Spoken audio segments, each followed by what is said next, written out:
Hello everyone. The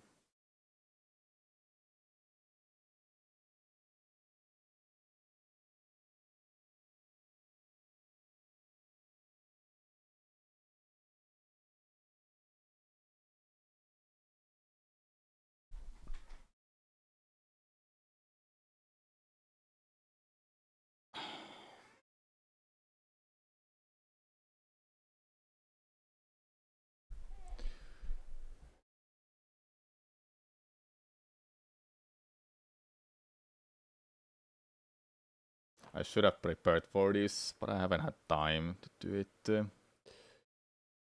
Okay, here's the screen. How do I... Volume should be fine. I can lower it anytime I want. Are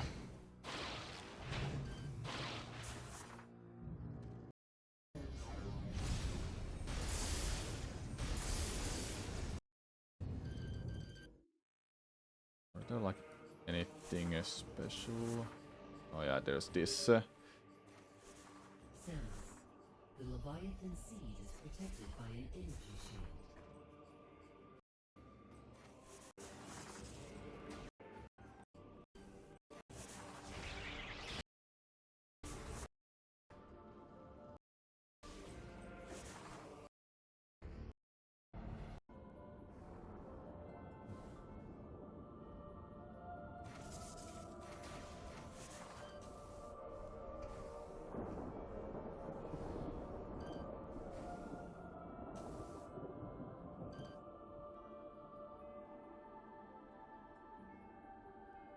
Earlier Lucia, I'll explain with post commentary. I'm not gonna be able to do this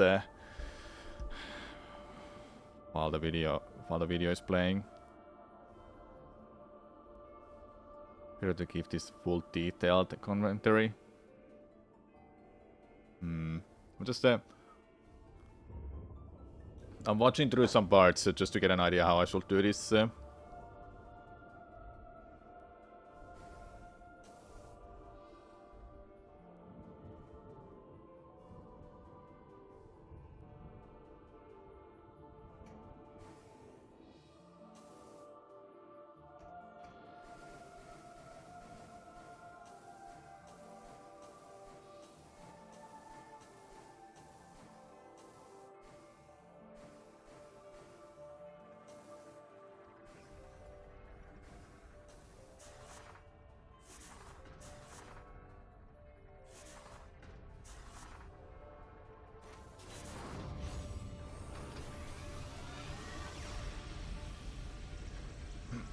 If a new skip was discovered for the Prime Trilogy, what all do you want it to be for? If there's a new skip for any of the Prime games, I would like it to be Hyper Grapple skip. Because you don't have to beat Omega Ridley to beat the game. You just need to get the Hyper Grapple, then you can get to the Leviathan to give the code. So if you can skip that, that will be a ton of time save. You still need a Nova Beam, obviously. But it's not necessary then to have Hyper Grapple at all. There is a skip, I think, in Phase. But that will be one skip I want for this game. Or any of the Prime games. But yeah, let's see. I'm just trying to get like an idea how I should do this, because it's a 2.5 hour long video. I'm not gonna do all the commentary because there's gonna be a lot of there's gonna be stuff like this, and I'm not gonna like show them or talk about that. I'll just and Norion has like nothing either. The whole start takes like 10 minutes before we get to Norion, and Norion is just a not really an auto-scroller, but it doesn't have any tricks to speed up anything. But I have to explain SSJ, obviously. Let me just do this quickly. I'm gonna go check out, was SSJ Spring Ball Space Jump or Spring Space Jump? I wanna be sure about my vocabulary. Where is it? Resources.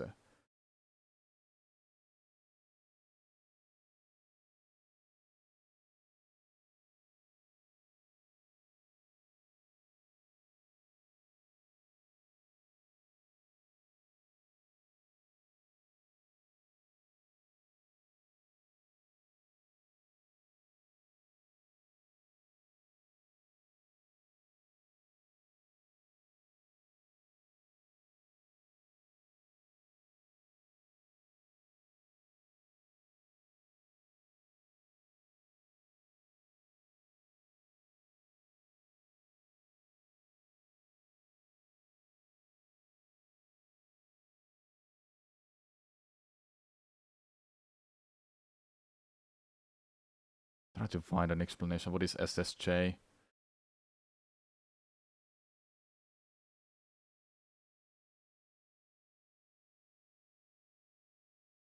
Bomb space jump, spring space jump.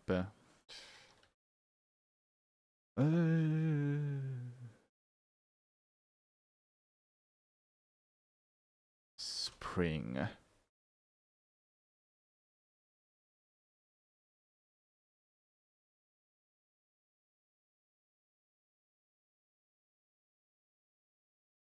Spring ball space jump. Okay, I found the vocabulary for this. Good.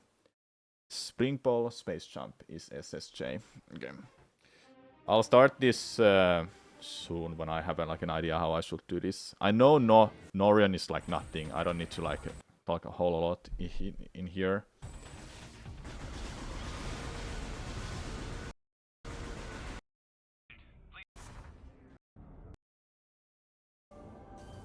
We run through Norion. We go to Prio just to get grapple lasso. We head back to the ship and perform early Lucia. Then we run through this to Boost Ball.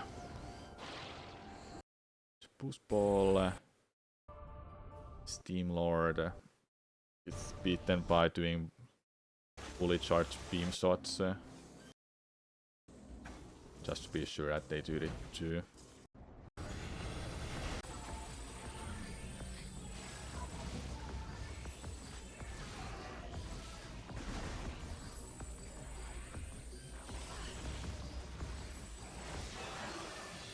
Yep. 4 fully charged shots. Defense thrown is just destroy its weak points. And while doing earlier Lucia, keep explaining immediately what are its effects. I can't do it in post commentary, but if I do it fine here, I'll just use that then. I should have done this earlier today, but I got to run errands, so I couldn't do it. Okay, after a defense thrown, we head back. Obviously, get plasma beam.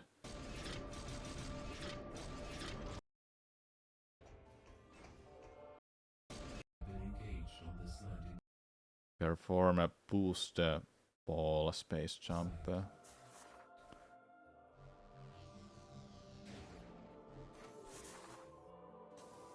Well, this had a own name. Hold up, let me just get out.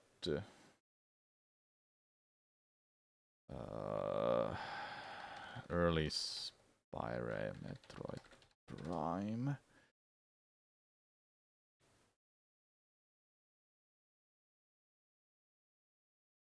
No, it's not this. It's not this. Just wanna find out all of the Spire.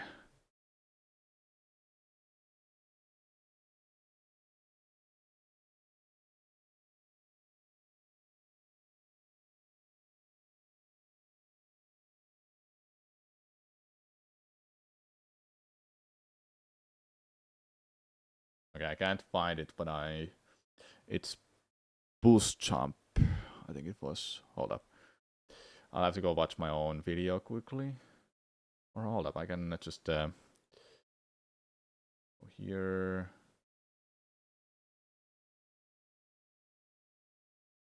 Here.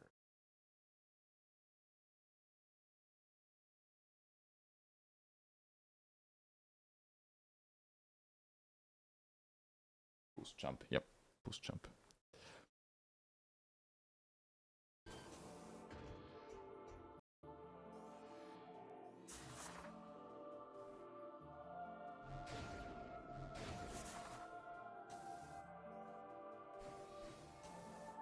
This was surely a result of Gore's recent activities.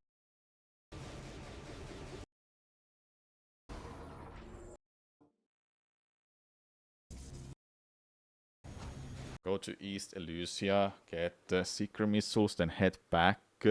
After that, immediately perform early Spire. And this is something I can actually explain now then with post commentary, I'll add more of this. Is there? Hold up. I'm sorry, I'm checking this out because but I couldn't do this before. No clip. Video game levels, no clip. Is there Metro Prime 3? No, there isn't. God damn it. I'll have to ask Mikkel for this.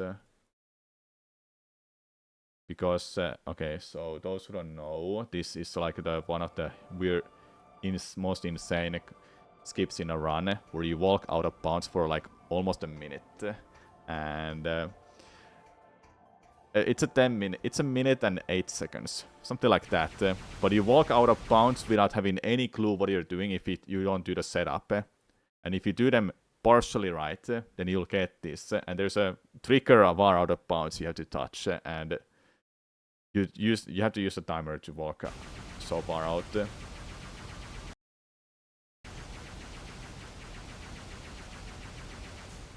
Then while being out of bounds, you have to find this trigger to touch this.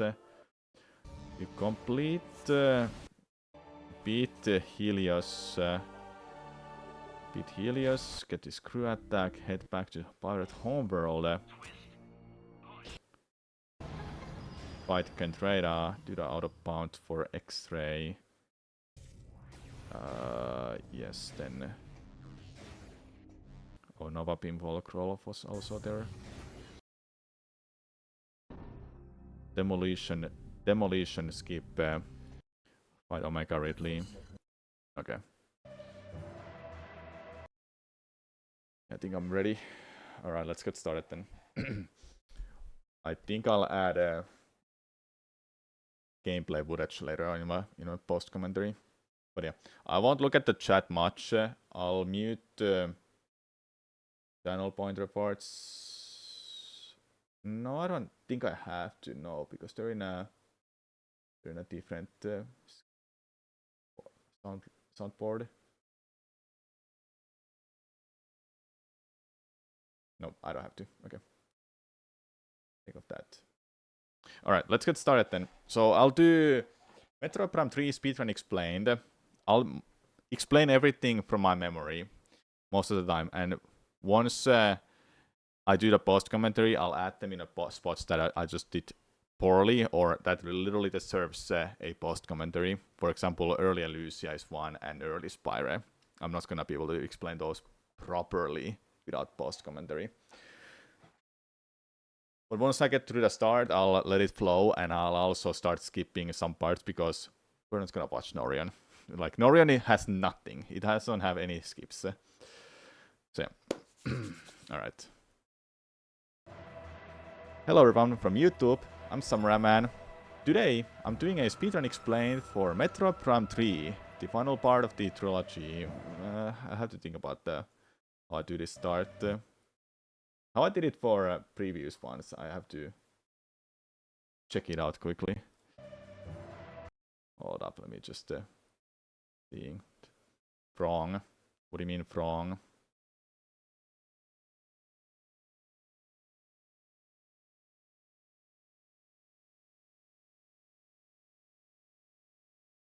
What is that supposed to mean, Mikkel?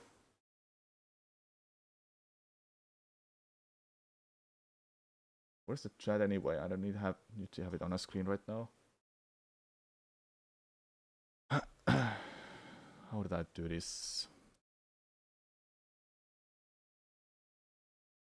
I have to watch my own video because I don't remember how I did it for this.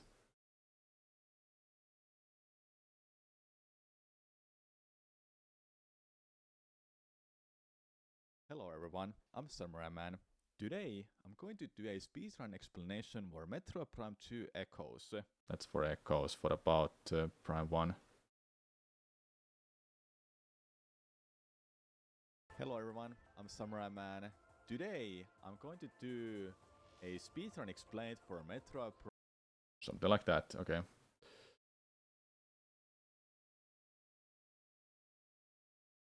Thanks for the good luck, Mikkel. But what you were meaning about the previous messages? Hello, Mango. What's up?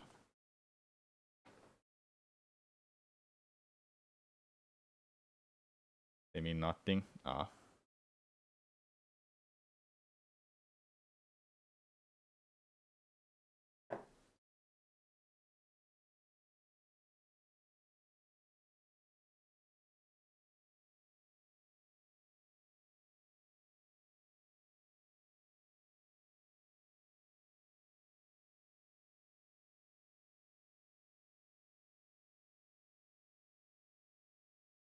I have to think about this start now.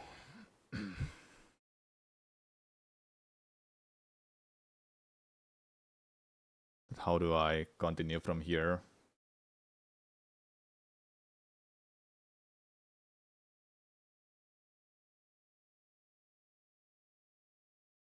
I think I have an idea.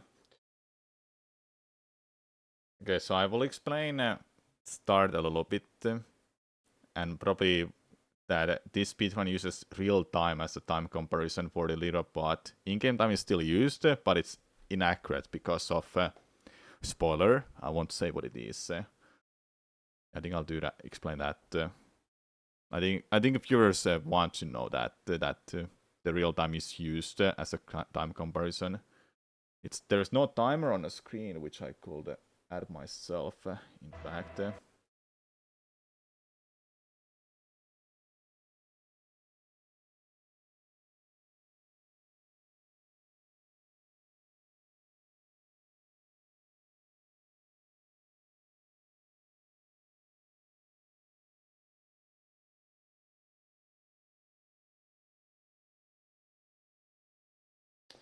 Seriously. Oh, not that one. I don't like when I have to like move this in a really weird way.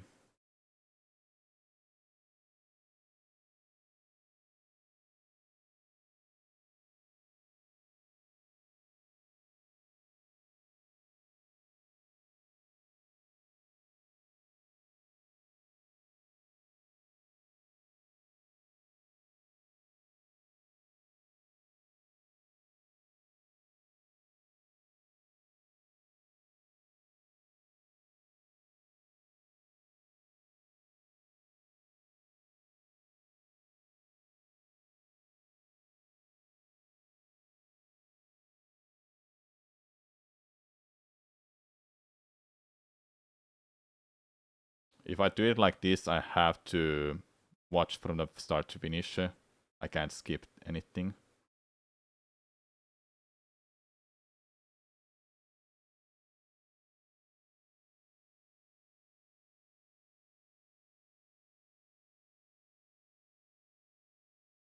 Don't do that.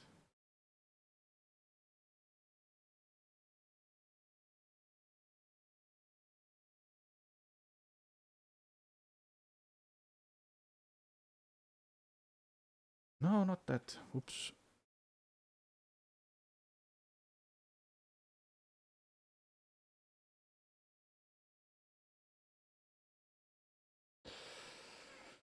Okay, I guess I'll add the background as well. Transparent background again.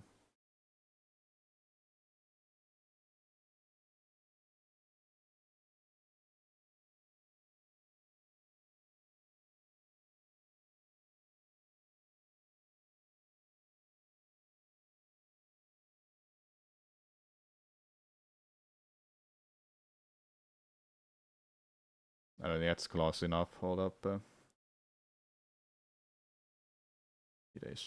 Need some background to help me with this. That's too close to the edge.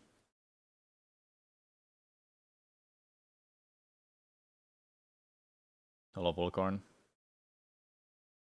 Alright, thanks.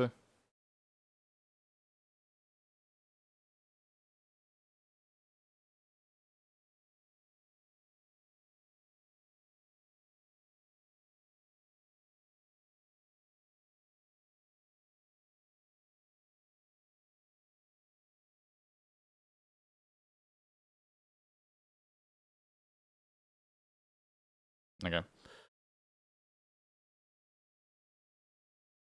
Yeah, we'll do it from start to finish. I'll just let it flow. while I'm explaining what's going on with the run. I know there's a faster route, but there's not a new world record with that right now. It's been completed by Mr. Mikkel. I could make a post commentary for the end of the run that there is a faster route, but I'll have to think about it. I'm not gonna explain it while I'm doing a run because I'm focusing on this particular run, not for what's possible, but it's not being completed. This timer starts when you select a file, and I have to keep watching the whole run, which is 2 hours and 15 minutes is yeah, I got time. Okay. Hello everyone, I'm Samurai Man. Today, I'm doing a speedrun explanation for Metro Prime 3 Corruption. This is the final game of the trilogy. The timer starts when the file is selected, and it's the normal difficulty. The file is also completed. I don't want to say completed twice there. Stupid.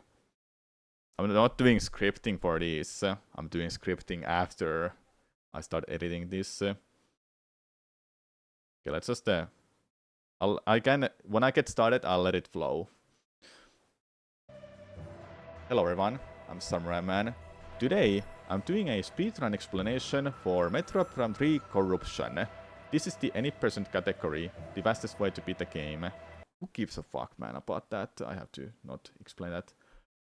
I didn't say any percent for previous ones. I can just say speedrun explanation for this game. That's more than enough. Yeah, that's more than enough. Hello everyone, I'm Samurai Man.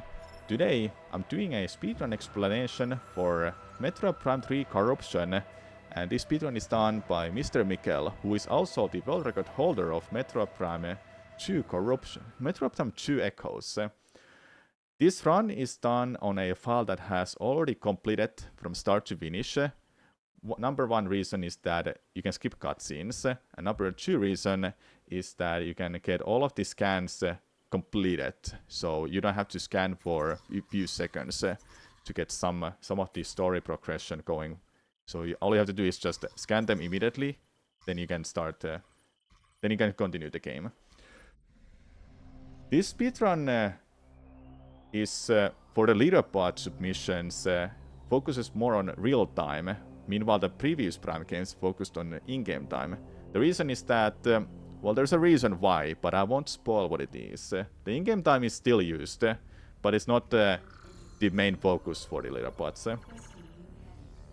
As for the start of the run, it is quite an auto-scroller right now from start to end of the Norion, which is roughly like 30 minutes of gameplay where nothing really amazing or big skips happen. There are a couple tricks though, and I'll mention them throughout this run, and especially while we're in Norion and in a spaceship. The order of this code is always the same, from left to bottom right, and yeah, something like that. Yeah, it's never different or random. I think this is the moment when I can start skipping forward a little bit. There's gonna be SSJ explanation coming up, and I'll just explain that.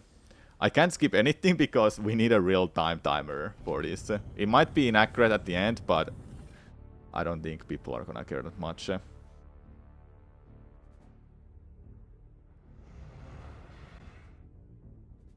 SSJ is coming up in the next room. There is a skip here, which I actually wasn't aware of. You can just, you don't have to do the little puzzle where you have to shoot those targets. Here is a trick called SSJ, which stands for Springboard Space Jump. In the previous titles that were done on GameCube, there is a trick called Bomb Space Jump, which is called BSJ. It's the same idea with SSJ, though using the springboard instead. It is the most useful trick that you'll be seeing throughout this run. You'll need to pull that lever to work you to enter the containment area.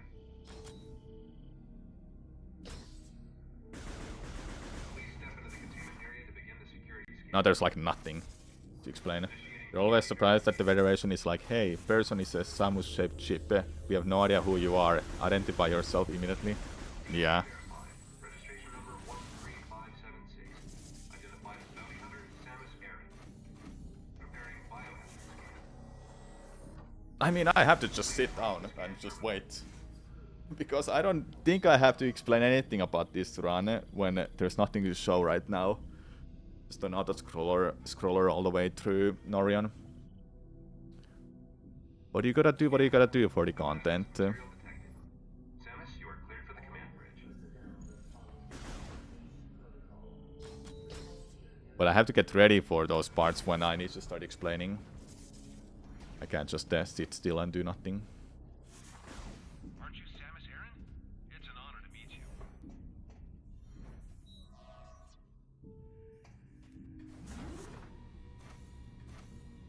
Viewers don't care if what's the point, what's the control scheme used for this. Like the sensitivity is used on advanced because it's faster to move Samus's cursor from like it's faster to move the cursor. I don't think that's pointless to explain. People care about what the run is about.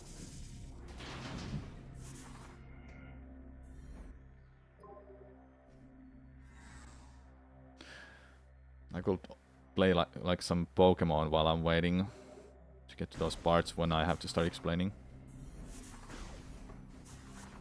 But I gotta get ready if there's some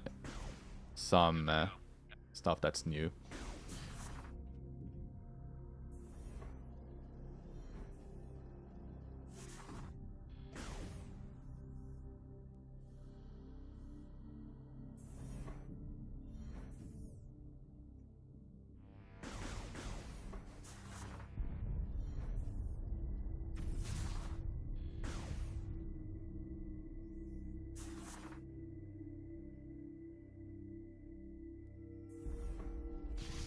So post commentary, I know what I'll do. Early Alucia, early Spire. Nova Pinball Crawl, I guess, I don't know. I think I can flow it with my commentary. Don't have to do post commentary. Phase skip might be one I can do some explanation to.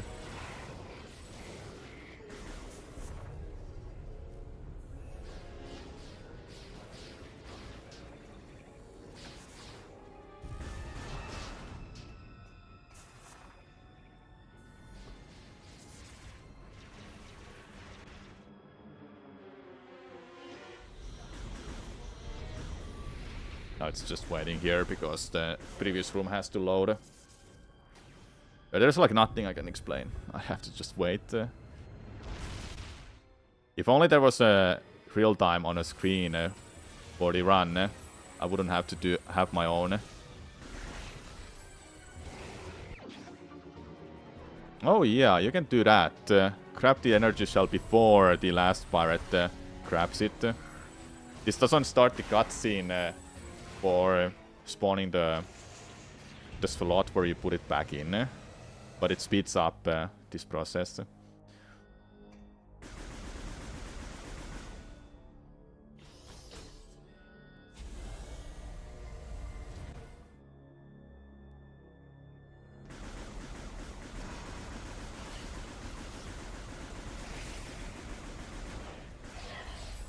This part is just shooting these little things and wait for the pot open.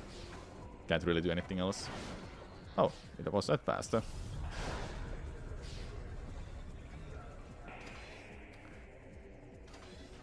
Here's an E-tank that can't be skipped. And even if it was possible to skip, runners do need E-tanks to use hyper mode. That's very useful for the speedrun. And overall, it's the game's main mechanic.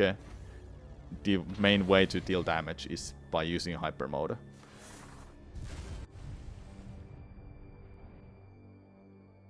But hyper mode also has something else that helps speedrunners in this run. When entering hyper mode, there's those particles that shows up on a screen that can't be seen without it. And it helps to do some stuff in out of bounds, but more of that later.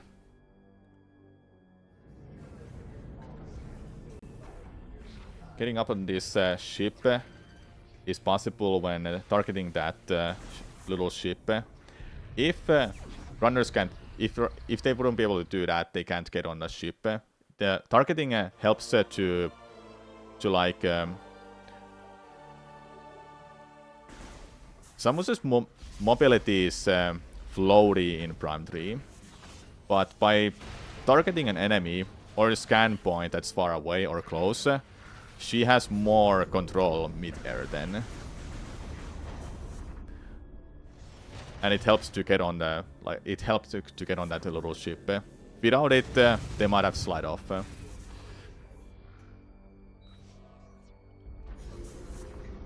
Scan dashing is present in this game, but it's not as good compared to Prime 1 and 2. So you may not be seeing it a lot at all in this run.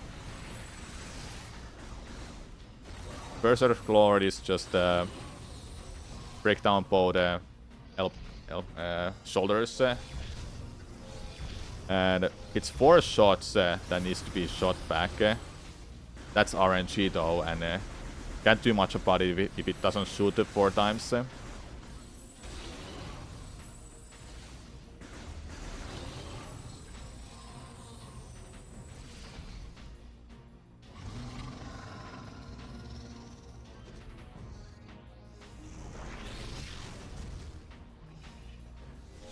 After the board shot, it's just damaging the weak point. 4 volley charge beams will just take down the boss. I don't know, do I include that in a video, but we'll see.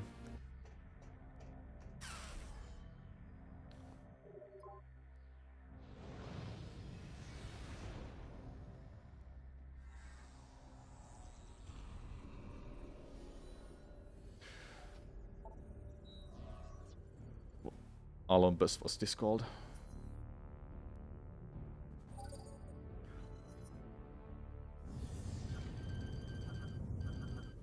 After Olympus, we go to Norion, and this part is just, like I said, another scroller, kind of.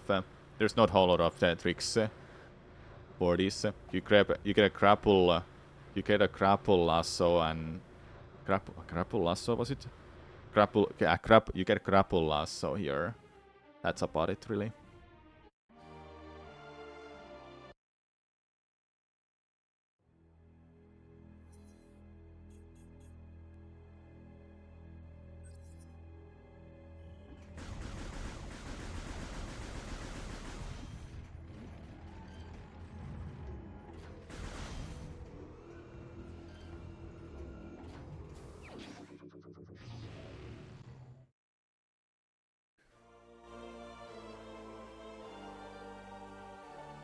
I could do post commentary for this part, yeah. Show some stuff in Olympus, post commentary, then we go to Prio. Then post commentary again for earlier Lucia and explaining out of bounds again. Assuming people haven't watched the other 2, I need to do post commentary for out of bounds again. Because if this is their first time watching these videos, they need to know what out of bounds is. Yeah, I can do that post commentary. Just waiting out for like 20 minutes now. So post commentary, Norion, early Elusia, and early Spyre. Early Spyre, I need to get a picture or a video of showcasing the spot where the loading trigger is and how ridiculous it is to even go and touch that. What else is there to explain? I don't think any other out of bounds needs post explanations.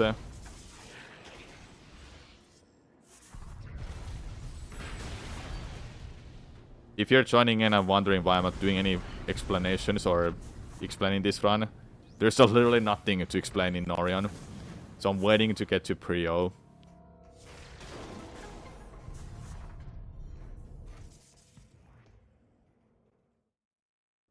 They're like, oh wow, we're gonna fight these space pirates. Will it charge the charge beam shots? Charge beam shots takes down these and these.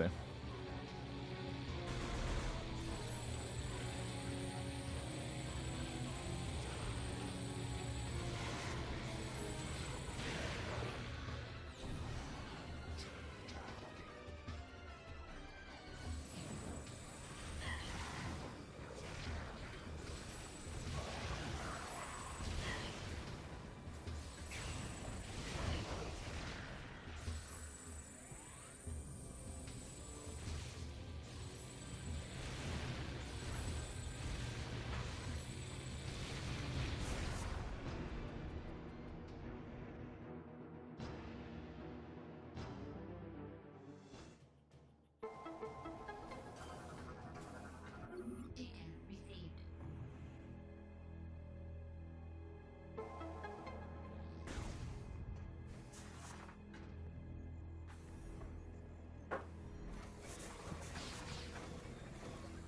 Oh, amazing commentary.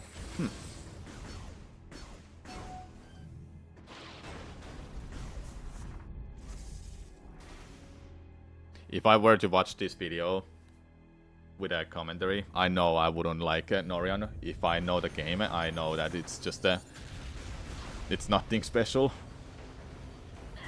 Or it would be interesting if there's something like a Norian skip, which does exist. However, it's stats only.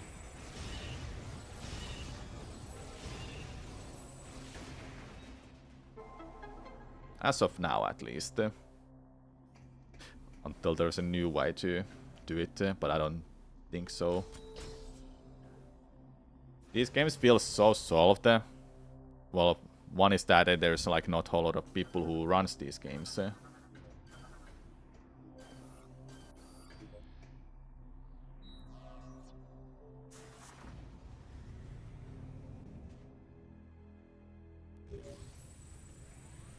Samus, are you reading me?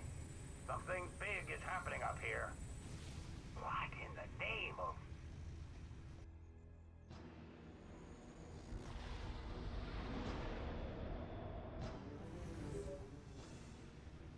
Samus, it's heading right at you. That's why the pirates disabled the defense system. They intend to smash this thing into Norion. Get that cannon back online, or everyone down there is as good as dead.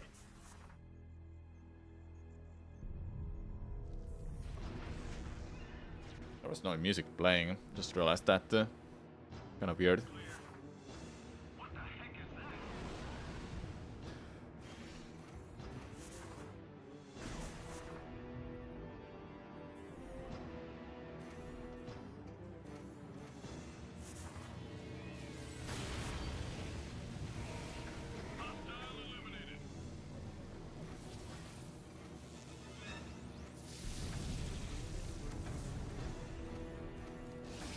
I still wonder what's fastest way here. Like, do you want to destroy those or not?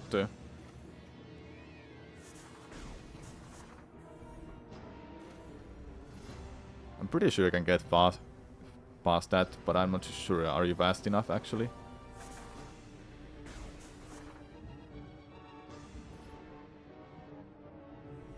But oh man, once we get to Prio, this is gonna get so much better then.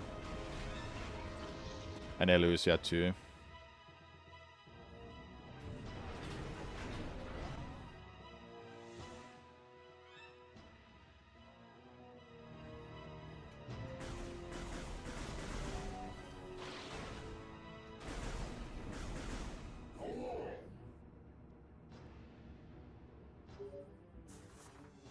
Our scans of the meteor have Well, for that I can explain what's going on.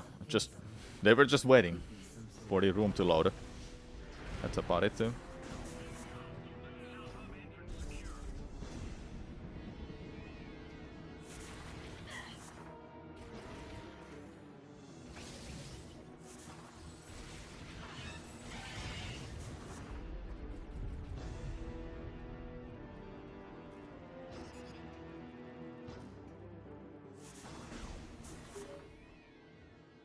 the meteor will enter the planet's atmosphere. Well, this skip exists, but I'll do it post commentary.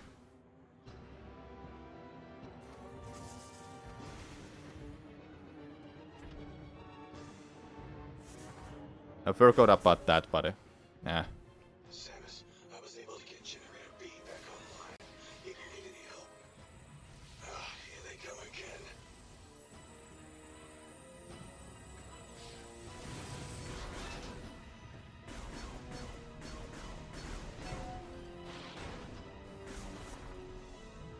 That room wouldn't load any faster either. Just could have waited out.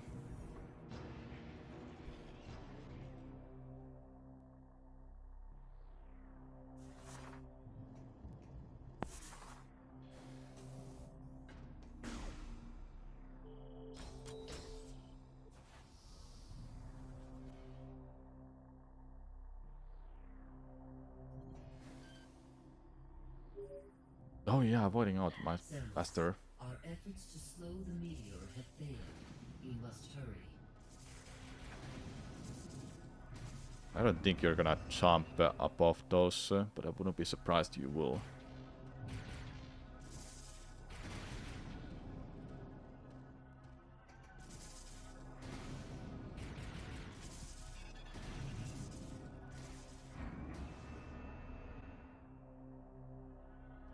Like 20% of the run is just this right now. No can do. At least it gives me time to think about how I will explain the upcoming parts.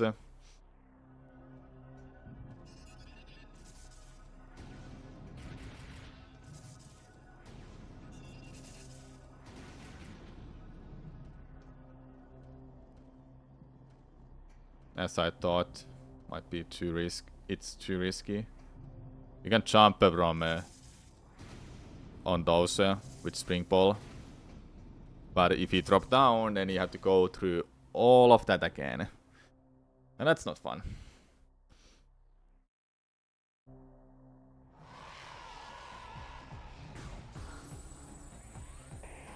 You actually get a hit here with a.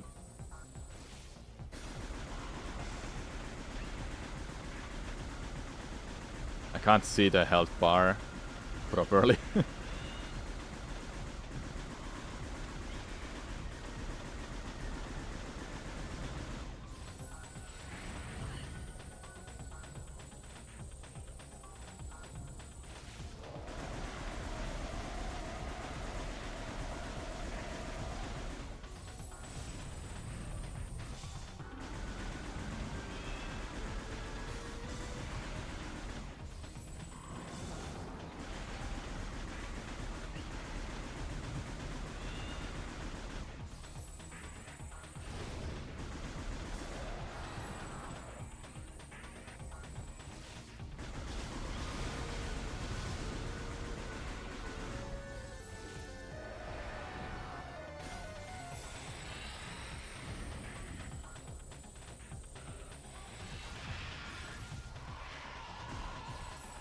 Makes me wonder, can you actually kill it there before it drops down this way?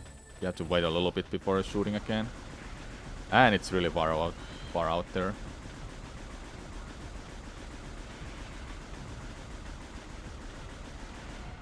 That was still a good fight.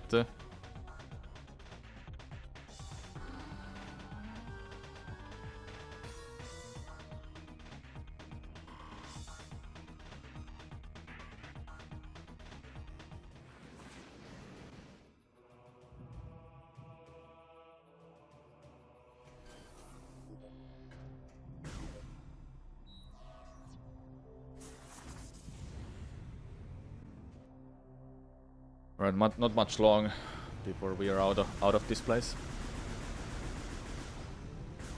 Then I can start properly speaking.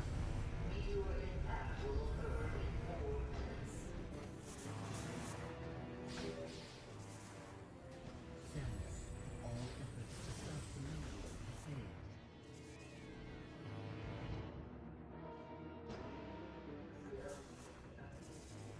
Samus, all efforts to stop the meteor have failed.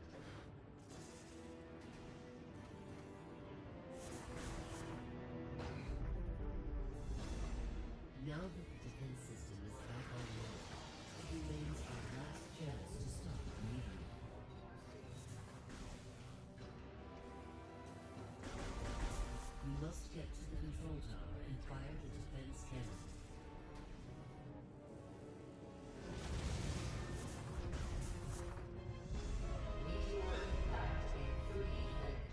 We are uploading the location of the control tower to you now.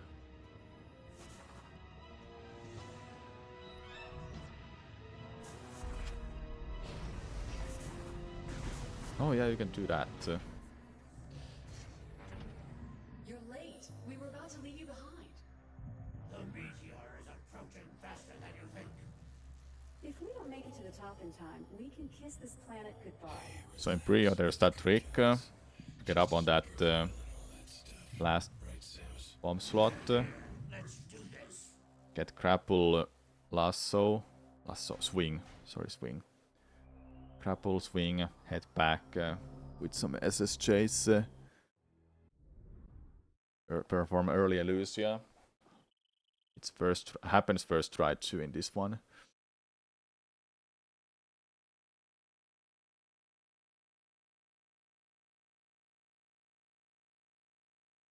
Does it really take 24 minutes? She's It coming too. seems to. Can you hear me, Samus? Vital signs are stable.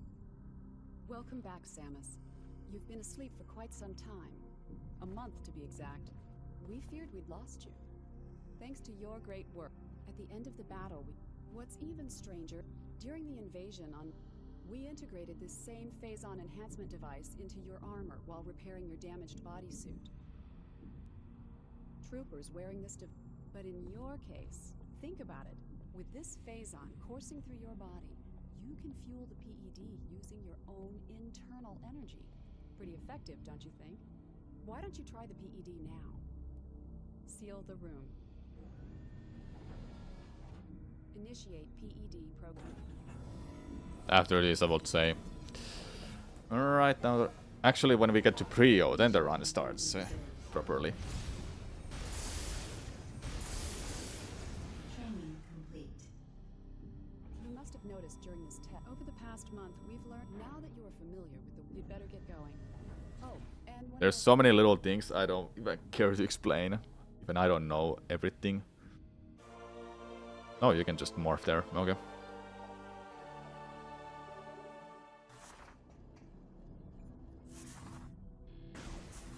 For sure it's faster.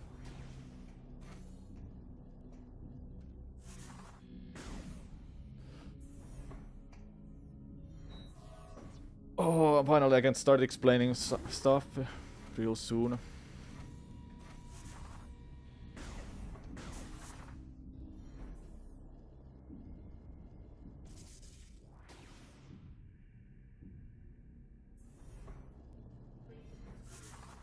Samus, you made it. Please proceed through these doors. You can skip that cutscene while talking to him, but it's not faster.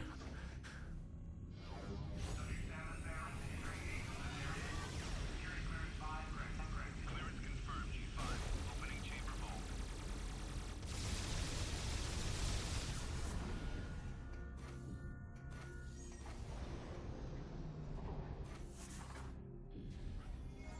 Alright.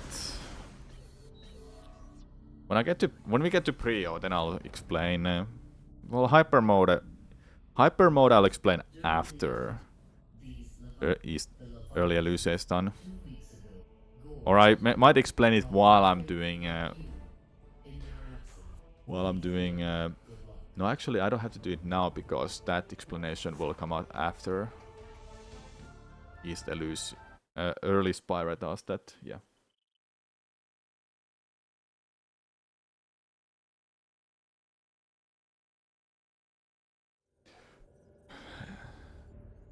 Bidding in 2 hours, it can be hard to avoid repetitive words and sentences. I want to avoid that. Alright, now the run properly starts. We're past Olympus and Norion. We have two options to... There's two options to go to, Elusia and Prio. We have to go to Prio because that's where the game wants us to go. Elusia is not possible to get through right now, but we'll be going there soon. In Prio, what runners want is just grapple swing.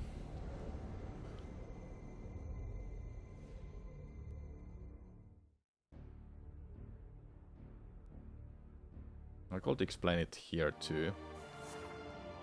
Alright, now the run properly starts after completing Norion and Olympus.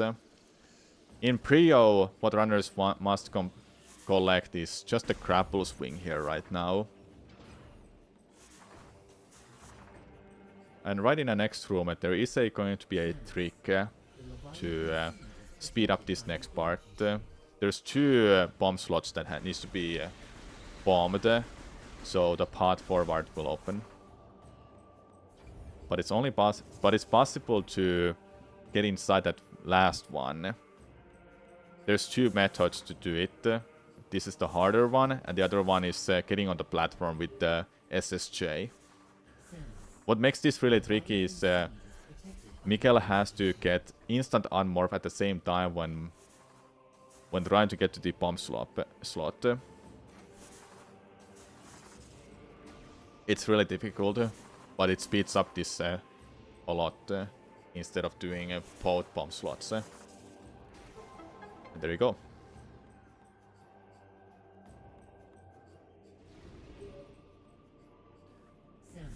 Now that opens the path forward. There's a little bit of a uses of scan dashing. It's quite minimal how much it's done in this run, but it's been seen here and there.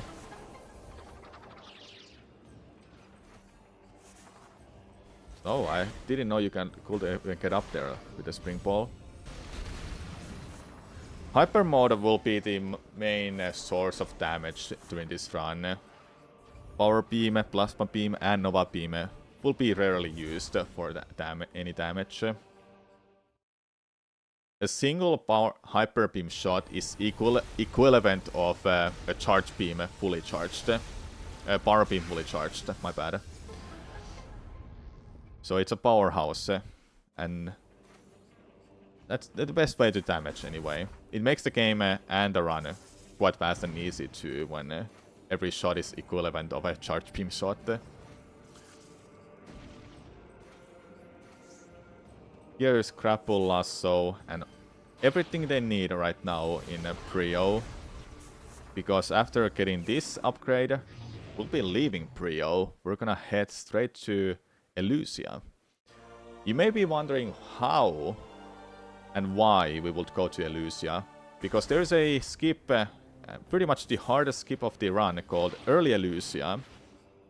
It is a very complicated skip to explain, but we'll get to that soon. Now we have to just escape this place and leave Prio.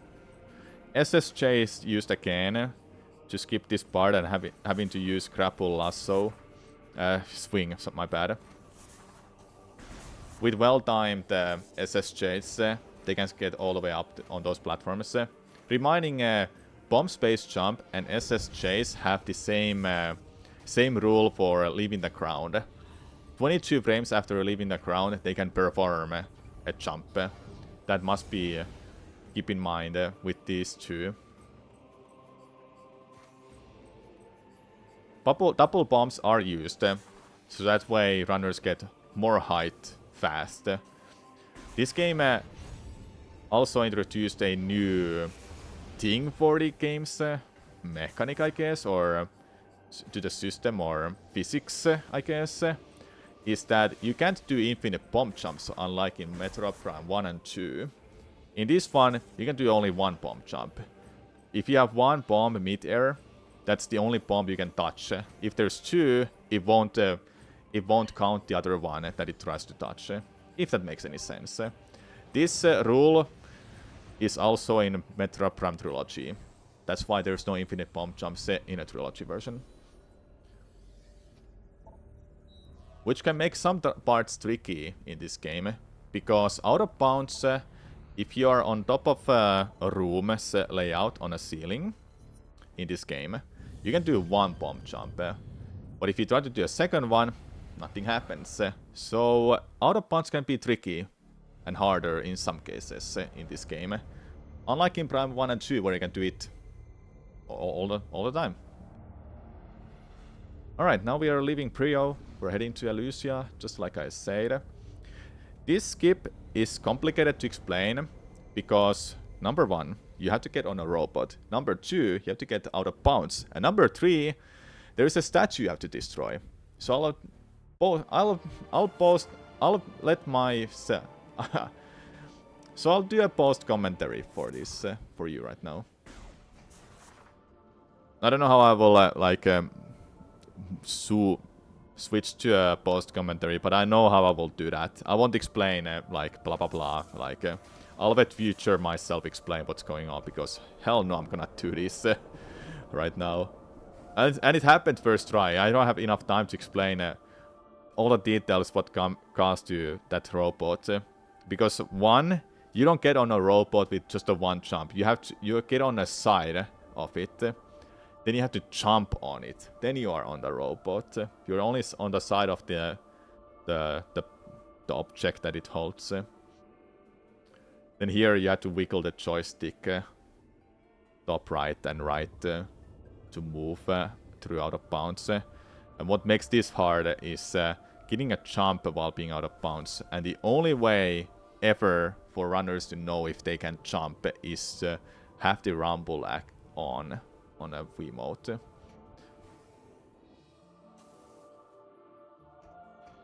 Silksong will be the greatest game of all time. Okay, I'll just close the chat because I don't want to see distractions now. I'll do a post commentary for this one too. I'm not gonna say like, oh yeah, you have to just shoot this blob 2 times in a row. But how do you do that? Oh, you have to just be on the same spot and hope for the best. That's quite literally it. Like you have to be on a, you need to have this certain angle on this one spot. Then just hope for the best. Because you have no idea if you can get this if you don't shoot the beam. Optimally, if you do this 9 times, you'll destroy all of them. The game thinks that you're destroying 2 blobs at the same time, but it's only 1 that looks like you're destroying, but it's 2 in fact. And every time you set up for a new shot, it already regenerates. And when it regenerates, it will make it impossible to destroy it. But if you destroy 2, it will regenerate only 1. So you have to destroy this 9 times in total, if you get lucky. If not, then you have to do it more than 9 times.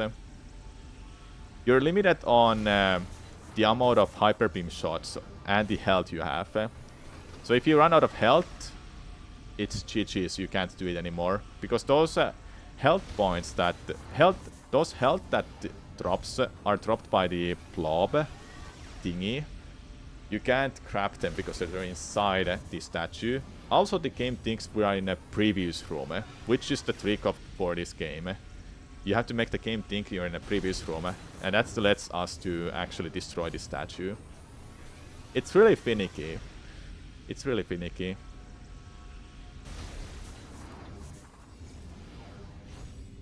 With 2 E-tanks, runners can have enough energy to destroy it. There is a 3rd E-tank that can be collected right after a grapple swing. For safety reasons, if you're afraid of running out of energy. I've not counted how many times this is, but I can do it in a post commentary.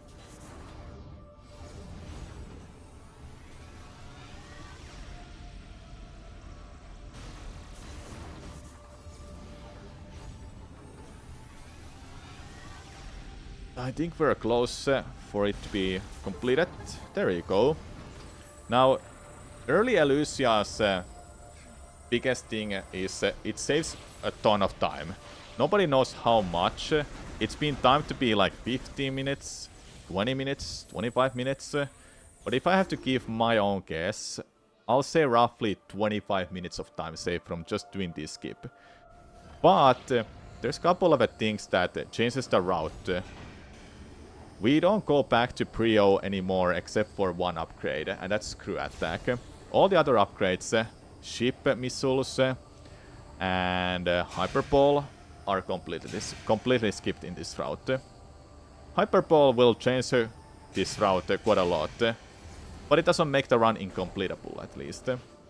Then other side, it's not a side effect, but a good thing about this run, this skip is you get to keep the normal hyper mode all the time. You don't have to corrupted hyper mode on.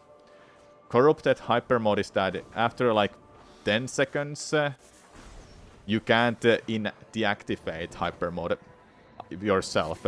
You have to actually exhaust your E-tank. But now runners don't have to be afraid of that.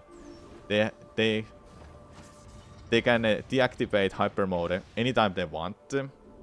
But after 25 seconds, you'll automatically lose your E-tank, obviously. So that has a quite big benefit for this run. And as for running through Elusia itself, we have to get Push Ball next.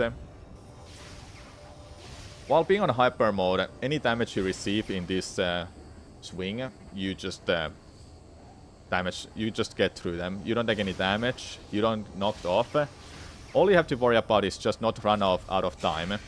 25 seconds feels like a long time, but because runners don't have corrupt mode, they're not able to tell how long they've been in a hyper mode. Because in corrupt mode, there's a time the ventilation happens. When the ventilation is going to happen, there's a sound warning coming up that plays. I'll just show a clip of that so you know what I mean. So that's what happens, and now they have no idea when the ventilation is going to happen. Now they have no idea when the hyper mode just ends. So they have to manually deactivate it if they want to save those E-tanks. I might have done quite a lot of repetitive words there, but I'll figure it out. Here's a mini boss fight against Steam Lord. What makes this fight easy and simple is that just gotta destroy all of those robots, then make Steam Lord to reactivate them.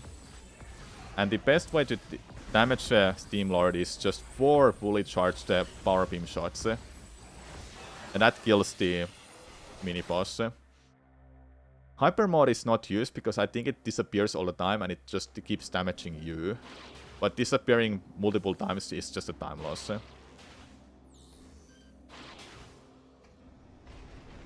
The E-tank is there, but it's not collected yet. It'll be later acquired.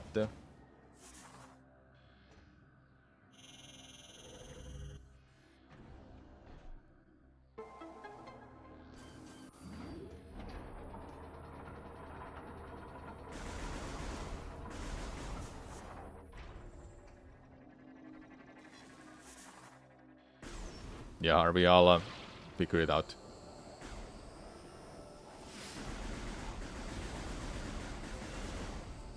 It's cabin.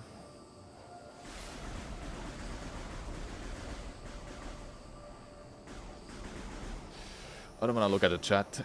It distracts me.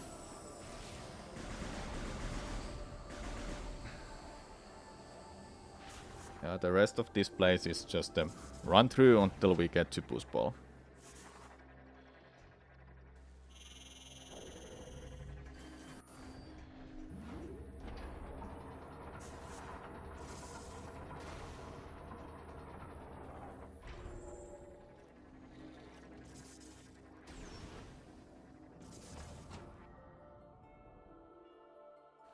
I don't think there was anything else that runners do to speed this up.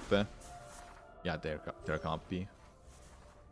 The Aurora unit chamber has been sealed off and secured by a kinetic lock.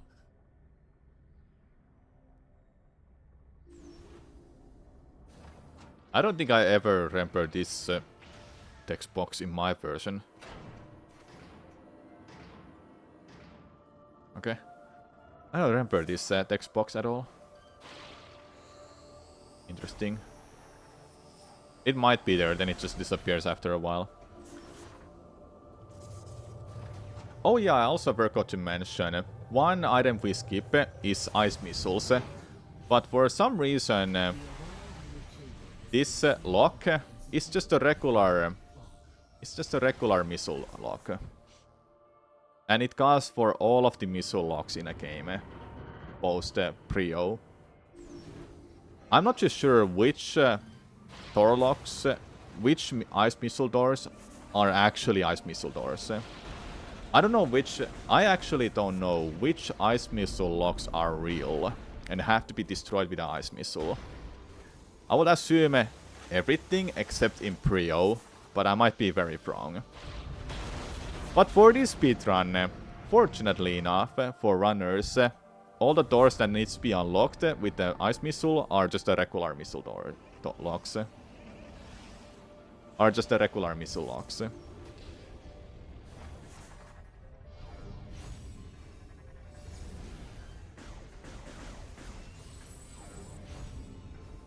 I need some missiles, I think.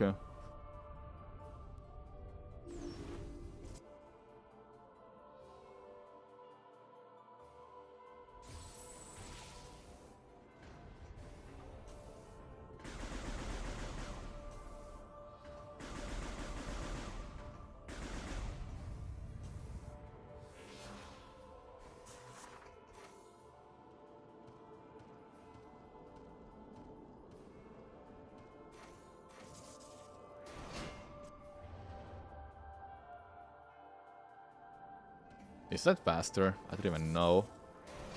It feels like it's plus minus 0. Not a big deal. I don't know myself.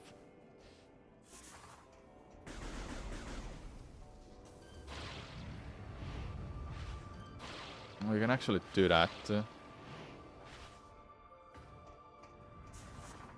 will be a sweet time save for my runs. If I just did any runs for this game again. But I've been lazy lately. I don't wanna do any speedruns right now. Except for win runs, I have to do echoes.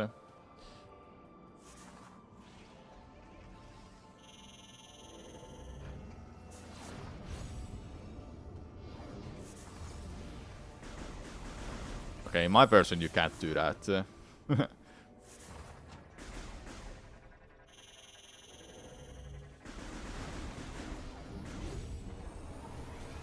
Next up is defensive drone boss fight, and after that we get the boost ball ability. For the fight itself, hyper mode will be abused a lot. Its antennas are destroyed with hyper mode. Then grapple lasso just shows the weak point. As much as possible, the hyper mode shots are shot at the weak point. Preferably, runners want below 50% of its HP. It might be possible to one-cycle it, but I haven't ever seen it. The fight might end here, if I recall correctly. But not every shot can be connected when a fully charged hyper beam shot is used, because it goes in like a spiral.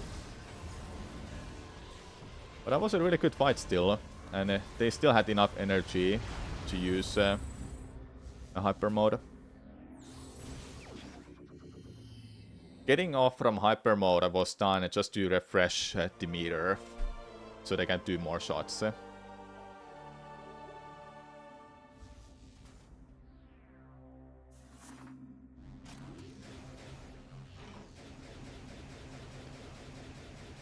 After a boost ball, we have to head back and activate. Well, try to activate. After a boost ball, we're heading back and activating the.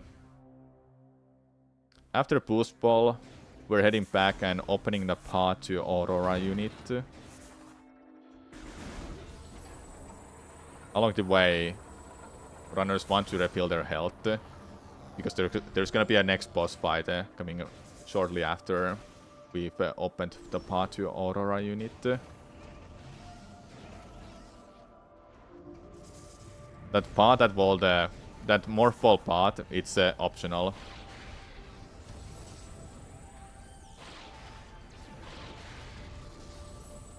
the next room wouldn't load any faster. So it's good to spend your time to refill your health when you can. You don't have to actually like do this fast. All you have to do is just activate it.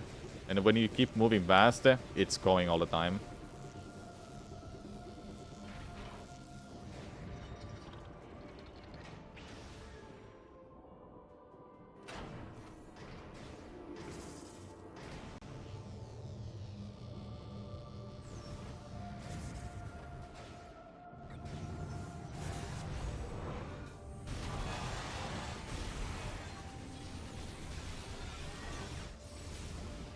That's almost a... That's 3 tanks of health. And on our way back, they can grab Steam Lord's E-tank. That fully refills health then.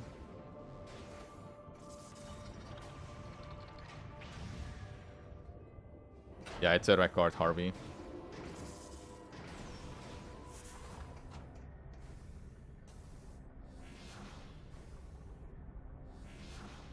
Just to kill some time.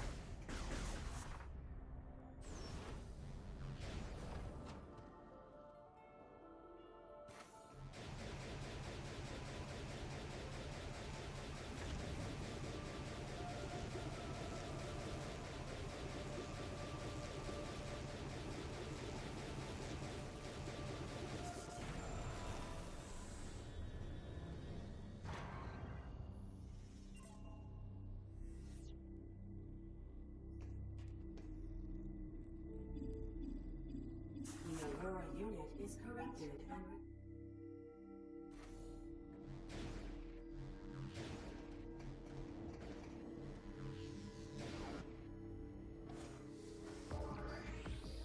Good thing about these parts is how fast you can complete these with just a hyper beam. A single shot of hyper beam just kills them.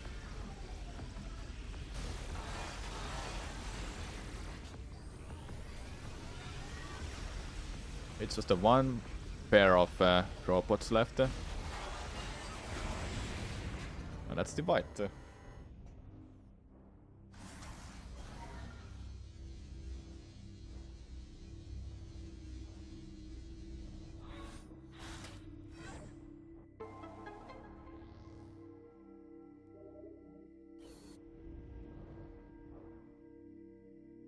After plasma beam, the fun stuff is gonna show up. East Elusia, early Elusia, blah blah blah. So much cool stuff. These are really hard to explain. As a non-native English speaker, by the way. Is that moving? Hold up. Let me see. Oh, it doesn't move good.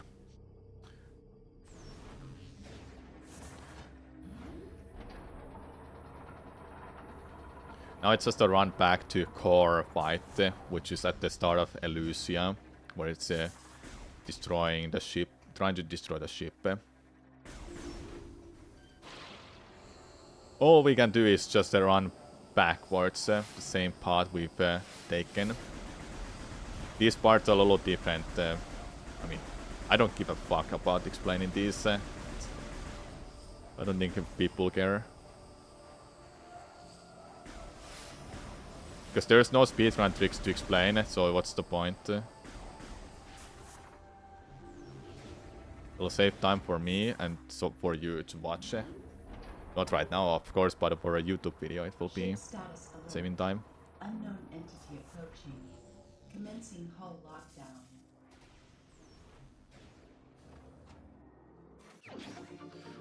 There's the E-tank from Steam Lord fight. Reveals our health just before core fight.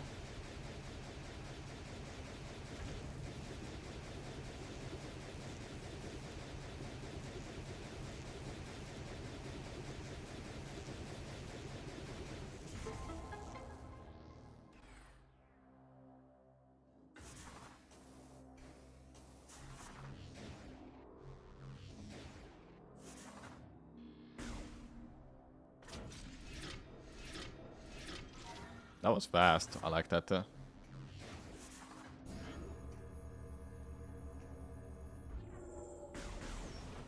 There is missiles that could be skipped. Okay, it's skipped, I guess. In my runs, I just grab like all the missiles that are on a pot because I don't want to run out of them.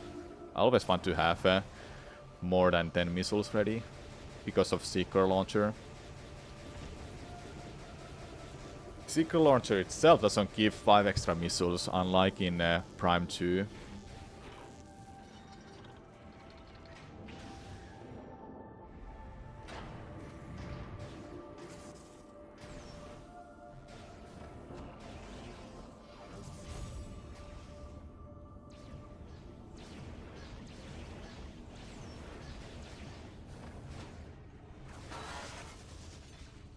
Voiding out here will spawn you up on the platform for some weird reason.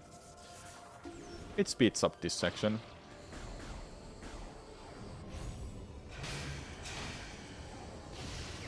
Not much left until we're going to fight Core. For the fight itself, all I can say is there is not really like a... There is a strategy to it. But personally, I don't know, is there like a consistent way to beat the fight? I have always winged it and just noticed how it behaves while the fight is going. You want... Runners obviously use hyper mode, but his weak point doesn't show up until you stun it. And to stun it, you want to hit its back. And first it has to charge at you. Then you can hit its back.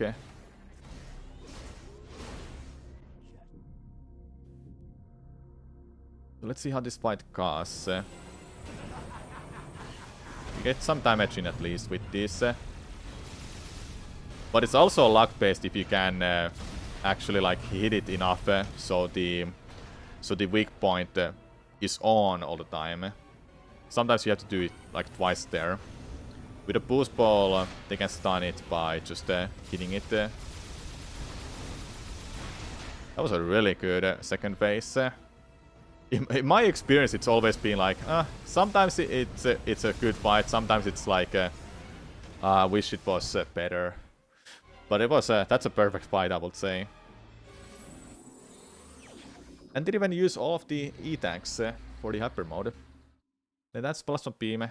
Now it's just going backwards again to Aurora unit and activate its get it back online. There's a shortcut we'll be using to speed up this backtracking at least. I guess that's the best way I can explain that fight. I don't even know, man. I was thinking it was something else, some other run where the fight was rough. Or it was mine. It might have been mine. I don't even know anymore.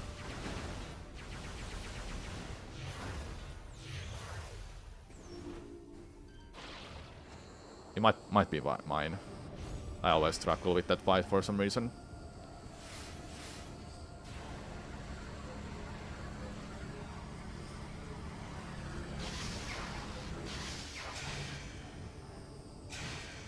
"25 seconds is a long dash time, by the way. They activated the hyper mode at the start of this, and they still had it active until the end of that. I like those time saves there with a morph ball bombs. I always unmorph because I don't want to struggle my way up.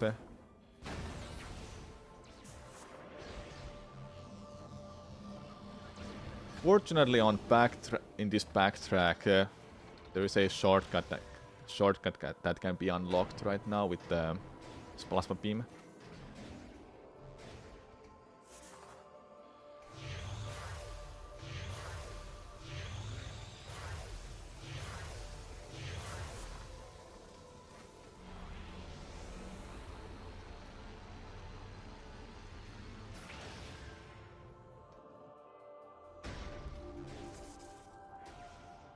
I feel this run is like 50% of Elusia and the 50% of rest, but it's not like that. It's like 30% of Elusia or so.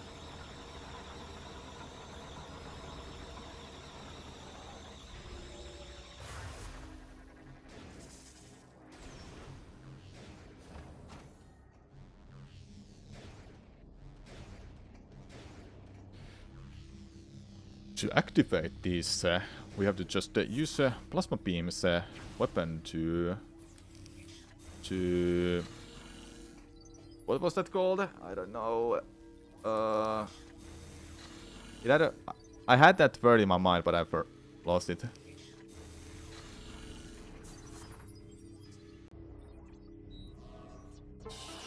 Whatever. You know what I mean, though.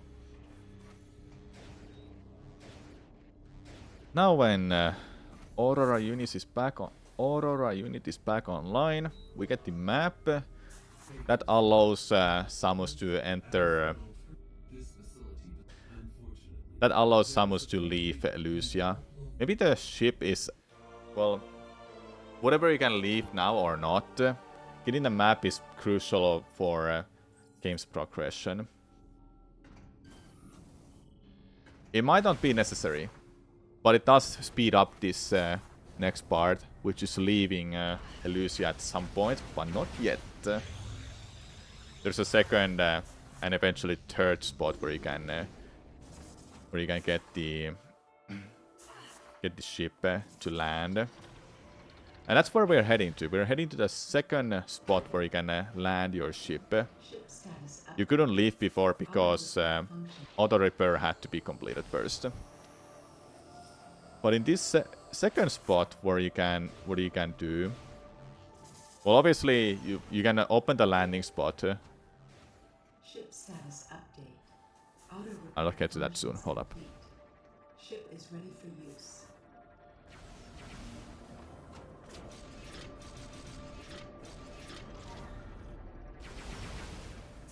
Now we're in a second landing spot in this area.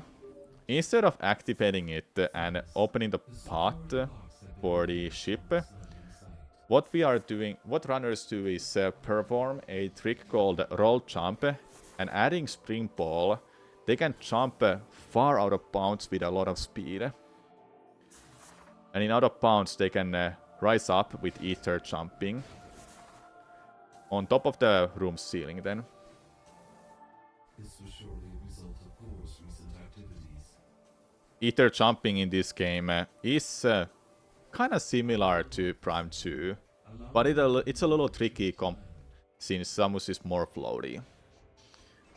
But something runners can get consistent at, for sure. This out of bounds is done to get to East Elusia. Well, number one thing. Even if they get this screw attack, they can't get to East Elusia because there's those blobs that block the path that can only be destroyed with Hyperball. And runners never get that during this run. Seems like they got a little stuck there. They have to just get unstuck. That door frame is a little tricky. They want to be on the side of it, not in the middle of it. Then that jump was done with the scan dashing just to gain some keep the momentum and have more control of that jump. Do more ether jumping to get on top of the room ceiling. Land on this door frame, activate the next room. Then bomb jump up here to get on the room ceiling. Now they want to get back in bounds before this room loads. Because if they don't, then they probably can't get inside this room. And that's how they skipped using the Hyperball in that previous room. Though I'm sure you're going to wonder, how can they get back?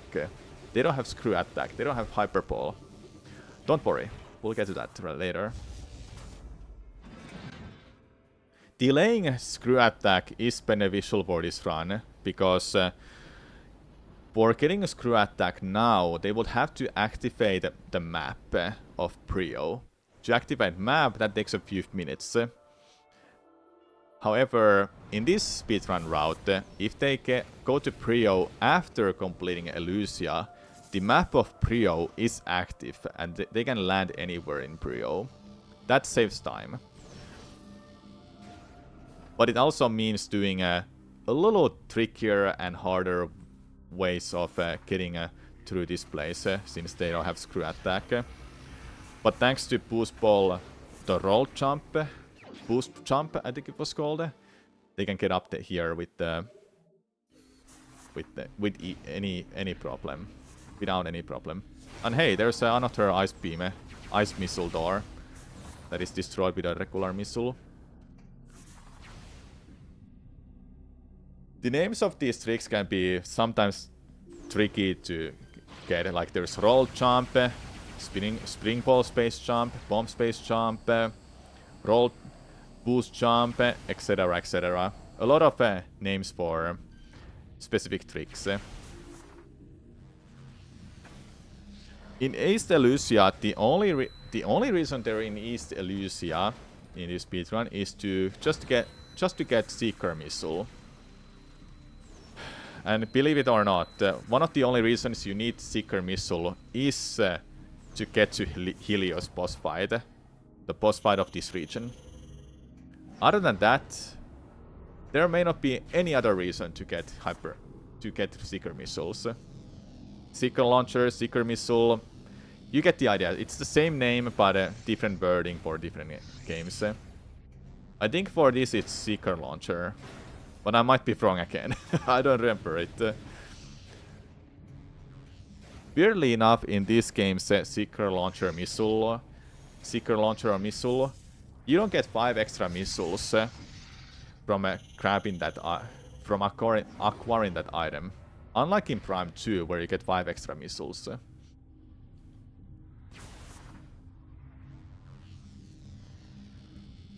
This room takes a long while to load. It's a big area. It's a big maze.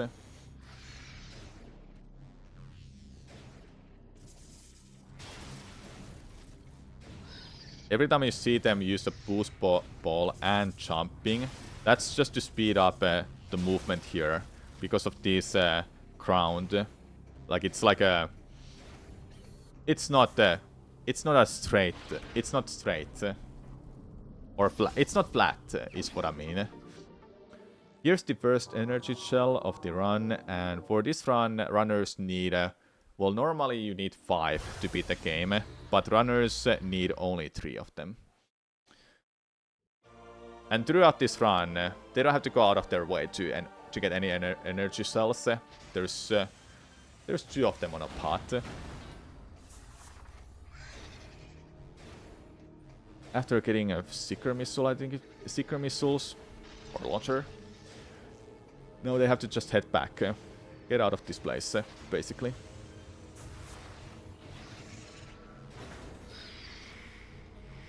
Fortunately, there's a lot of boxes that can be used to refill all of your missiles. So they don't have to kill enemies or go out of their way for missile drops. 10 missiles is still quite a low, I would say. I have like 20 in my runs in here. I just like that I don't have to go out of my way to get more refills, because what if I get unlucky with drops? It's just one more door they have to unlock with missiles and they're all good.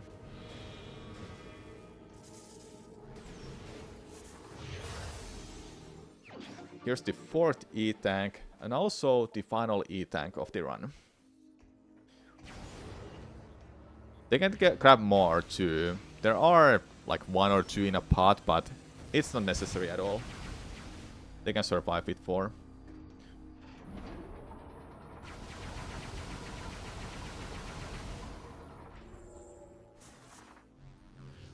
So yeah, now we're leaving East Elysia. That's all we came for. That upgrade is all we came for.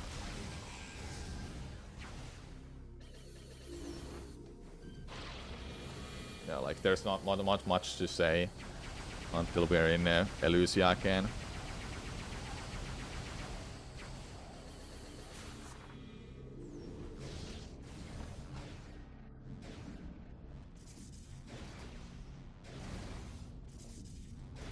I think he got some missiles there. We're like halfway done with this run.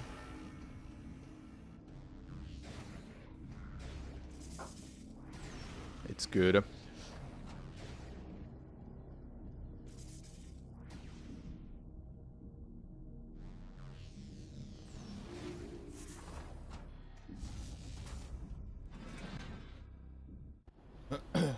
Alright. Now comes the next room with the hyperball blobs. Those can't be destroyed, but it's possible to clip through that. Hyperball, those blobs I don't think activate at all if you're not on that morph ball slot. But we can't get to it. But we can jump through this with a very precise spot. And all runners have to do is just mash the jump button and hope for the best. The spot may be like lenient, like you can be like a couple steps off from it. But if it's not that same spot, it may not clip you through. And that's how they get out of East Elysia completely. Skipping a screw attack, for now at least. Perhaps what you require to access the Federation landing site in the east is not on this planet. The game literally wants us to go get this screw attack, but we can't do that yet. Earlier we did this roll jump to go out of bounds. We'll do it again in this run. But this time we'll go for even crazier skip of this run. This skip runners are Mikkel is about to perform is called Early Spire. The Spire sequence that has to be completed by building the bomb, that can be completely skipped. And for that, long story short, there is a loading trigger far out of bounds at the end of the sequence, where you land with the escape pad, or pad, yeah, that thing, the escape pod, my bad. In that room, there's a loading trigger for activating the Spire. It's far out of bounds. It's so far that it takes a minute just to walk in a position to set up yourself for doing ether jumps.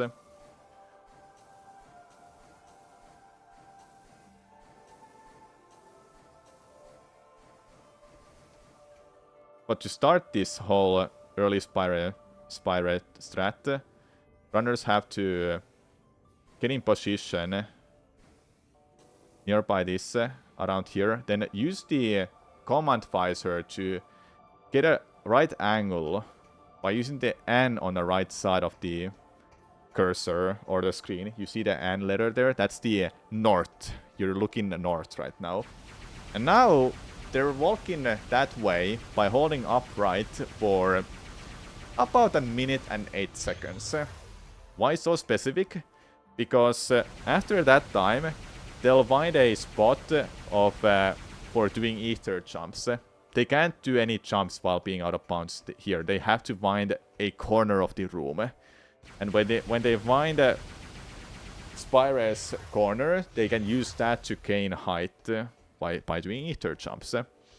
But what makes this even more ridiculous is that they have no way to know can they gain any height or lose any height. Obviously they want to gain height because they want to get on top of the room. But they can't know anything without using hyper mode. That's where the hyper mode, not corrupted hyper mode, comes in being clutch. After 25 seconds it will deactivate itself, but because of those particles, runners are able to see how they perform here in out of bounds. You see that they gotta jump again. So without that, they will have zero clue what to do here. And with corrupted hyper mode, this will be even more annoying because they will have to deactivate hyper mode even more. Because if they let it out of vent, they'll just lose E-Tank. And eventually they'll lose all of their E-Tanks and then they can't activate hyper mode anymore.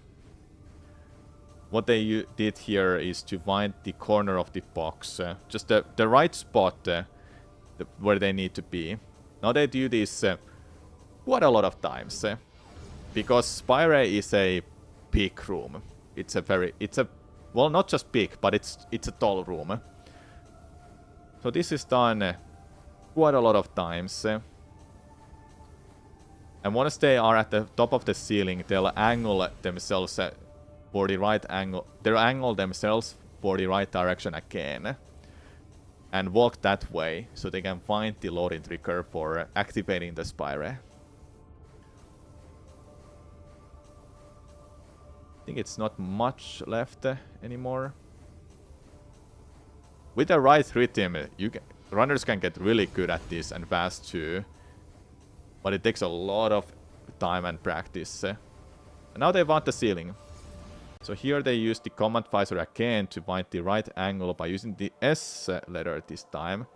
Then they walk forward for 25 seconds and unmorph a few times. I think it was 4 times or 5 times. It's personal preference. If you look at the bottom of the screen, that's where you can see the room that we're in. It's far outside there. But by walking forward 25 seconds, then unmorphing a few times, they'll lose height. Lose height enough to find the spot for the loading trigger. And there you have it. That's how they do early Spire. Very complicated to say, I must. Very complicated glitch. And a very complicated glitch. That's a very complicated skip of this run. And how was this discovered? You better ask Clarice, because that's the person who wants this. Who is the former world record holder of this game. And one of the best runners for these games ever. Held world records in all of the 3 games.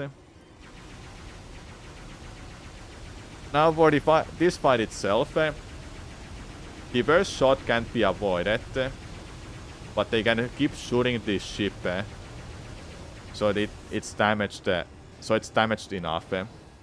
This is the only spot where it can finally be killed.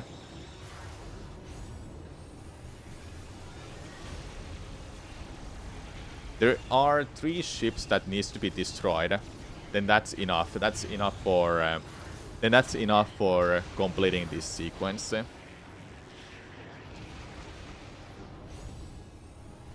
Hyper mode must be consumed carefully, because refilling your health might be tricky here. At least with 4 attacks, I don't think runners have any issues to complete this. Now they're just waiting for that one ship that is gonna try to destroy Spire. It can be seen in the background lying. There it is. When they destroy that, there's gonna be one more ship that needs to be destroyed the same way. Then this ends. So it doesn't matter if you destroy. So it doesn't matter if you kill all the enemies. It's just those 3 ships. There you go. That one on the left side that blew by. That's the last one.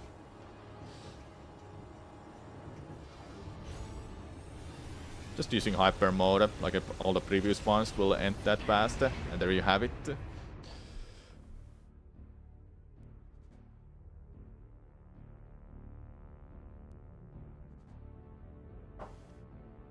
Now they just gonna finish this by deactivating all those pillars. Let's just move on to the boss fight then, I guess. Sequence commencing.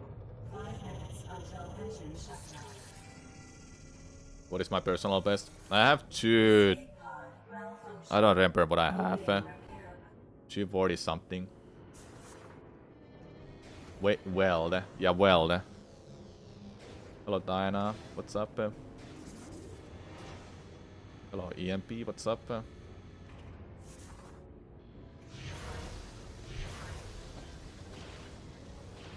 Oh, you can actually do that?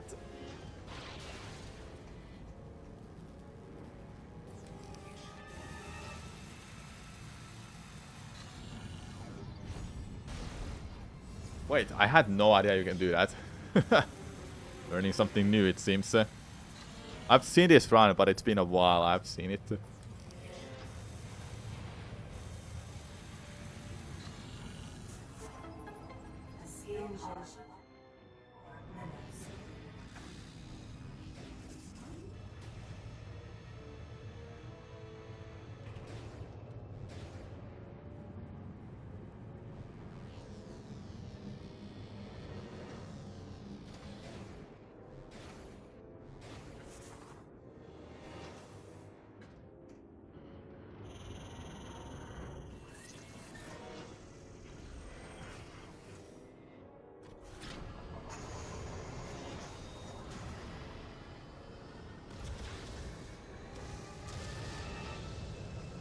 Now when Spire is completed, we're gonna head our hold up.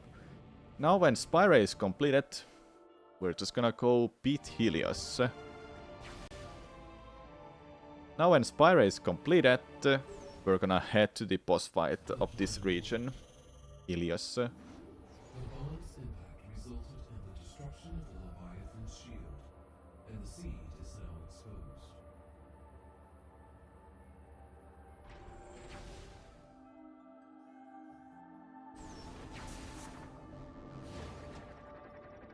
It's good to mention that these roll jumps...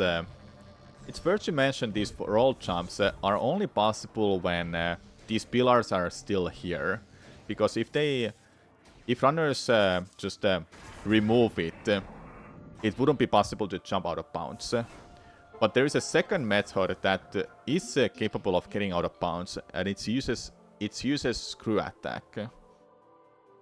But like I said, it's faster to get it later, so runners have to do that method instead with the roll jump. I'll add that as like a post explanation for doing the roll jump method. Boost jump, boost jump, boost jump.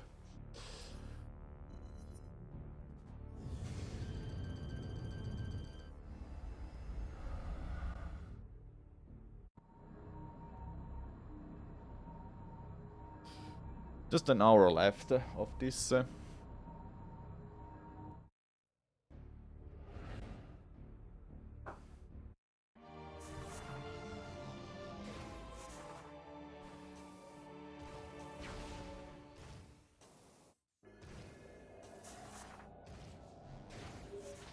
This is one of the reasons why missiles are correct.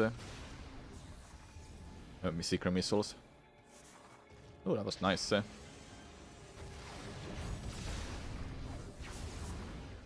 Helios fight itself, let's just say it's like the easiest boss fight in a whole game.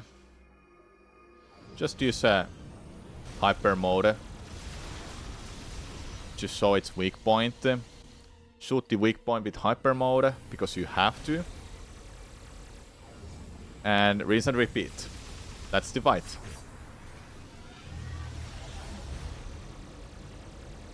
It speeds up the fight at least if you let it touch you with an attack, like as you can see here now. But you don't take any damage in hyper mode. Yeah, whoa, what a great fight. As a like a post, as a like my own thought on this boss, I think it would have been amazing if screw attack and seeker missiles were recurrent for this fight. But no, you just have to use hyper mode. Then we got hyper missile that destroys all of these thingies. Deals a ton of damage too, in fact.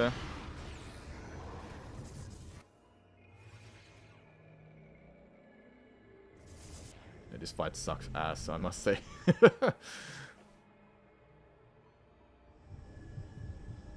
Now, with the first Leviathan completed, that should be the second one. We have Prio completely open. Don't have to get the map at all, like I said. Now runners want to go and get the screw attack.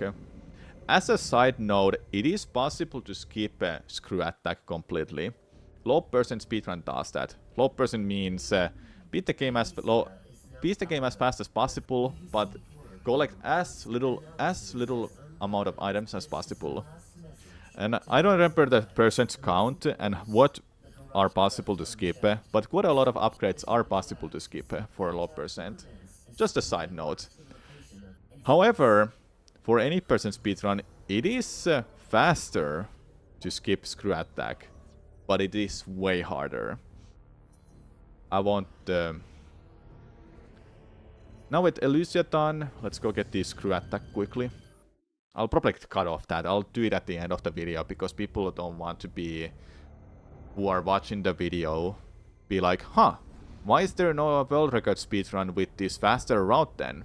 If it's faster. But it's way harder and well, Mikkel completed the run, but it wasn't a world record, unfortunately.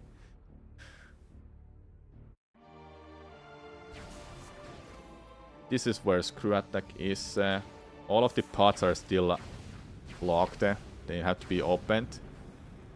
Good thing with the plasma beam is that all you have to do is just once shoot there and open those. Spring ball space jump is used here to get up on the platform. A slope jump nearby the ledge is also doable, but it's a little tricky with that enemy around as well.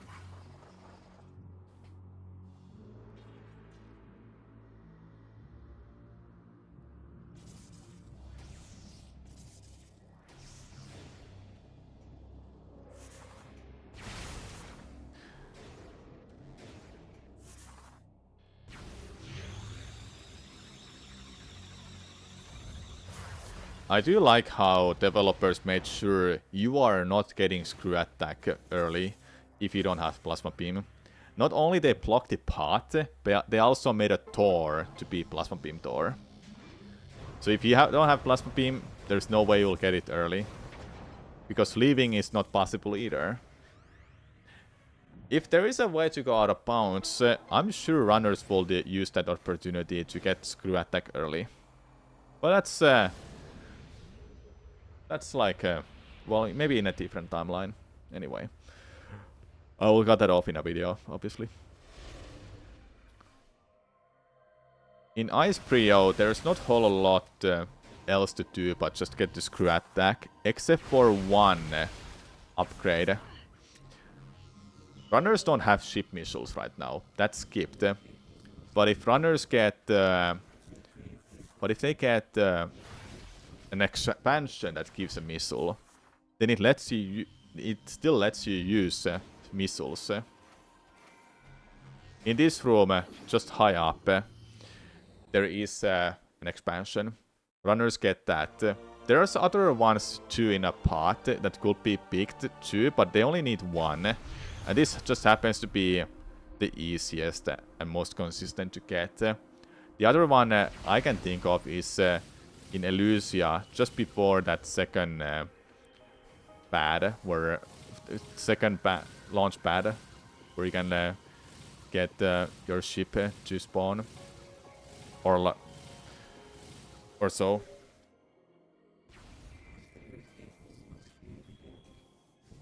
It's up there. You don't have to move the hand to get on this, and there you have it. Now they just wanna do is leave and head to Pirate Homeworld next.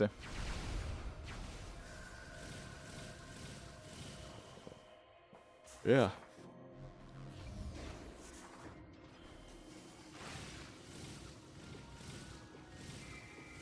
I'm still trying to like work on those speedrun explained videos. I wanna make sure they're really good.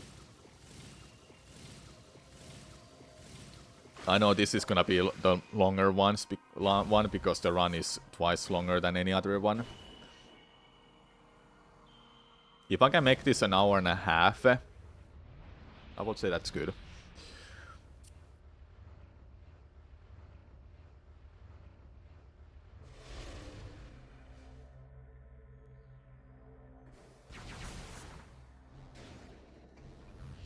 Not much left. Pirate Homeworld, some stuff there, yeah.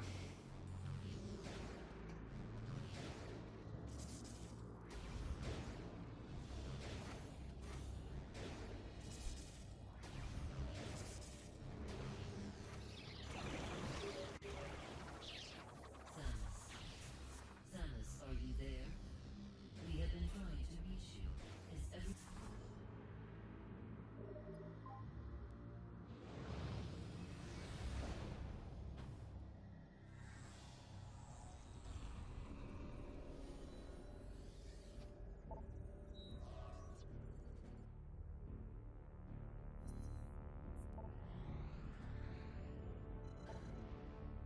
Next up is going to be Pirate Homeworld. I noticed that logo before, but I wasn't sure was that a mouse or was it actually logo of the game.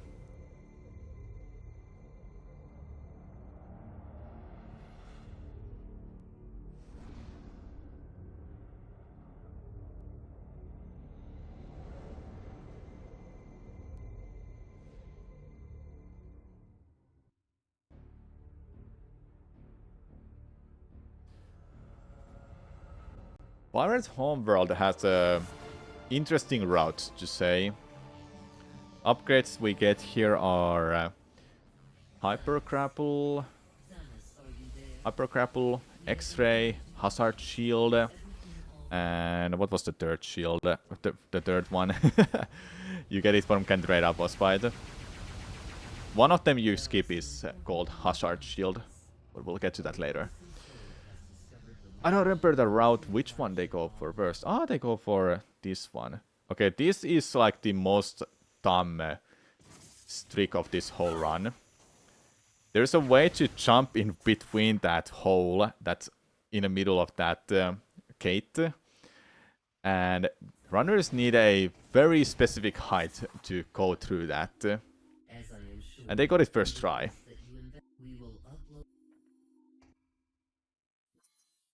They had to wait for that to show about that before they can scan this.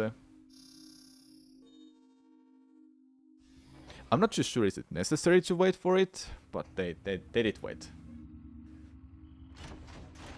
This shortcut opens up after you have opened a path, one of the paths in nearby the Cantreda area. This skip saves 4 minutes. Not everyone wants to do it because it's inconsistent. Like I said, you need a very specific height to slide through that hole. I've tried it myself and I sometimes have spent like 30 minutes just to get it once. But sometimes it takes me like a minute to get it. Not a great trick, let's be honest.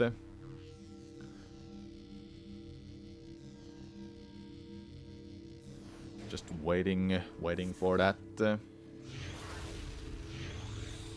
next room has this rock that can only be destroyed with the hyper missile.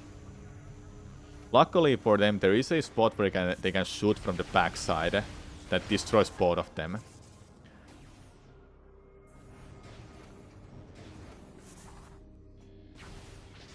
This is one of the rooms that you would go through when going to Cantreda.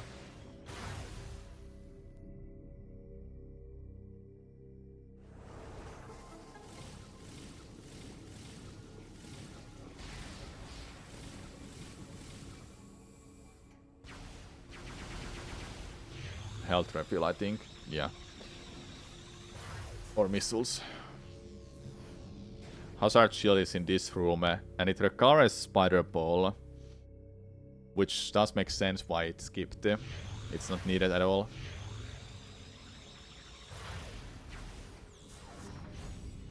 Spider Ball is also one of those items that skipped completely. Not necessary for this run at all.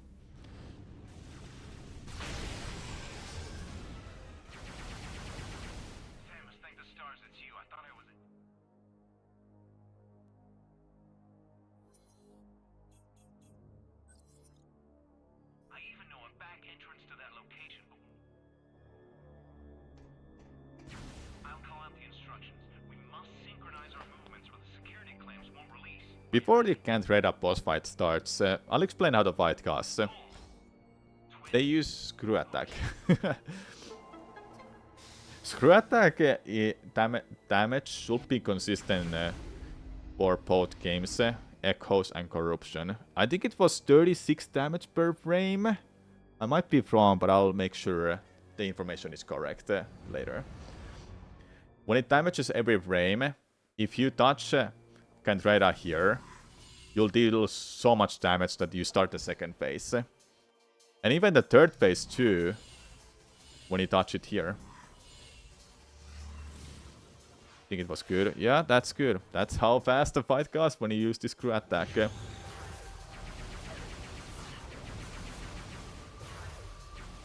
During the Samus part, they can't deal damage to it with the Screw Attack, so they have to just get it off from that.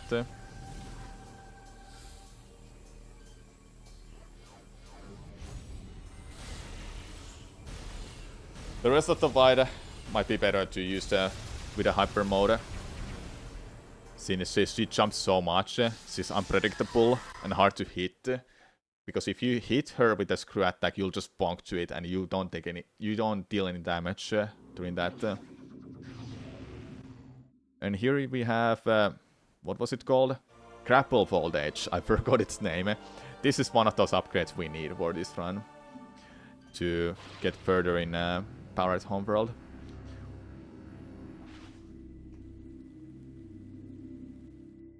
After that, we'll head back to different part of this region, which is heading back to the... After that fight, we're heading back where we were earlier, before we did that dumb trick.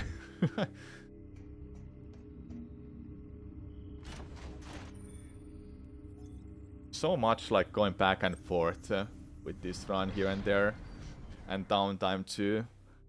Just easy to cut off in a footage.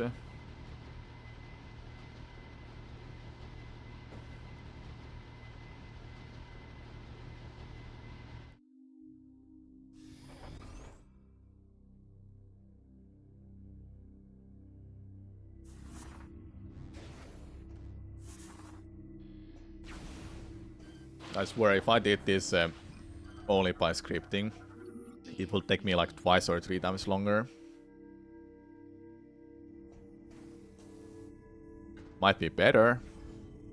I'm not sure. But this just helps me to give some character to the run as well when I'm here explaining like this.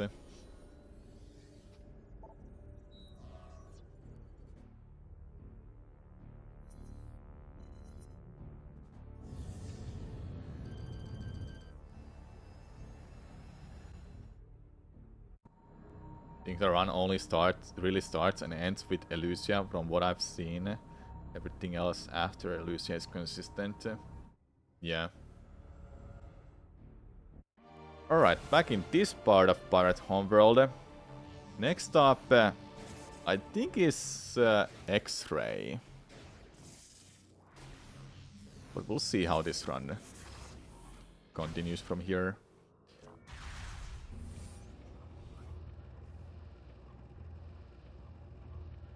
There will be a path to X-Ray that they can go through, but since they have grapple voltage, they can open that path that leads to the end of this region. And that's what they'll do. Without Hazard Shield, it would be impossible to do this, but for some reason there's this tiny spot where they can stand and use grapple voltage. If they're in a rain, in acid rain, and take damage at the same time, they can't use the grapple at all. So lucky for runners, there is that one spot that works.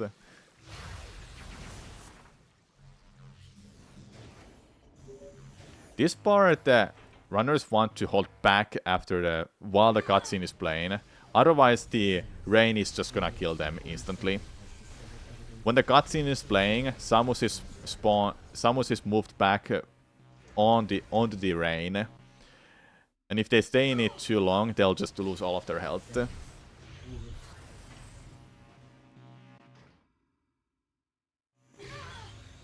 If you noticed at all, they had 3 E-tanks earlier, but after that last cutscene, they had 1 E-tank left. So if they stayed just a little bit longer, they might have game overed. Fortunately for this game over is that you can continue from a checkpoint. So the run wouldn't be invalidated,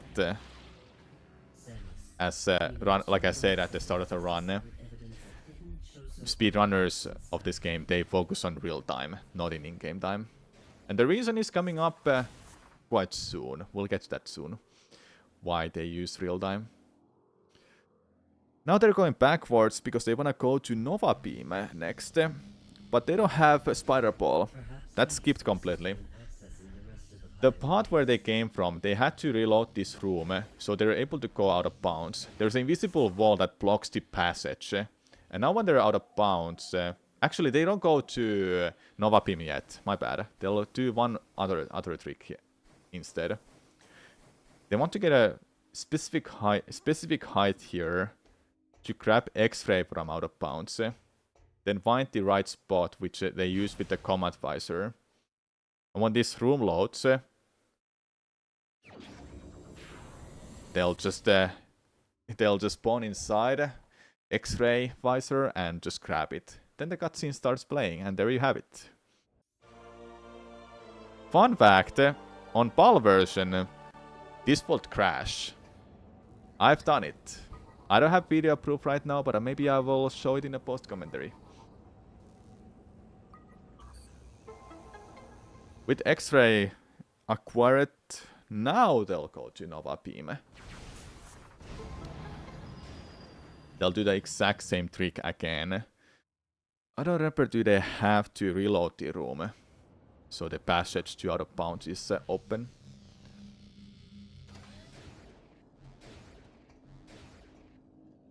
Yeah, they don't have to. There we go. So let's see if we get it again. This trick is a little weird. They have to release the joystick and hold the right angle. They have to hold the right angle on the joystick, then release it after using the boost ball, because they want to jump at the end of that before they hit the slope. Here they weren't fast enough to go back in bounds though, so they have to do a different method by clipping through the ceiling.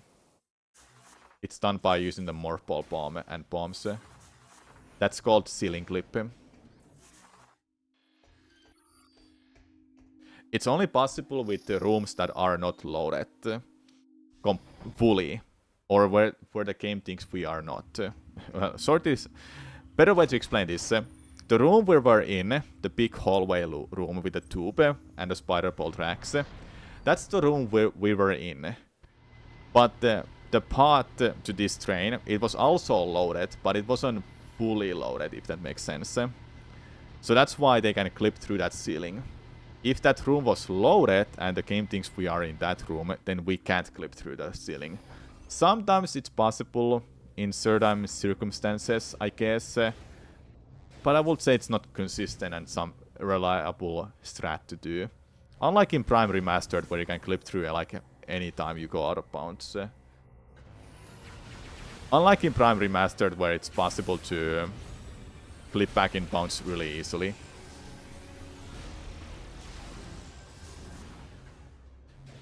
Now they killed those enemies. And next up, they wanna destroy the right side. Well, not destroy, they wanna just open the right side path. It would give them missile, but the reason they want to destroy that is to do bomb space jump. And they wanna go out of bounds, or like get on the other side that will be destroyed by this drill.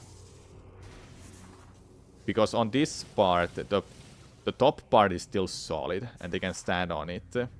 And here they wanna do another bomb space jump with 2 bombs to jump out of bounds. And in out of bounds, what they wanna do is navigate all the way to Nova Beam next. This next room load is a little tricky. The loading trigger is like somewhere nearby the door's frame, but they have to like drop down to it. There's many methods for this, I've seen, but that's the best way they can do it. Now they get to the next door, and this door will lead to Nova Beam. They want to wait for it to load, then jump on it to activate it. But they also want to load the previous room and make the game think we are in that. Because the next trick, next thing runners do is just drop down to Nova Beam. And they have Nova Beam now. The game auto-saved here now, and the only way they can get out is by dying.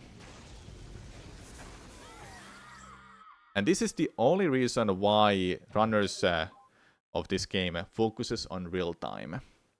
Because in-game time is inaccurate at this point onward, because they just did a game over. If it wasn't for this, then I would assume runners would still focus on in-game time. And with Nova Beam acquired, We have to just leave this place. It's lucky for runners that this checkpoint exists. So they're able to leave after acquiring Nova Beam. If that wasn't possible, they would have to do the fight normally. Here's the second energy shell.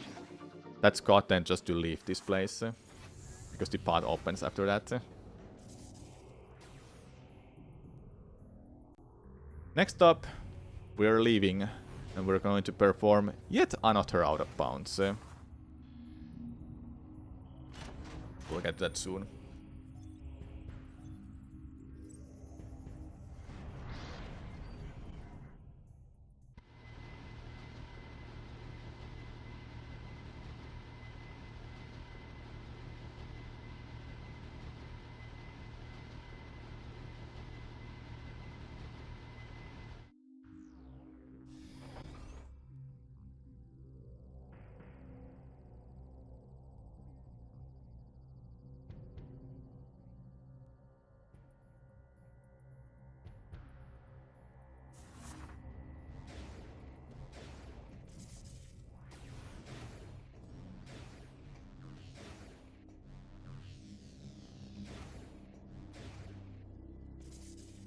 Half an hour left. Oh, yes.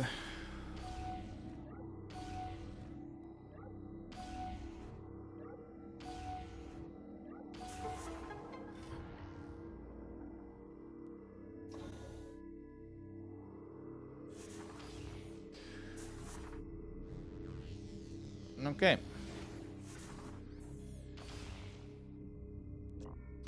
Oh yeah, before we do the next skip, runners have to craft the map. It may seem pointless, but there's a reason for it. They cannot get to Leviathan Seed without the map.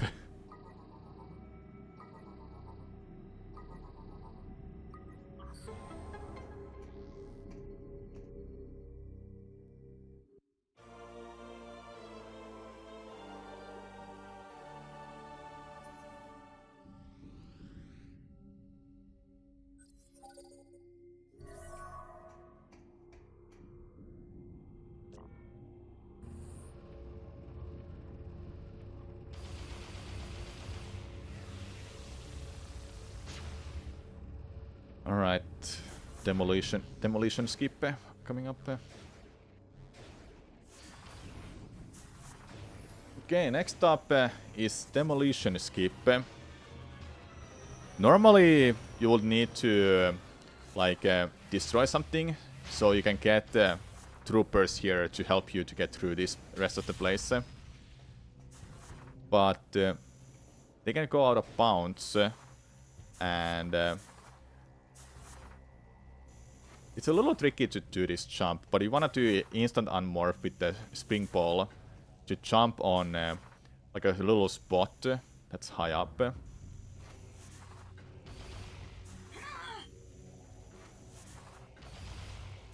It's not as easy as it looks because the ground is a big slope. There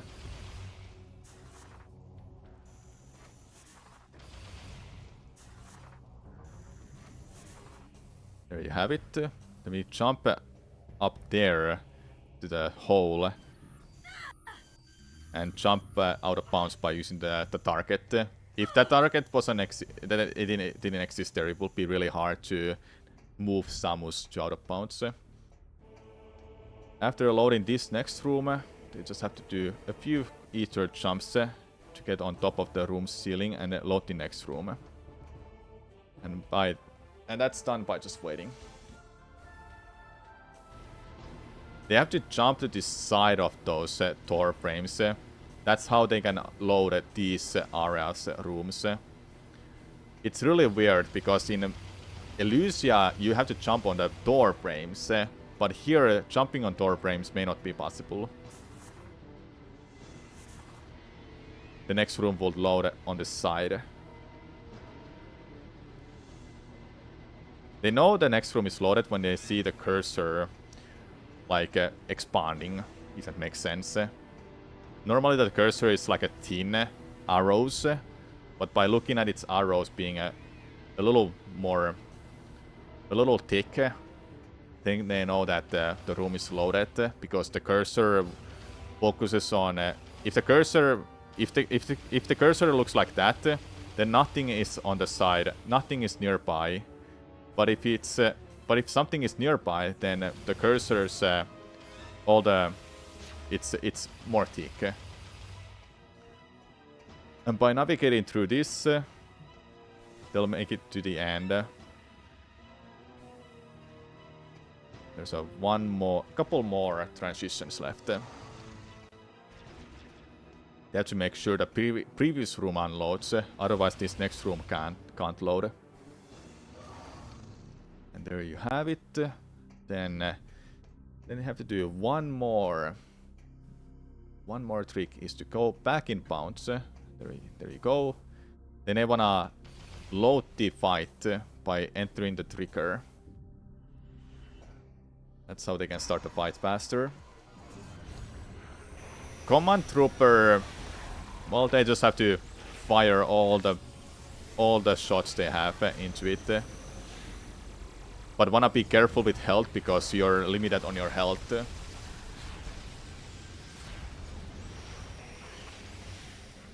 All the enemies must be killed, not just the trooper, the command trooper, I think it was called.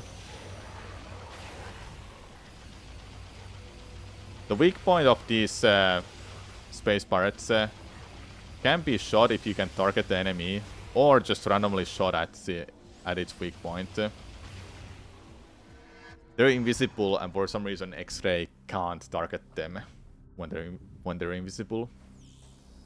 For some reason X-ray can't target them when they're invisible. It's kinda strange. One of the harder fights, in fact, in a game if you're on hyper mode. And now for that ship missile expansion coming in clutch, we can open the path forward. If runners didn't have ship missile here at all, the expansion or getting the main one, they will be soft locked here. They can't leave, they can't do anything. They can't even spawn. They can't even command the ship to come there to get them. And the next up is gonna be Omega Ridley fight.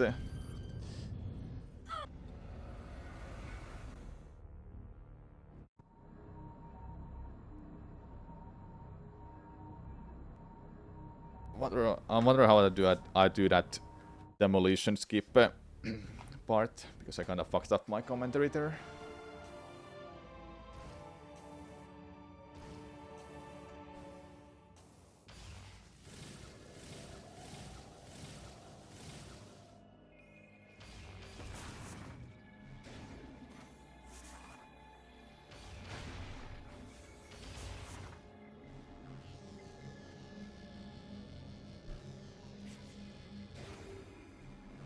Against Omega Ridley, Nova Beam, X-Ray will be used as well as Hyper Mode.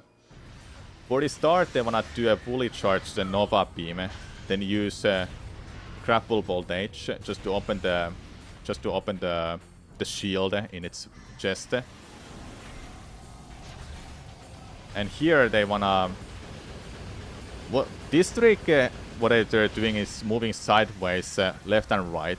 It's just to help to... Well, how can I say this? It just happens to be consistent for them to shoot at the shield. The fight got so fast, it was really hard to explain anything. It is possible to shoot Omega Ridley while it's flying. However, you can't finish the fight while he's flying. He has to be on ground.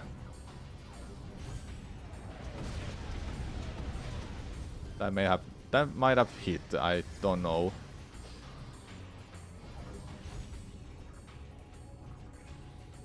Now it's just a waiting game mostly. That's a shot. Didn't get a second one, but it's really weak now, and the fight is gonna be done really, really fast when it lands.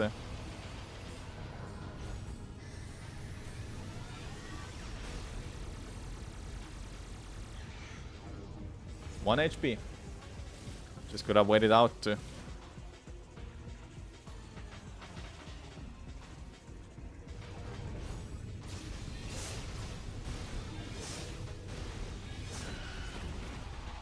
And there you have it. That's Omega Ridley fight. That gives us Hyper Grapple. And those bigger obstacles that requires this can be destroyed with this. All we have left for this run are two things. Get the pirate code in Valhalla. The ship that went lost for months. And use that pirate code to go to Leviathan. Or use that pirate code to activate Leviathan for you. So we can access Phase, the final area of the game. There's a little weird side effect here. Never mind, there isn't.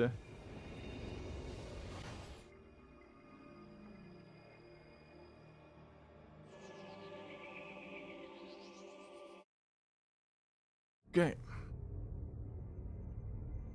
It's 20 minutes left, I think. Yeah, 20 minutes.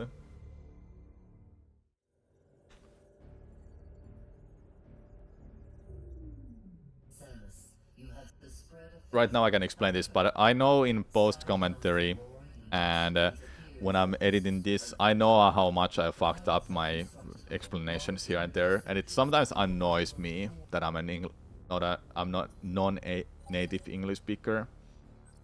Then I have this accent and I have dysphasia. It makes just talking hard sometimes, or I start mumbling, and I fucking hate that too. All right.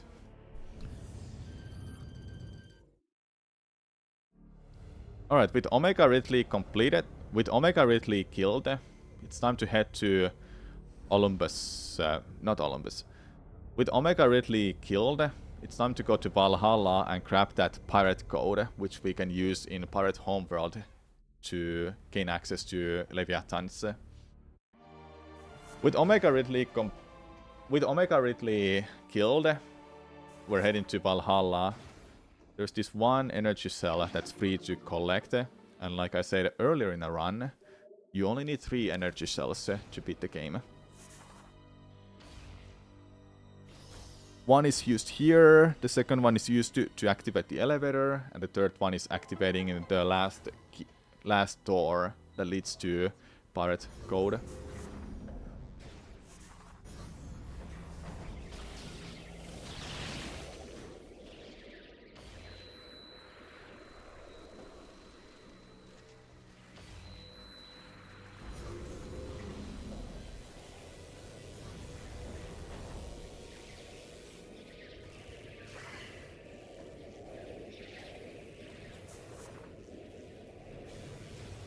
You notice how Samus's movement is more controllable when you can target something.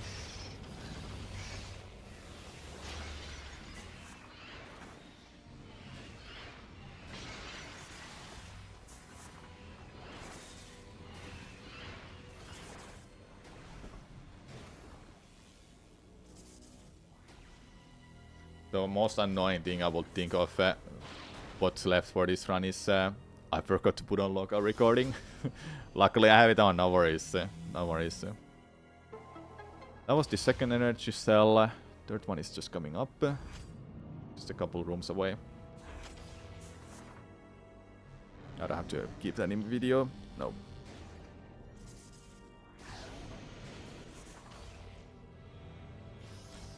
Alright, that's all the energy cells for this run. Couple rooms away, there will be 2 more slots to activate the bridge, and you can move forward. But it is possible to skip them by using the screw attack. Oh, and if you put down those 2 energy cells, you would have to fight against Hunter Metroid, which can be just one-shotted with X-Ray. Maybe 2 shots, I don't know, but I know it can be killed fast with the X-Ray.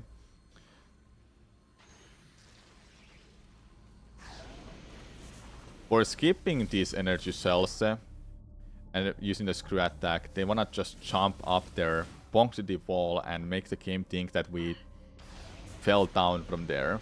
For some reason, there's a respawn point after avoiding out. And thanks to that, that's how they can skip 2 energy cells. I think I'm pretty sure I heard this right. On a trilogy version, there's an invisible wall that blocks your passage there, so you can't skip those 2 energy cells.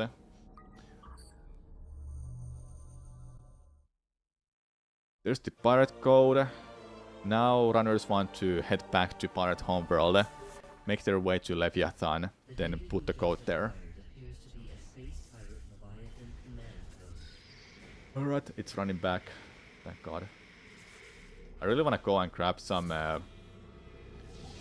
drink, but not now.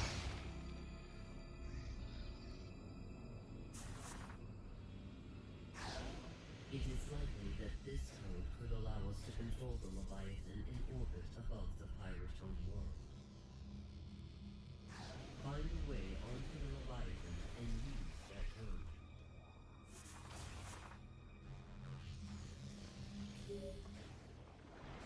Samus, we have received new data from AU-217.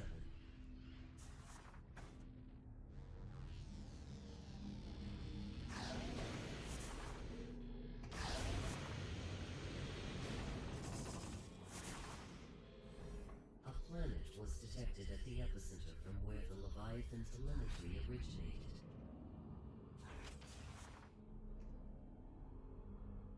We have named this planet Phase.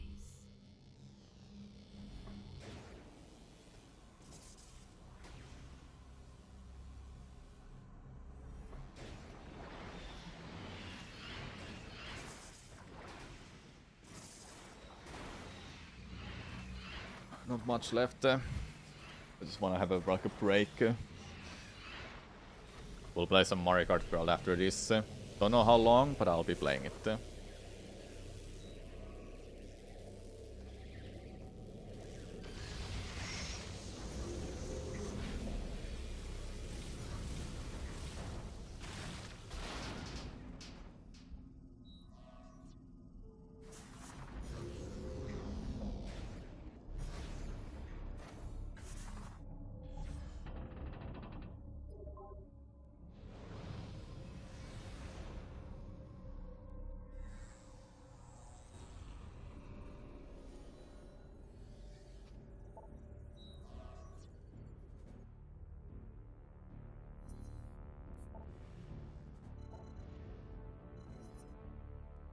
I don't think there was anything to explain here.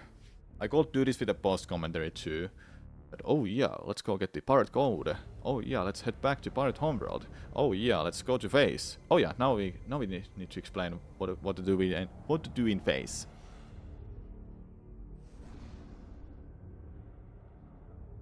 One thing I also need to make sure I do in this commentary is to avoid not just avoiding repeating words, but avoiding to remind all the time. If people watch this run and they're this far in, they know what this run is about now. They know Hyperball is skipped, they know Ice Missile is skipped. But I guess it's good to remind about the Hyperball just because of that one room, Impact 2 rooms, in Phase, and why they have to go out of bounds. And I think that's the one I should remind why they have to do this.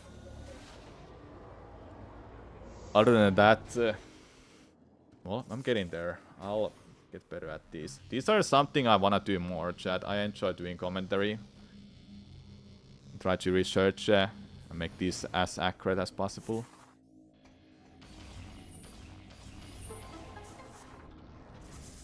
Yeah, I'll do this with post commentary this part, and I'll just show these video clips. This is one of the few and only obstacles they have to destroy with Hyper Grapple.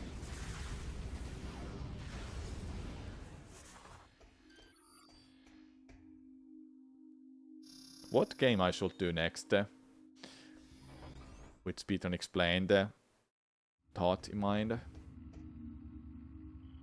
Mario's are like just Mario is jumping up, Mario is jumping down. So if there was a hyper grapple skip that will be included, Mario Sunshine will be interesting. I've already done it. I don't want to do it again.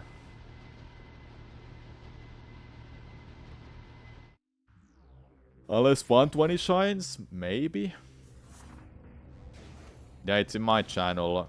It was about how speedrun, how 112 something was achieved. I have that video. That's my speedrun explained for Sunshine. It's more of like my reaction to the run than just explaining the things.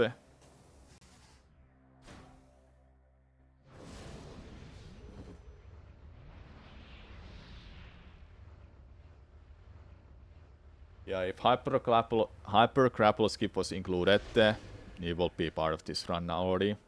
Like they would actually be done with the run too, if that was possible. Something like that.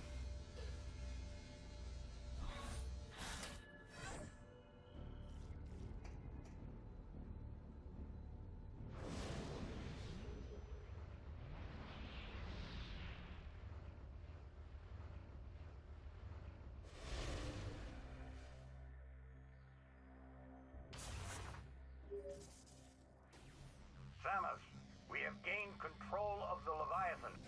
Now we'll be able to open a wormhole and warp to phase. Metro Prime 4 speedrun explained next. Time to end this. With Prime 4's speedrun explained, I'll wait before the route is quite settled. And there are actually interesting skips.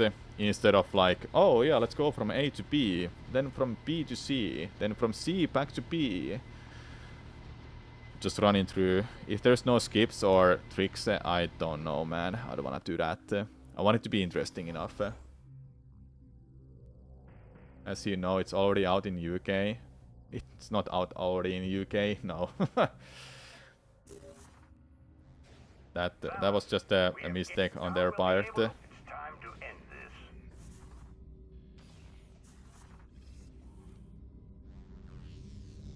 Once you rendezvous with the fleet, we'll head straight into the belly of the beast. I look forward to fighting alongside you again, Samus. Godspeed.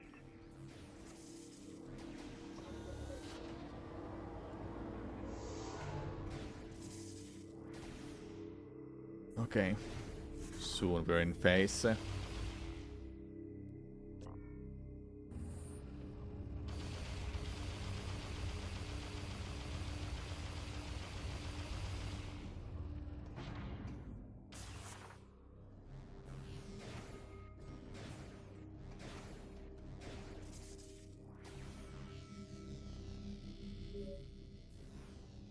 Take heed, Samus. Please be sure to.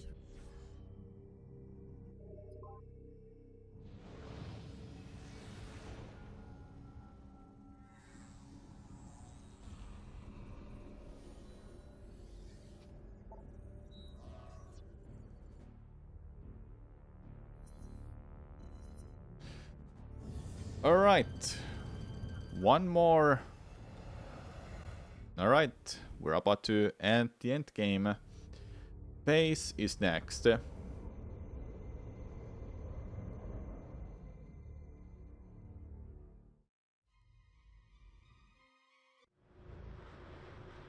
Alright. We're about to end. We're about to reach the end game. Phase is next. In phase, there is an out of bounds that runners must do because they've skipped a hyperbole. There are 2 rooms in phase that are impossible to get through without hyperbole. And it so happens that out of bounds is even faster, even if you go through phase normally. So there's at least benefit of doing out of bounds. This out of bounds comes out. This out of bounds is coming just a couple rooms ahead. They have to jump out of they have to jump with a roll jump, with boost jump. They have to jump.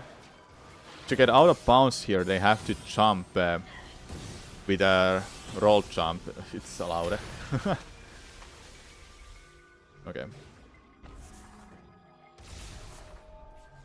This is the room where they'll get out of bounds. Ooh, that was really nice jump. They have to kill these enemies out of the way before they deal damage. And they're on the way as well.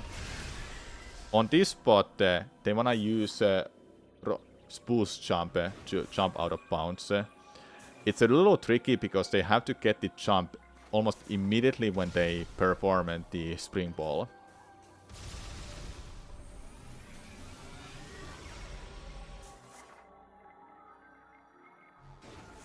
What makes this also tricky is they have to use X-ray to see if they can gain height. They can't go into hyper mode because they're in a permanent hyper mode right now. But that's just done so they can get on top of the room's ceiling. And they can then get on the door frame. On the door frame, all they have to do is just jump, so they transition to the next room. For the next one, this is the room where they can't go through without hyperball. There they did wait just for a while, so the room loads. This room they can get through without hyperball, but the next one is also impossible without hyperball.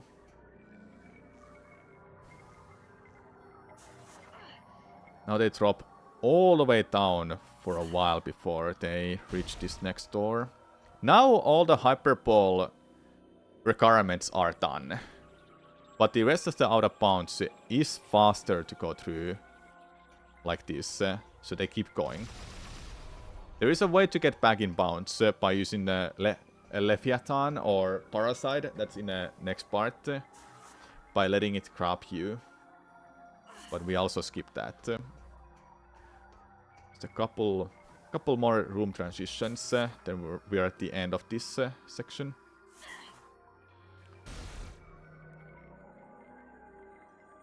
This next part is could be a run killer if they're not careful with using the target here. Because if they don't get inside this part that drops down, they can't enter the final fight. And if they go past that, there's soft lock there, and they have to just wait until they die, because the time just runs out eventually for you. Alright, we're in a Dark Samus fight, by the way, and it's a pretty fast fight on this mode. Just gotta keep shooting it with regular shots and pit in a couple of hyper missiles here and there.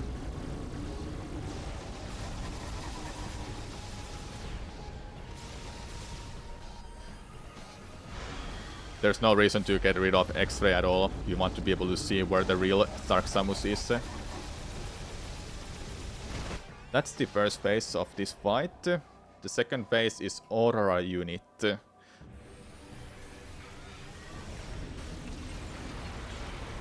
Here you wanna just stun it, so you can start damaging it by taking off the plate. For the plate one, you want to shoot one hyper missile, 4 regular shots, and a hyper missile to deal more than half of its HP. Deal half of its HP of damage. So you can basically choose cycle this phase. Doing the same thing again. And there's the second phase completed. Everything happens so fast. For the third one, just gonna damage the back side of the head, and that's the fight.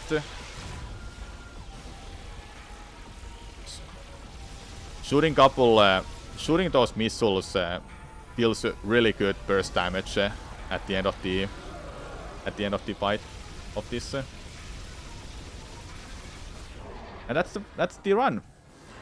The final time being around 2 hours, 13 minutes and 19 seconds. That's how speedrunners beat Metroid Prime 3 in about 2 hours.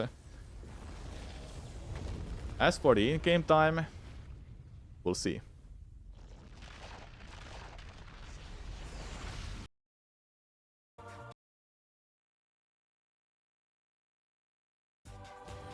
And as for the in-game time, here it is. It is 1 hour 41 minutes. I hope you enjoyed this video, and I hope you've been enjoying this trilogy Speedrun Explained. And I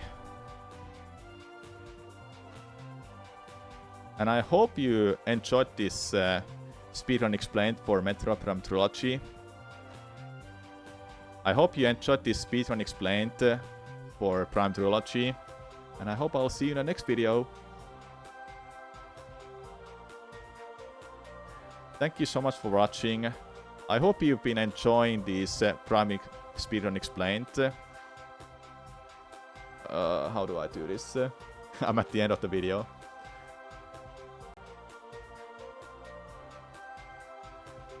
Thank you so much for watching. I hope you enjoyed these Speedrun Explained videos for Metro Prime Trilogy. Thank you so much for watching. Alright, good enough. Good enough, man. I'm glad. Alright, I got another video to work on. I think this will be tricky, because I want to figure out where do I do those post commentaries.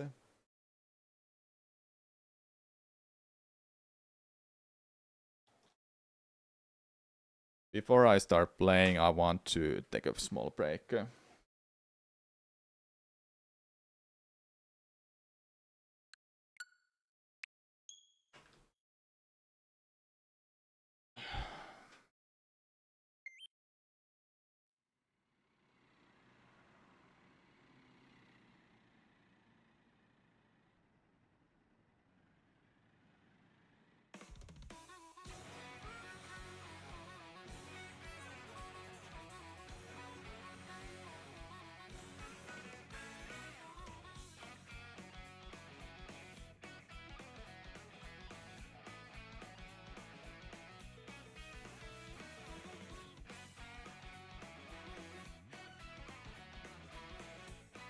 Okay, sorry, I'm just... there we go. The one I want to use.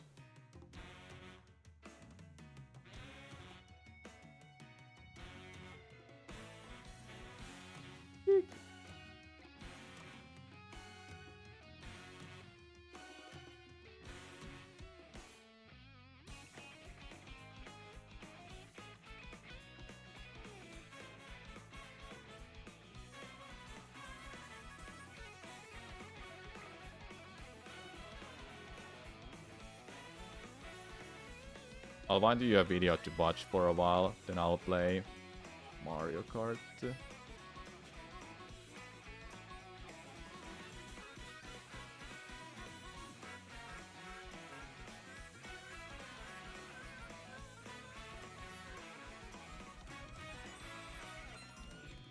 I'm gonna change the title first. Let me just go see it first. Where is it?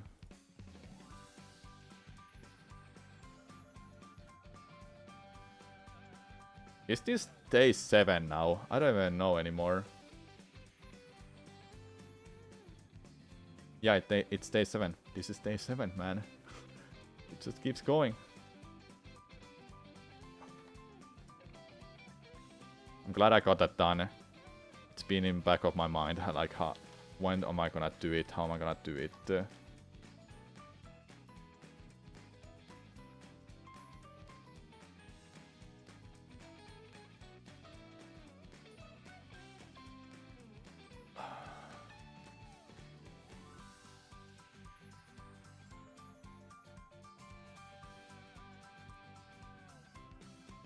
Okay, what kind of video we wanna watch? Yeah,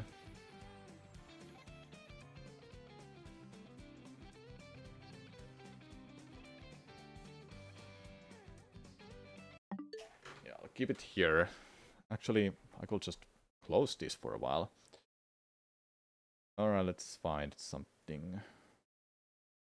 Yeah, I'll take a break first before I start playing, okay?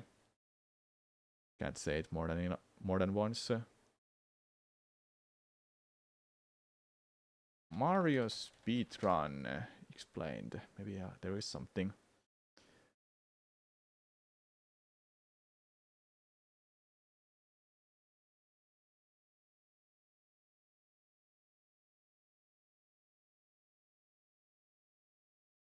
Oh, this one. Super Mario Bros. 3 in 3 minutes. World record speedrun explained. We'll watch this. 15-minute break. Alright. I'll be right back. Thank you so much for watching so far. You may have seen the speedrun of Super Mario Bros. 3 that completes the game in just about 11 minutes. The general route is pretty simple.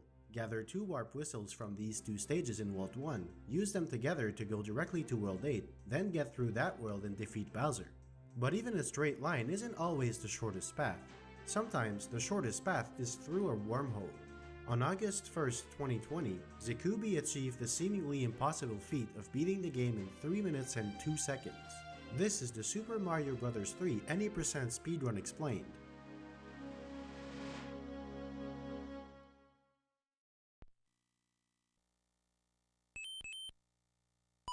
The first 2 minutes are very similar to the Any% No Wrong Warp run by Mitch Flower Power. Zikubi gathers P-Speed early in this level and blasts through it with ease.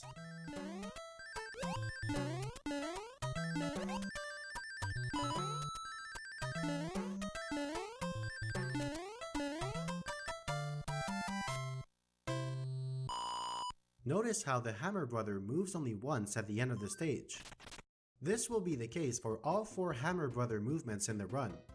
This optimal pattern, which only has a 3% chance of happening, is required to get such a good time.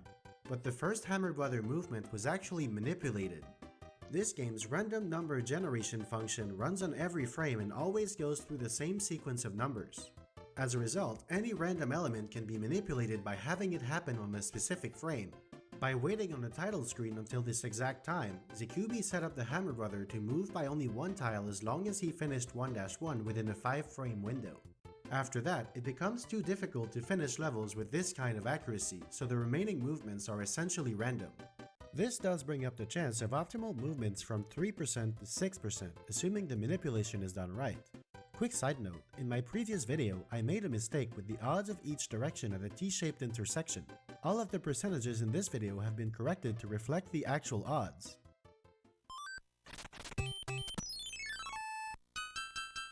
In this level, he does the same strategy of reaching P-Speed on the pipe, then tries to get Mario to run down slopes as much as possible.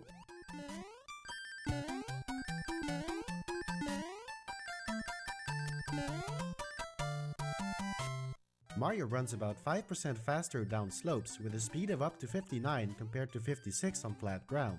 Over the course of the level, running down slopes saves about 3 or 4 frames.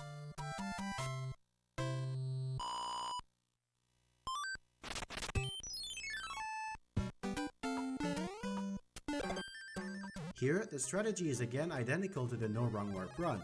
Zikubi needs a mushroom to get the super leaf in the next level, and he needs to wait 4 seconds on this block to reach the secret exit and get the first warp whistle.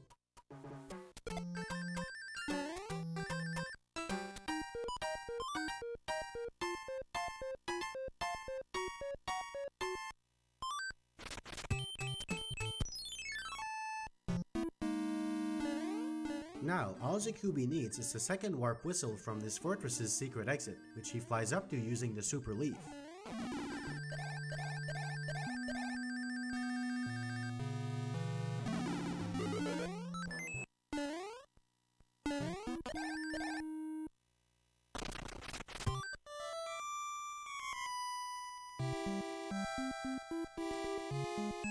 Here though, he doesn't go into World 8.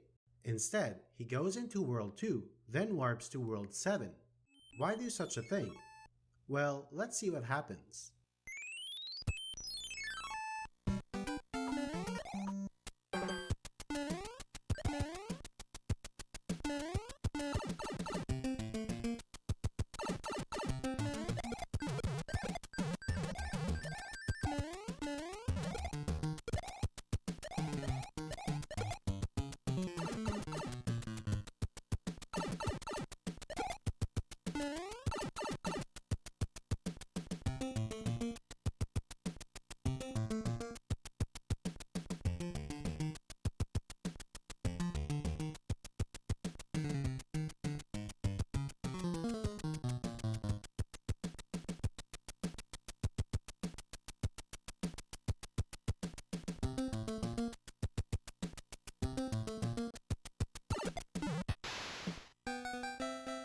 And that's it. That's the run. So what happened? In short, Mario hit a glitched note block and the game crashed in the perfect way to make it immediately load the ending sequence. To help better understand why, I painstakingly recreated the run frame by frame on emulator. The result very closely matches the original and will let us analyze all the variables at play. First, Mario hit the side of this pipe and entered it in the wrong direction. With enough speed, Mario can sometimes move into solid blocks. He can usually only stay inside of a block for a single frame, after which he's pushed out. But by clipping inside of the pipe at this spot, he's also standing on a pipe exit tile. Normally, because pipe exits are always connected to a pipe, Mario can only go in them from one direction, so nothing was made to specifically prevent Mario from entering them the wrong way. So, by pressing down against the top of the pipe exit tile, Mario goes down into it instead of up. When Mario's traveling in a pipe, he simply moves along the pipe until he reaches another exit tile at the other end. However, in this case, there's no other end, so Mario keeps going down this glitched pipe until he leaves the bounds of the level map. So, where does he end up? Well, this is where it gets complicated. The level data is divided into up to 16 screens ordered from top to bottom in vertical levels. The game uses a table as sort of a reference sheet. For any given screen, the table holds the memory address of where the level data for this screen is located. When Mario reaches the 17th screen, there's no more level data, so the game starts to look beyond the table to find the memory address. The address found is garbage data, which is a value used for a completely unrelated purpose that makes no sense when used as a memory address for level data. The game then goes to the wrong place and finds more garbage data that it interprets as if it was level data, so the end result is a garbled mess. To make things worse, tiles are drawn on screen through a separate process that also goes horribly wrong, so the garbage on the screen is different from the garbage that is actually there. Mario keeps going through this mess until luckily, at the top of the 19th screen, the garbage data happens to line up so that there's a tile that acts like a pipe exit and frees Mario from the glitched pipe. On the right edge is the culprit for the whole game crash, an invisible note block. The animation when Mario bumps a block is more complicated than it looks. Blocks are background tiles, which are generally incapable of being animated in this way. To get around this limitation, the background tile is removed during the animation and replaced with a sprite. That removal is what causes the crash. Super Mario Bros. 3's ROM is 8 times larger than what the NES can load. Instead of loading it all at once, the ROM is subdivided into 32 banks that can be swapped in and out of memory so that only 4 of them are loaded at any given time. The memory address for the 19th screen happens to point to a location that's normally used to control which banks need to be loaded. Normally, only the middle 2 are ever swapped out. The first one is always bank 30 and the last one is always bank 31. But when the game attempts to remove the note block tile for the bumping animation, it swaps out these 2 banks instead, replacing the very code it's currently running for a different part of the ROM. This causes one of the key elements of the NES processor to fail, the stack. Instructions in the code are organized into multiple layers of routines and subroutines so that any given basic function has its associated routine that can be called from any point in the code. When jumping around between subroutines, the processor needs to remember where it came from so that it can go back there after it's done. This is what the stack is used for. The stack is essentially a list of return addresses in reverse chronological order. Whenever a subroutine is called, the memory address where the call was made is added to the stack, and when a subroutine is done, the processor returns to the address at the top of the stack to go back where it came from. Typically, the number of return addresses in the stack matches the number of layers in the subroutines the processor is currently in. However, in this case, because a different part of the ROM was suddenly loaded in, this balance is thrown out of the window. After swapping out the ROM banks, the processor starts running code from inside a subroutine, at the end of which is an instruction called return from subroutine. So the processor looks at the stack and finds only one return address, so it goes back to that address, clears it from the stack, and resumes executing code from there. But because the ROM bank was swapped for a new one, the return address no longer points to where it was supposed to. Instead, it points to yet another subroutine, which ends in the same instruction, return from subroutine.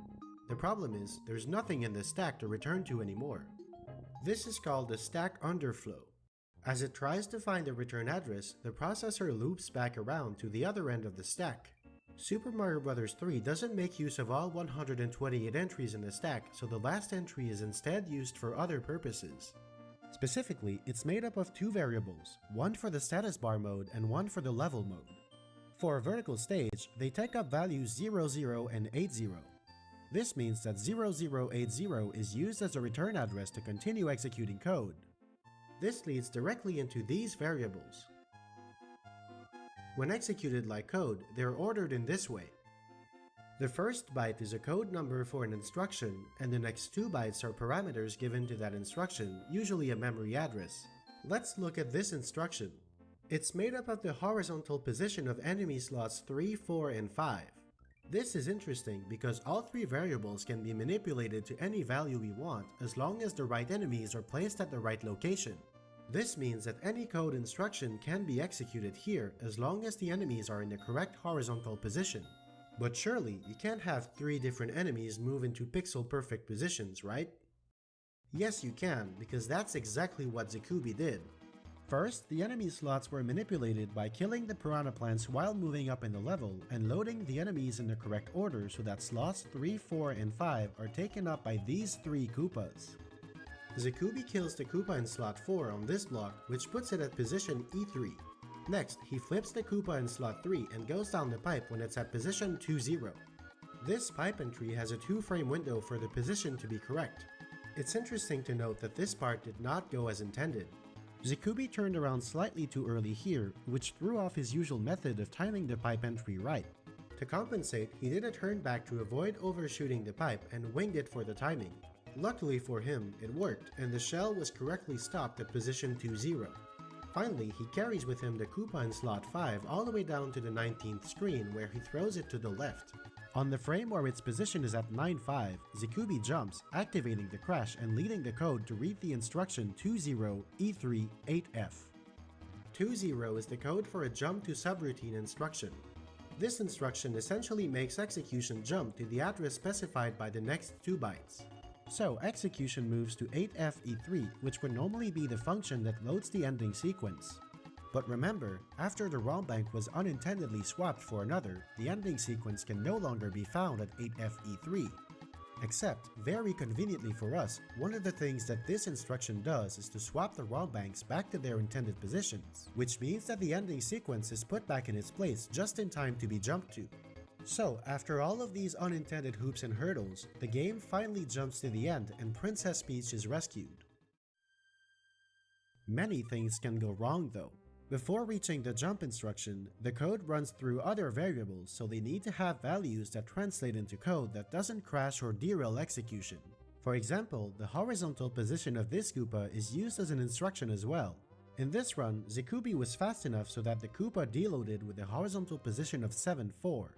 If he had been 2 frames slower, the Koopa would have had a position of 7.2 instead, which translates into an instruction that instantly stops execution. 5 of the 11 most common Koopa positions would result in the trick failing. On top of that, the sound engine also runs into its own issues. In short, the sudden jump to the end sequence deletes the music data that the sound engine was reading, which causes it to get caught in a loop. Depending on where the music was before the jump, the processor can eventually exit the loop and play this glitched sound. Or it can get stuck for longer and delay the ending. Or even worse, eventually hit an instruction that tells it to quit all execution.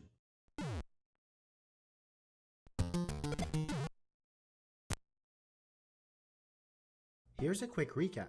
Mario clipped partially inside of this pipe, which allowed him to take it down instead of up. This glitched pipe has no exit, so Mario goes down until he's beyond the bounds of the level and into garbage data, where a note block can be found. Interacting with an out-of-bounds note block causes the game to go through a series of unintended jumps in its code that eventually leads it to read the horizontal position of enemies as if they were instructions of game code. Through careful manipulation, they're set to values which translate into a simple instruction that tells the game to load the end screen, so that's what it does, and the game is beaten this way.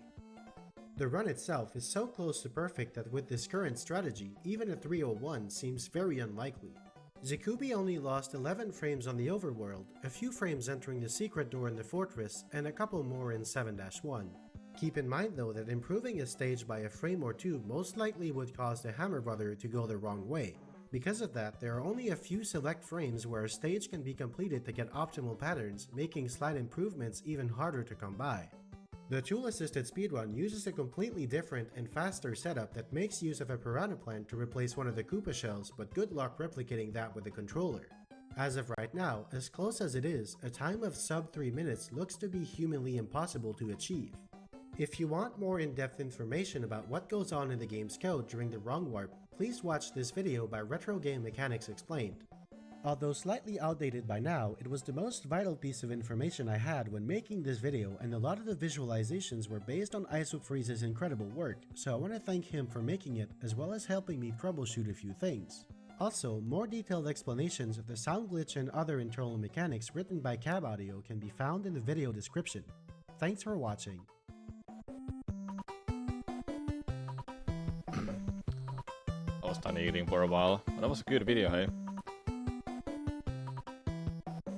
I like these kind of videos, they're always fun. Just so much random stuff is going on and you have no idea, then you just keep listening to it because it's just really fun.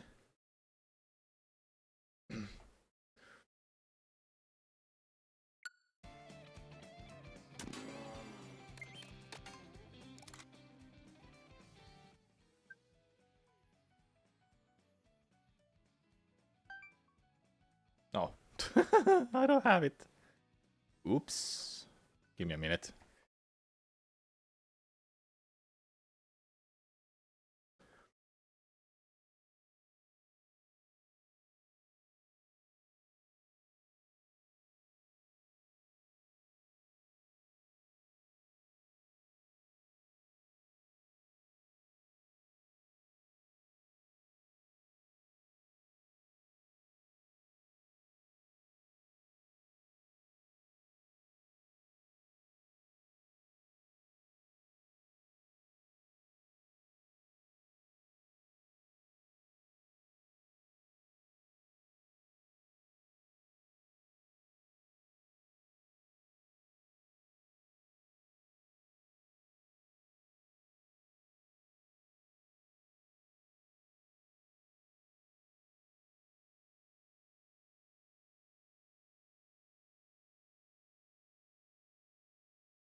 Who is it now I have to play as? You...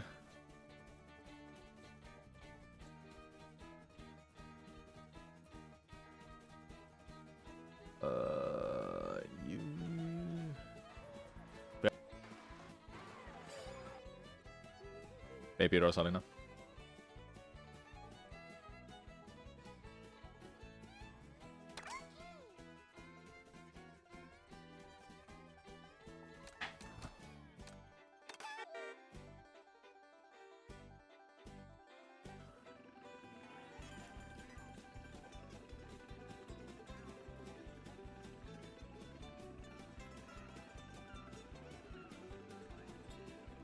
Have any of you done melee delay, by the way? I'll show you what it is about. Oh yeah, timer. So have any of you done this. I've done it for quite a few weeks by now. And, well, I know what is this. I'm not gonna tell what it is, though. But I have a good streak going on. I have 3 streaks, 3-day streak. On 20th day, I got it first try, both character and hitbox, or the move hitbox, in 20 seconds. Yesterday, I got it in 9 seconds. Both of them was right. Then today, I spent almost a minute thinking, what is that move? Because I wanted to keep the streak alive, and I caught it first try. Man, stuff like that is so much fun. I can't do it on stream because I wanna do it as soon as I can in the morning. Beach down smash? That's not beach down smash. I can show it to you. What is it? It's really good. This is so good. I mean, I know what it is. And this doesn't count anymore. Okay, do you think that's... the first thing that came to my mind, I was thinking that's Dr. Mario, Luigi or Mario's down B. But when I saw that, when I was thinking about this for half a more minute, I was thinking, wait, is it up B? Then I put DK's up B. And it is. It just makes sense when I was thinking, hold up. That's what he does. Yeah, it's so much fun to do that. I recommend. It's got melee. Yeah, it's not Luigi down B. No.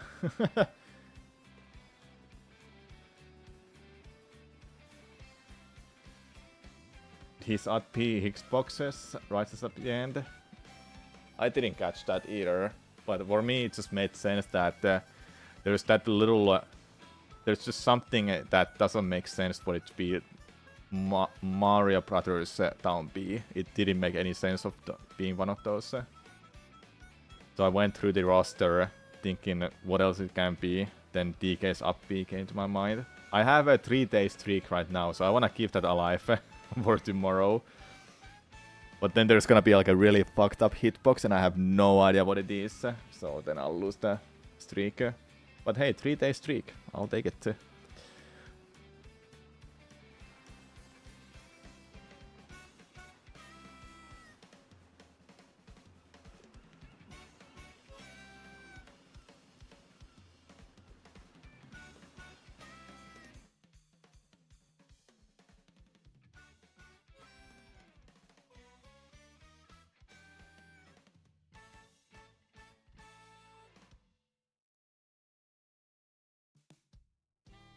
We're gonna get Link's broken neutral air. We had Fox's or Valko's neutral. Dude, what happened to this room? It's fucking dead. No, I'm not doing that. Mitä meinaat, Nikke?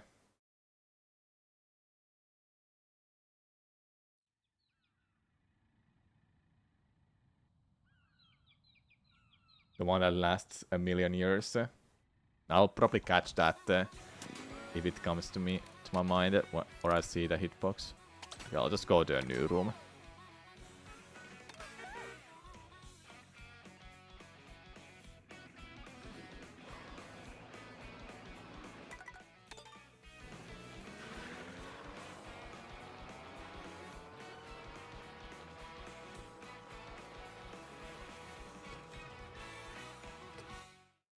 Oh. Could please be more people. Sure, I'll go with this now.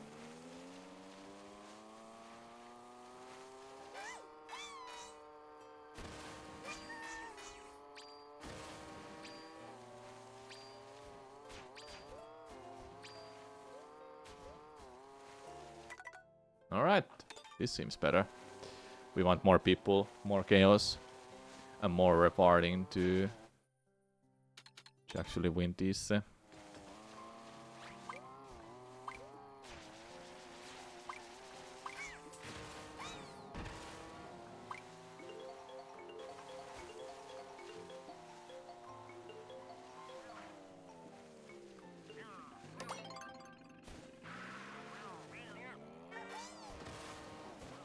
Alright. First track of the day. Mario Circuit. Everyone is over 8,000, except couple. Or there's one 5,000. Just purchase the Switch 2.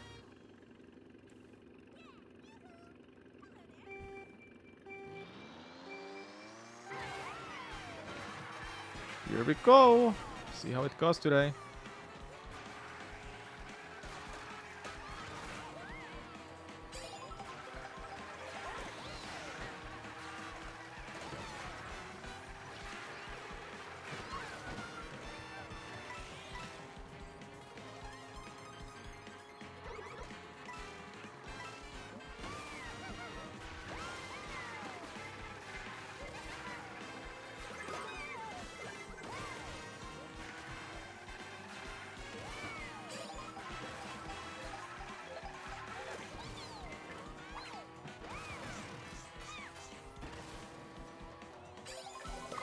No.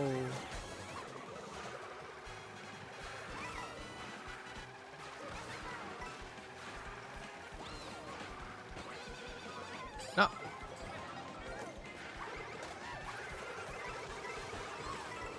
It got destroyed already. Oh no, the chaos. Oh my god. Yeah, it's lost. Go, go, go, go, go. No, not up there.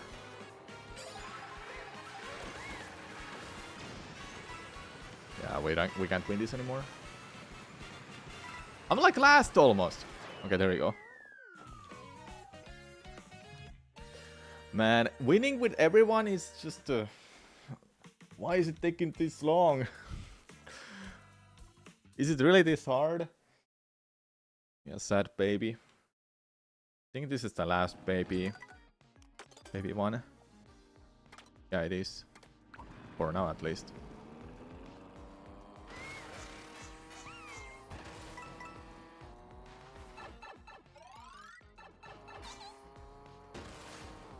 What?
There's Penguin in the race. Is that a bot or not?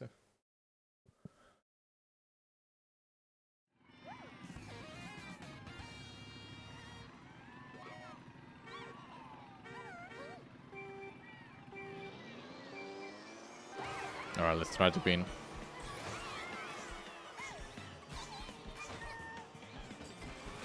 No, I didn't get an item.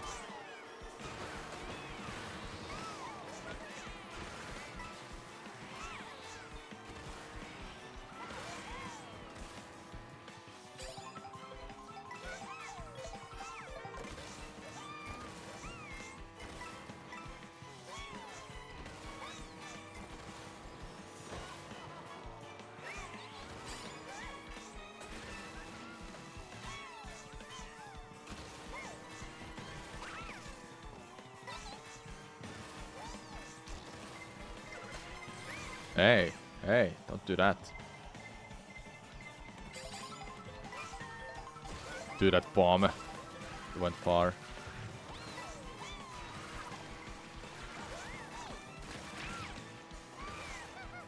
Oh, that gets rid of Blooper.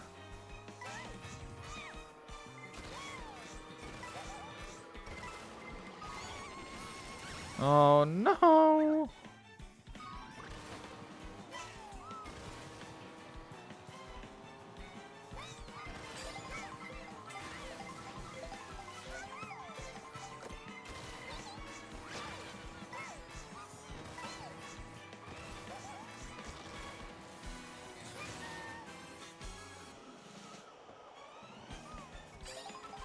I'm not gonna catch it anymore. I can, technically. No, well, not with these. Oh, no. Did I hit it? No, I didn't.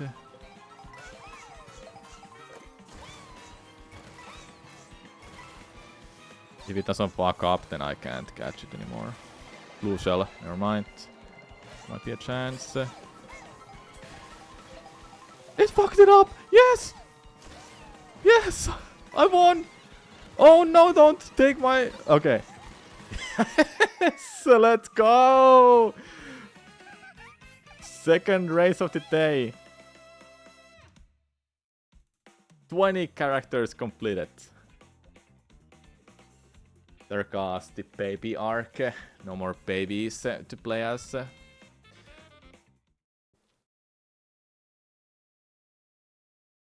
Next up, who do we have next? Peardo.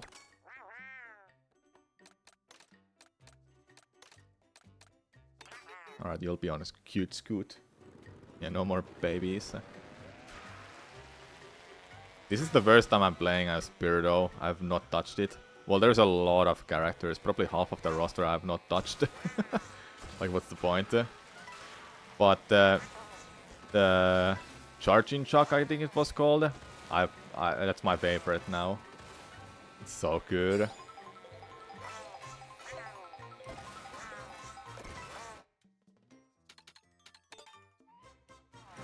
Yeah, Newt on a scoot.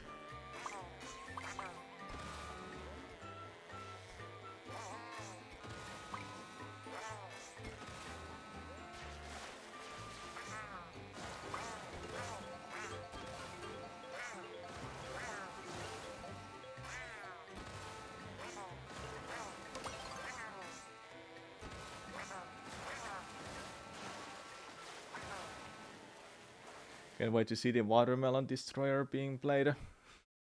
You're just waiting for Katakuak this much, man.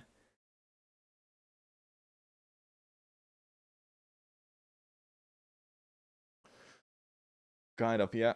Yeah, I know. I wanna play as him, but I can't go out of my order because I'll get confused at which ones I've done.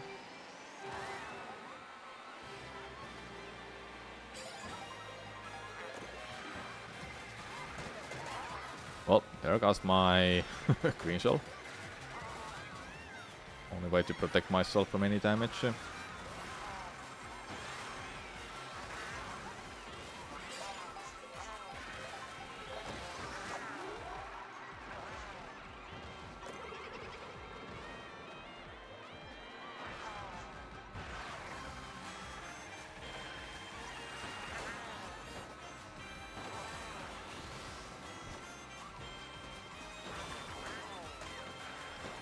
Get rid of those freaking things.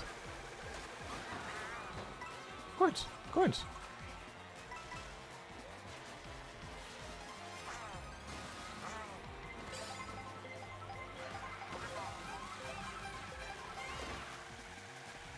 Woo! That banana was close!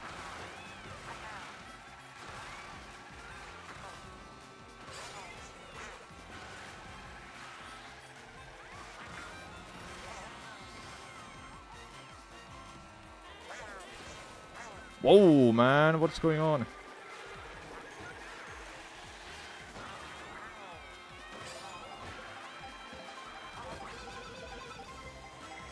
Well, enjoy your blue cell. You just got it there.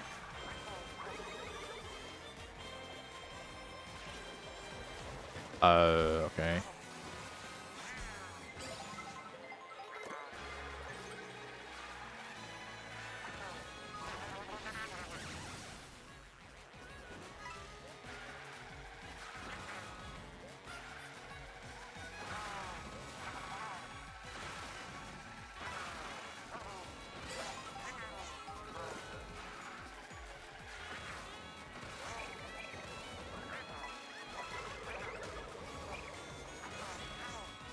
Okay, I need a blue shell. Need a blue shell. Please. Summon the blue shell. Summon it! No! I could have used the bomb at it, but that was gonna be so hard to pull off. I should have done it. I should have done it for it. Because the content. Because of the content.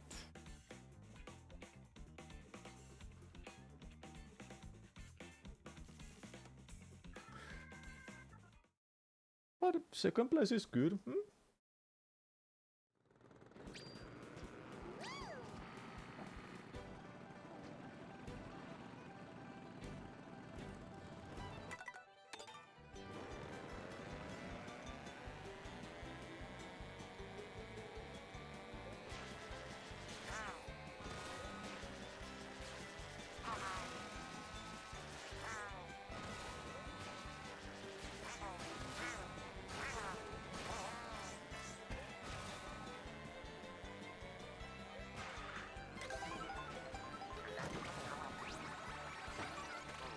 Hey.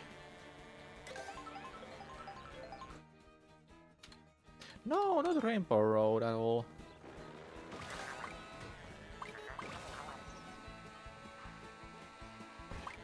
Stop! Going so fast. Hello, Piccola. How's the challenge? I just got a win as Rosalina, baby Rosalina. Don't say it's good.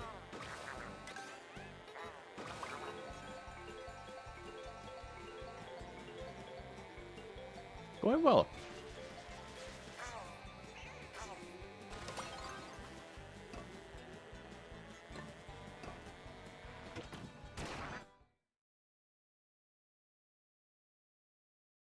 Time for cinema.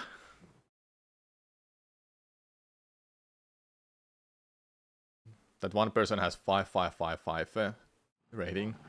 That's so good.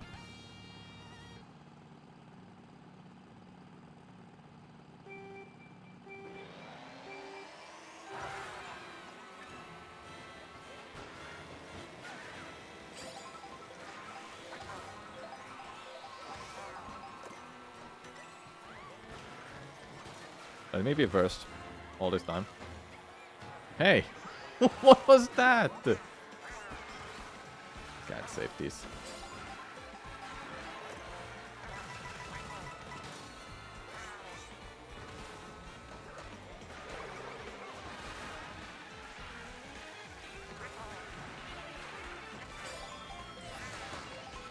Okay.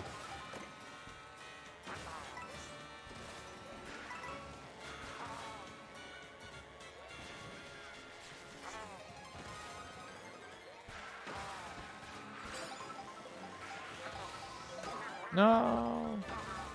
Try to go to the left side. Hey! Don't take my banana. Of course, now when I need the banana, I'm gonna get red shelled. Dude! You can't make that up, man! I can't believe it! They took it up my items! And someone did a shock dodge. Yep, many of them don't.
Back spam! No!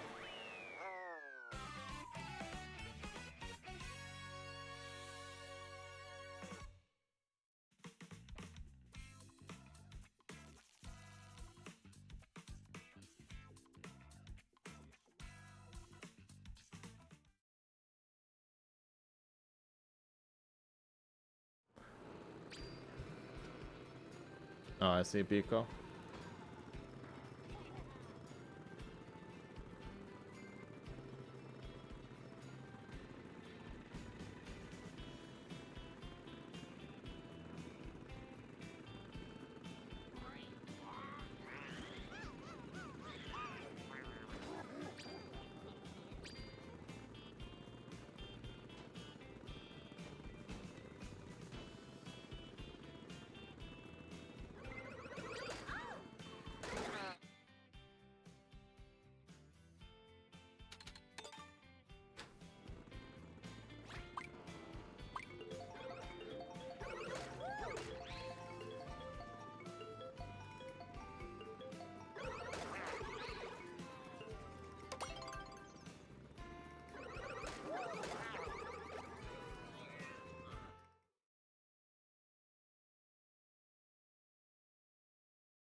Oh, you're playing Splatoon 3? I see. Yeah, if you enjoy Splatoon more, just play that then. Dude, I'm getting pushed off everywhere! Stop.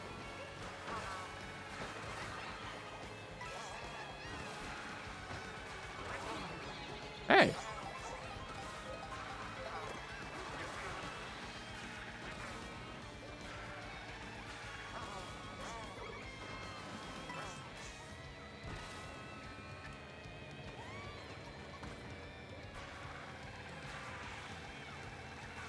Anyone of you play Pokemon Trading Cards Pocket? The one that you can trade cards in and play some PvP? Oh my god.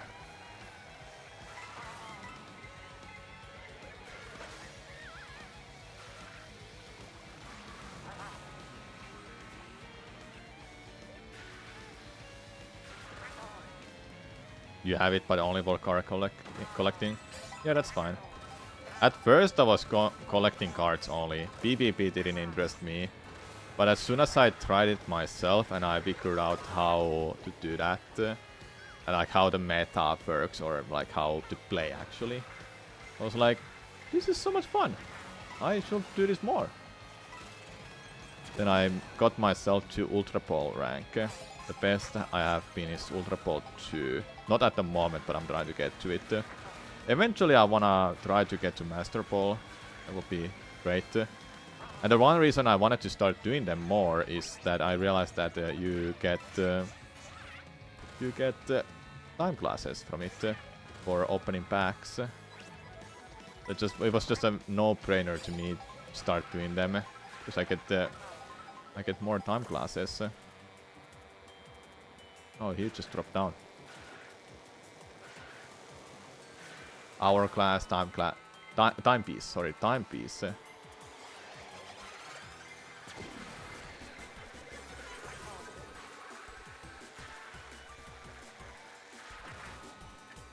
Oh my god, I'm first. Mom, take a picture. No, don't take it.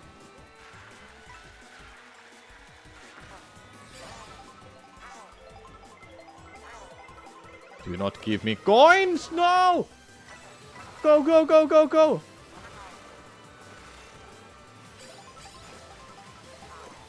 Coins! No! The shock! And the blue shell!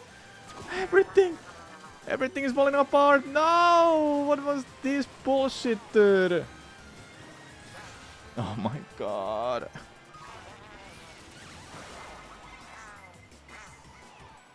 After all that, fourth. Fuck, dude.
Last time you also had 8,000 lobbies and it was just brutal item usage spam. Yeah, that's what it turns into. Oh, Rainbow Road!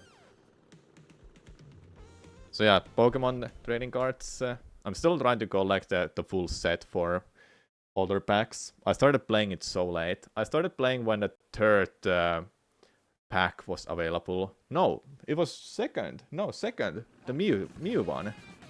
And the third one was Dialga and Palkia pack. That's when I... Before that I started playing. Alright, even if I don't win here, I'm happy to be in Rainbow Road. I already got my win in Rainbow Road for this challenge. Couldn't ask for more. But if I get second win, that would be monumental, hey.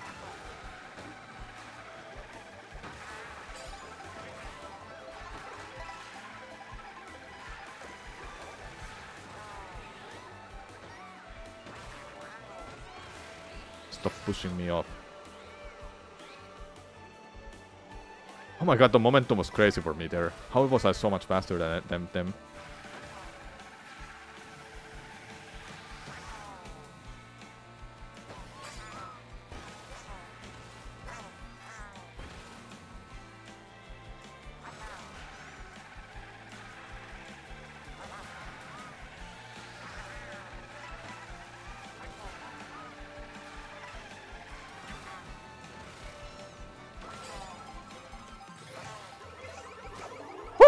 That was so close.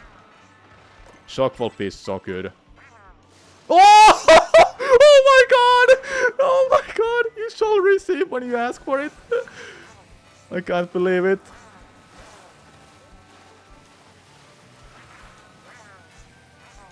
I can't believe it. Now I don't wanna lose this.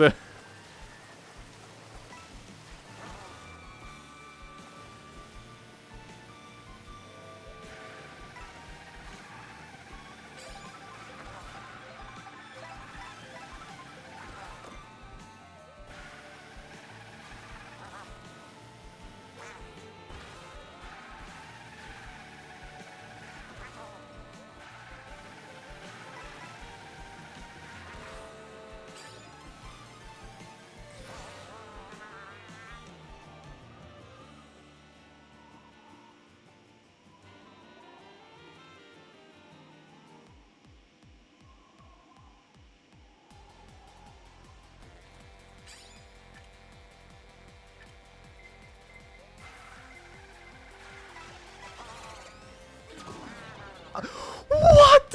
No, you can't make that up. I couldn't use it because Pooh took it away at the right time. No, no, dude, I can't believe it. The Pooh, it did it again. You can't make that up. You can't make it up. I missed an item too. It's lost. It's lost. I'm getting tilted.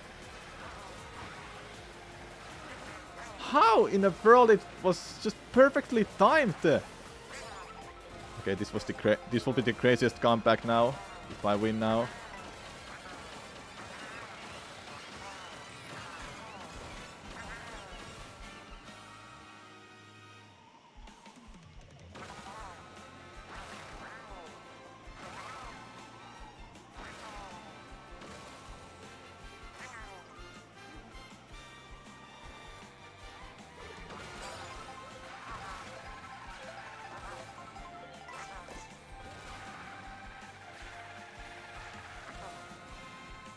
Get rid of those blue.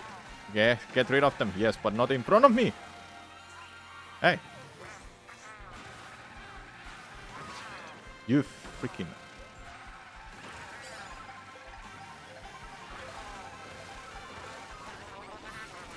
Ah, that sucks. There's one more set of items left.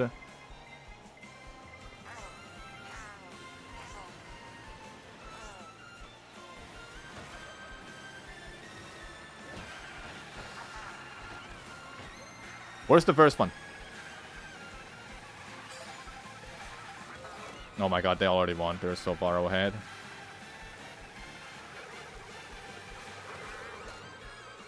No more reds!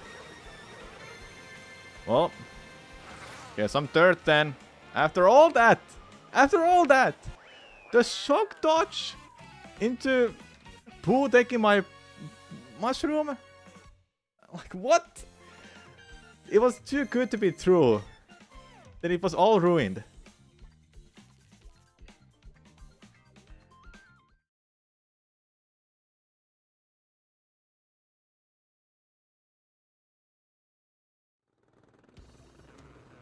Ass, dude.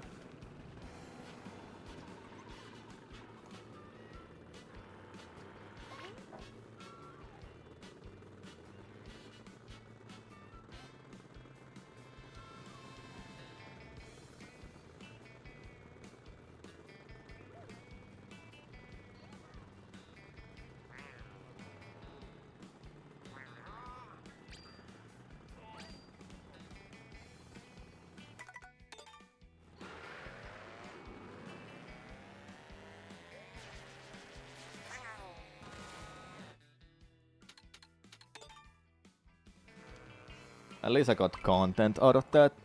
That's what matters.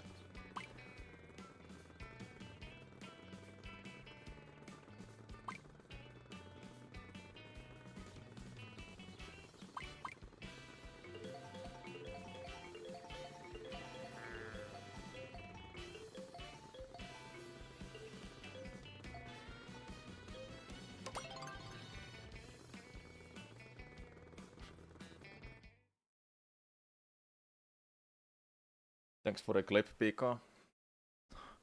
Shy Guy Bazaar.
Imagine it hit itself. Oh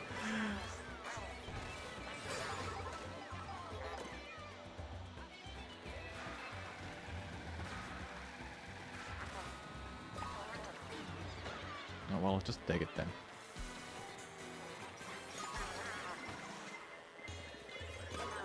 Oh my god, stop. Bananas when I'm 11th? Stop. Stop. So unfair when everyone is just going past me with their shells and with their mushrooms and everything.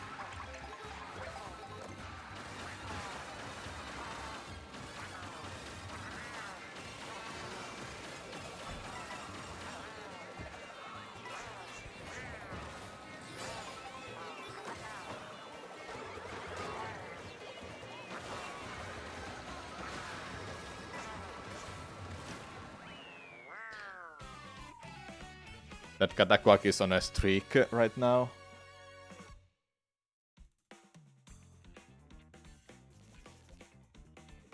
Duke.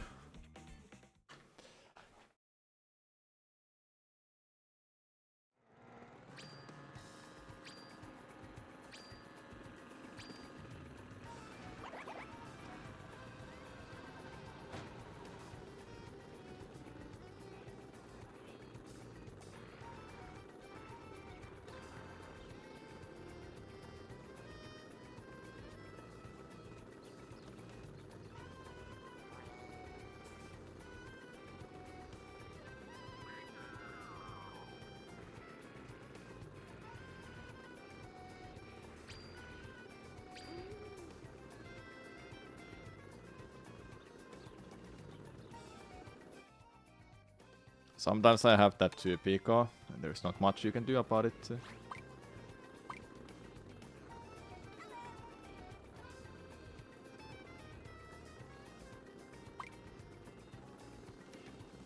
Let's see, do I have any cool wonder picks waiting?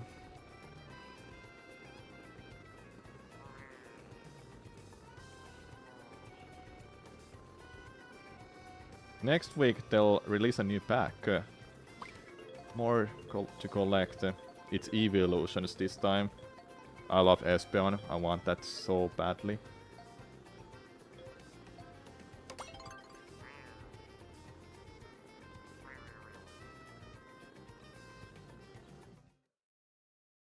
Nothing to pick. The favorites are Umbreon and Glaceon. I like mine are Espeon and Glaceon.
Do you have all Kamek transformational characters unlocked? Yeah, I do.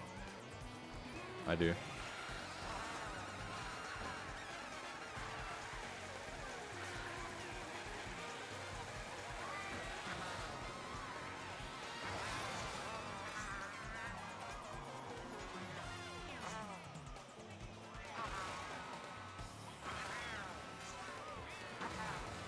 No, you freaking seagull.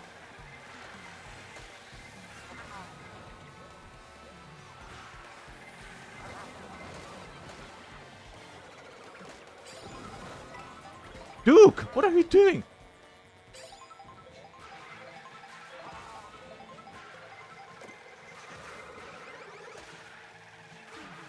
No! Still have one lap to go.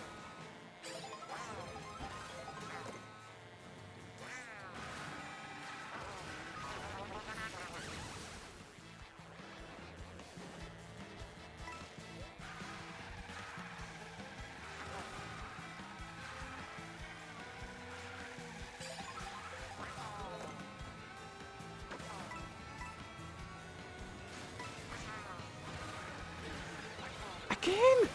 You can't make this up! It's targeting me!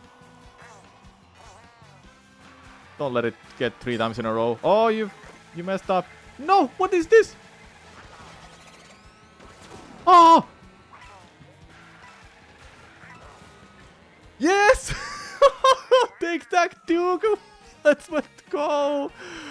Alright, I won. I don't even know what happened to Duke. He kind of played it around that, oh, you'll get a blue shot. But no, I got the mushroom. Let's go! That was so close. Alright. Birdo done.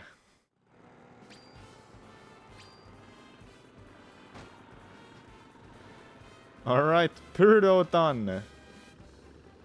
Next up. Who's next, by the way?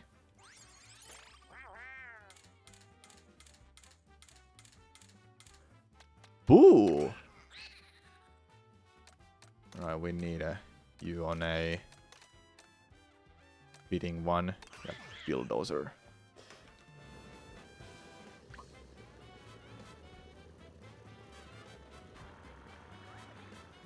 You don't have all 106 outfits unlocked. I'm not doing all 106 outfits. They don't change any. They don't change the character's speed or anything.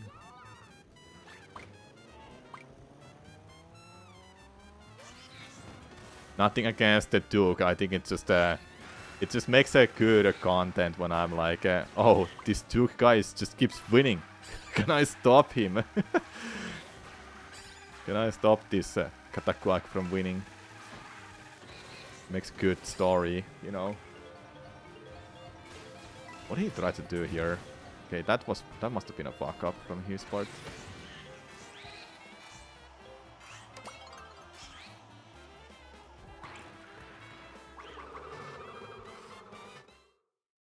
Well, it's not really much of a grind to unlock them. It just depends if you want a different character skin. Yeah, I know. I don't care that much. There are a couple favorite ones for sure, but I haven't really talked of it much.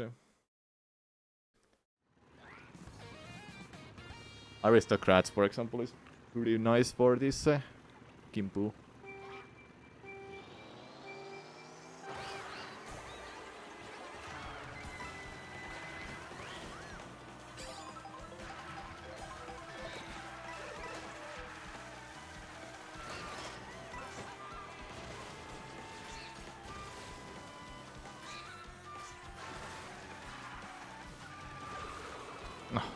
Off-road!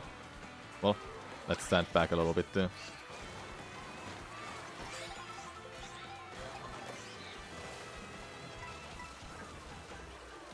Give me all the coins in the world. How many coins are there? Holy damn!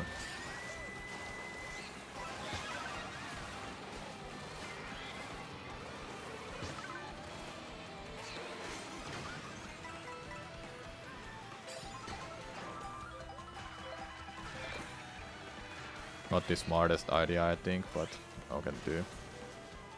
No, I didn't get it.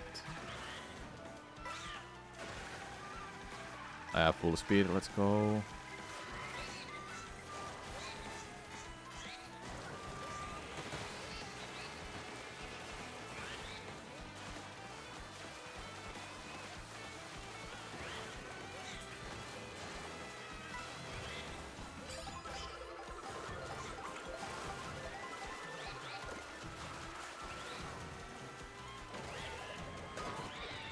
Huh?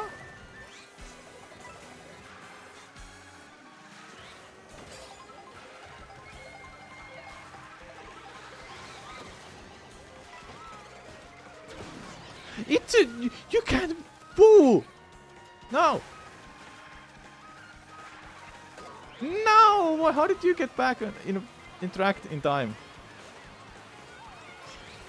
Give me that item. Good. Ah. Not that...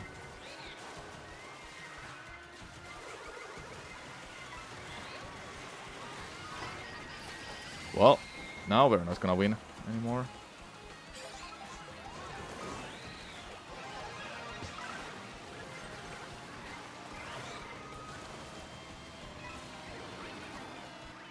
Sixth, maybe? Seventh.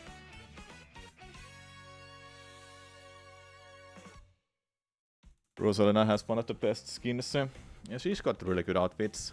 So does Peach.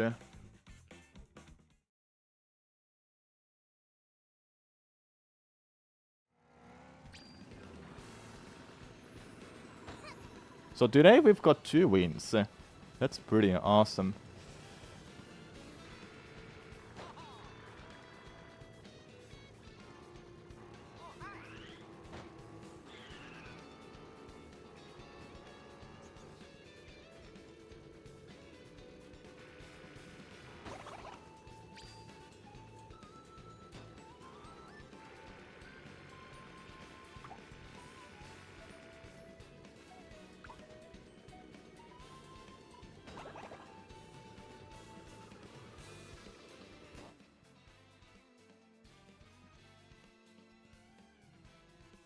Her best one is called Aurora.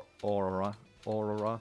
Is it the one that is like a from Frozen?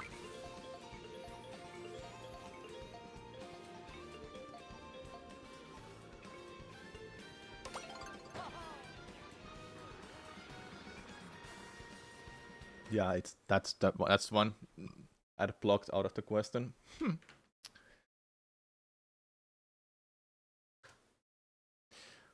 But I got an answer already, Pico.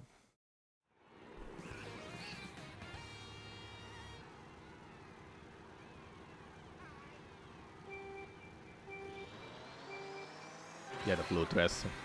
But wait, she already has blue dress. Which one? Yeah, I know which one you mean though. Don't worry.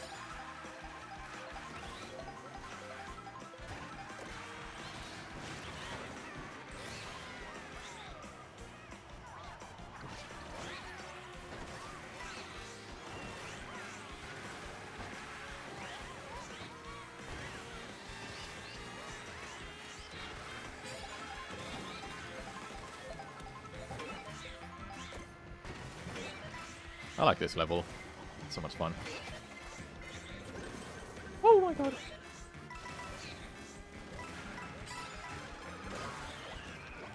Okay. Enough of this bullshit.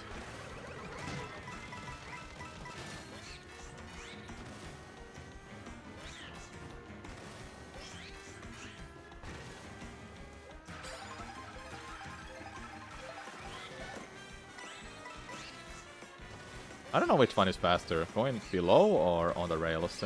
I have a feeling that going below is faster.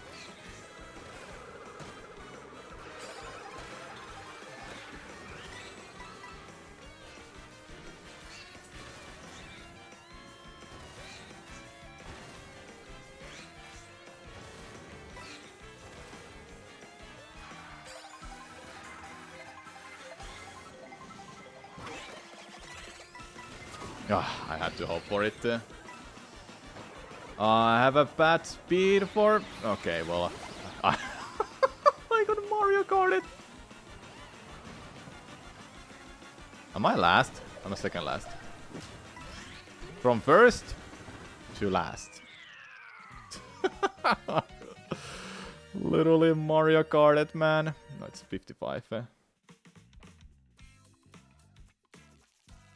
Where's that emote? There. Hello Kitty, what's up?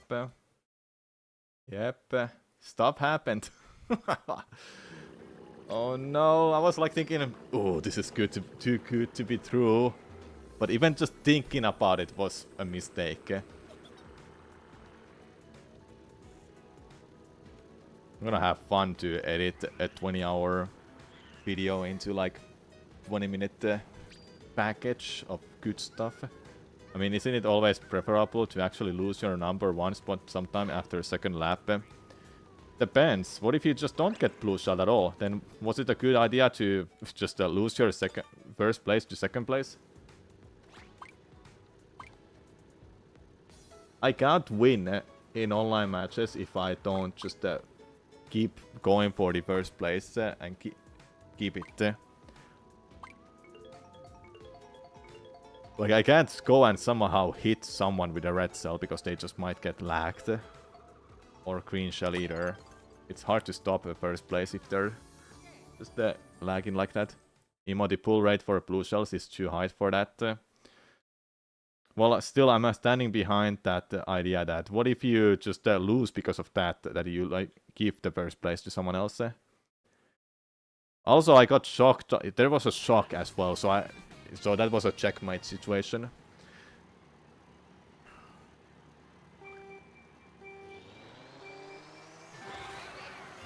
I wasn't last though.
All planned!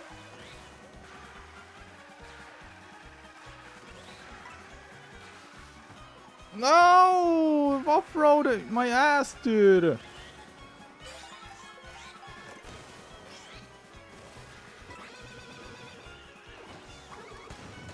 It exploded twice. I called that. No! Everything is bullshit.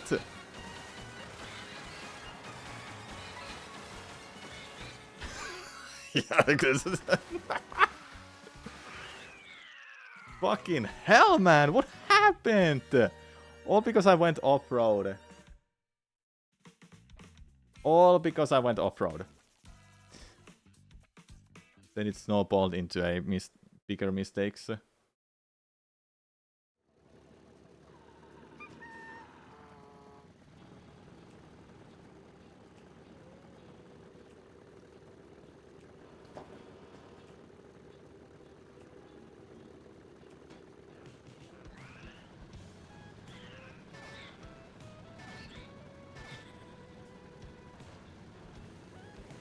Get the hell out of my way. I had a win. I saw it in my... I saw it. And the first one, who won? Who won? I can't even see it.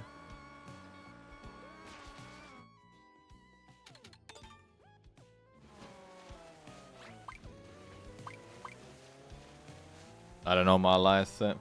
It was really lost anyway. I wanted to use the bullet bill and not the golden mushroom. Yeah, I got a shock dodge and still lost because I fucked up my movement.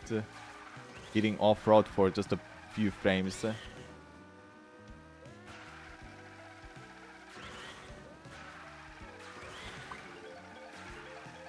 I should have gone outer part a little bit more, even if there was another player. I didn't want to be nearby it because I didn't want it to take my first placement.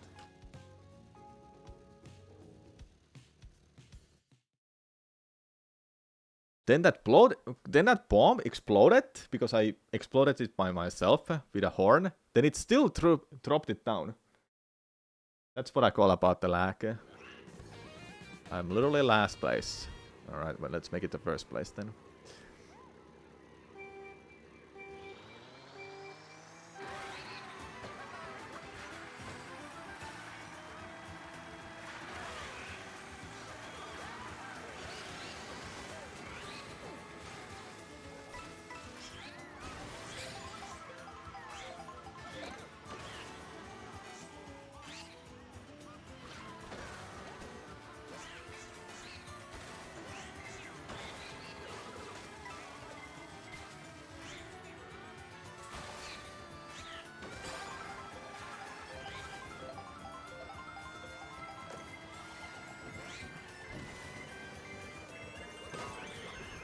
I don't know these good parts here at all.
Oh my god, that bomb.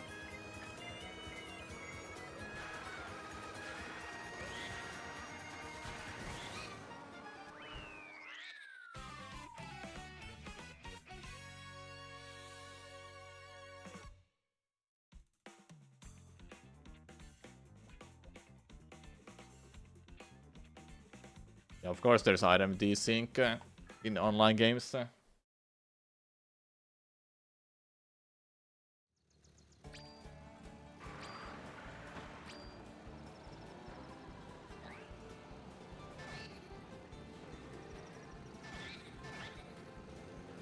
find a new outfit. Good music, by the way. Like our balls.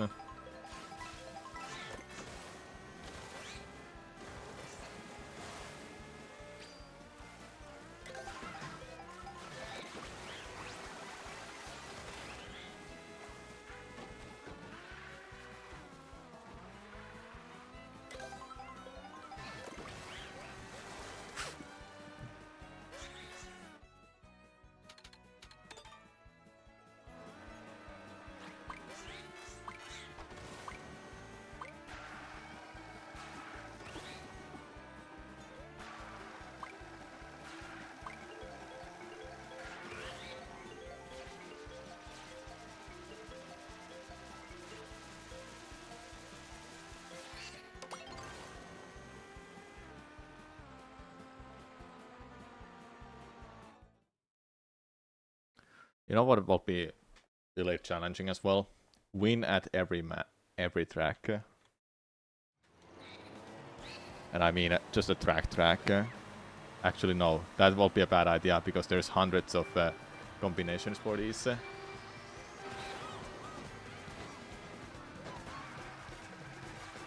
Including intermissions.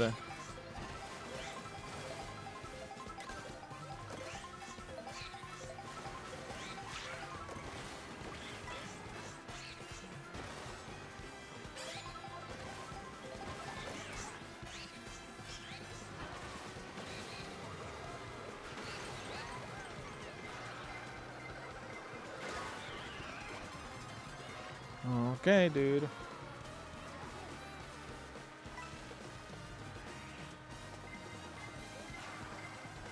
Give me coins! Can't go any faster if I don't have coins.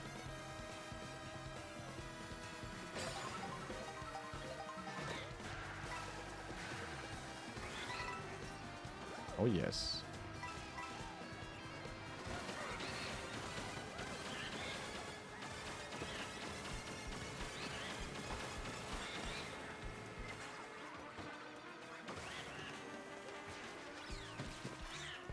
Oh, you tried.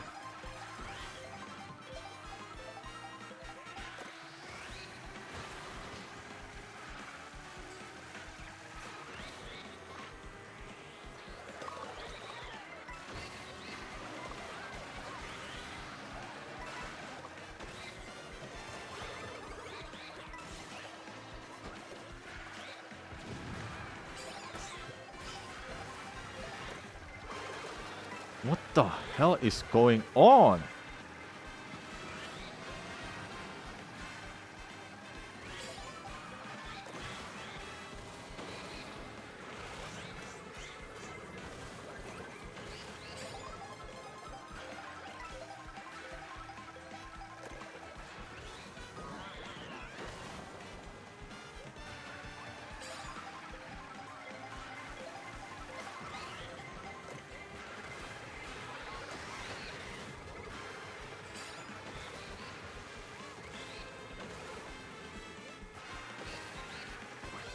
Come on! Yes! Yes! Yes! I ruined someone's race. I'm sorry, but I won at least. Gimpu done. Holy damn, that was close. What a clutch with those mushrooms. That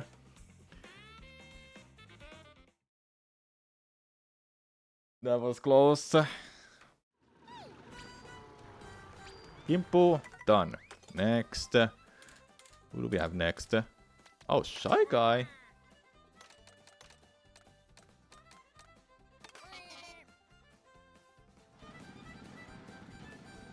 We're making good progress today. 3 wins in an hour is crazy.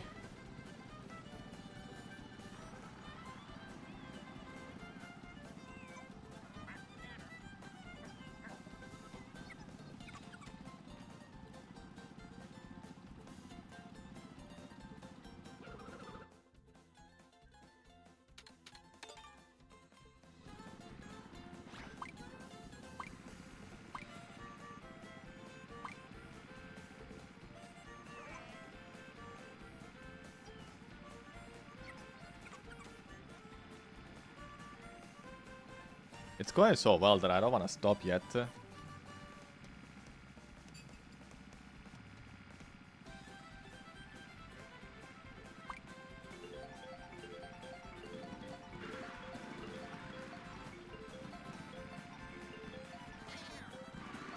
Oh, you stopped! No!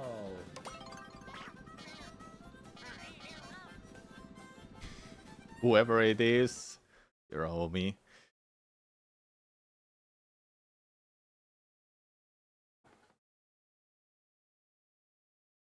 No, Duke left. Probably a while ago anyway.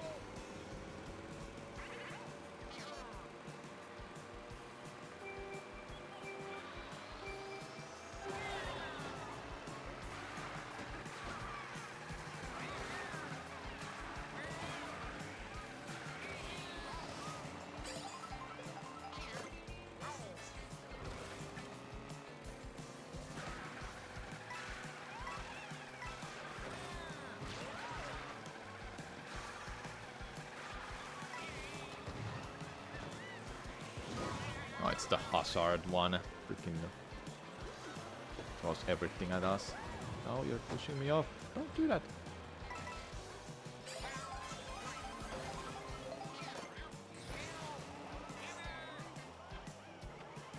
Yeah, Duke was the MVP.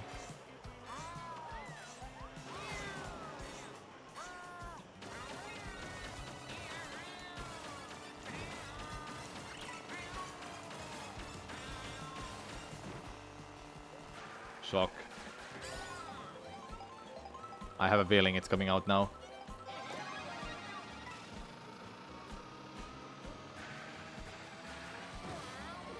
The feeling was wrong. God damn it.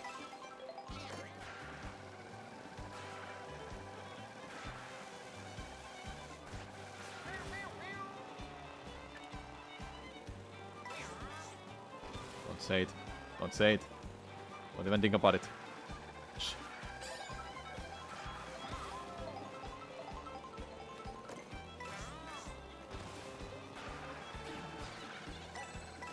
That's a bad start for this end.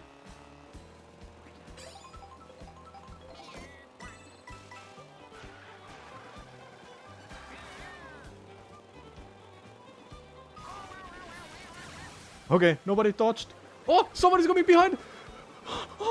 Okay, okay, I won. Back-to-back wins again. Oh my god, it's going so well today. Shy Guy completed one race. Hello, Kurt. What's up? You know who's next? You know him well. It's him. DK. Donkey Kong. What do we put you on? I like this card. Luckiest man alive. Nah. Skillest man alive. Donkey Kong who hasn't slept in a week. What do you mean? He's exactly like... He's a DK. Woo-hoo-hoo.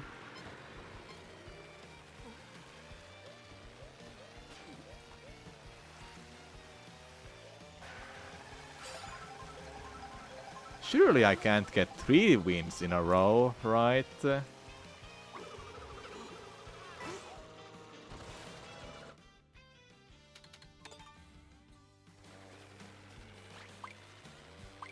I think his face is fine. I don't know why are you so much haters. Like, what's wrong with it? Do you just like everything to look the same every time? Like, nobody's talking about Mario looking different. Like, he looks smaller than before.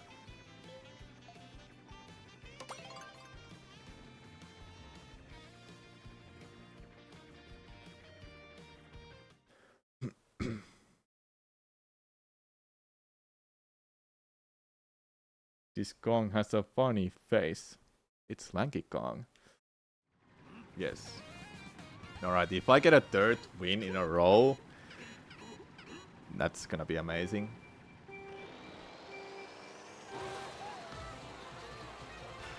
DK.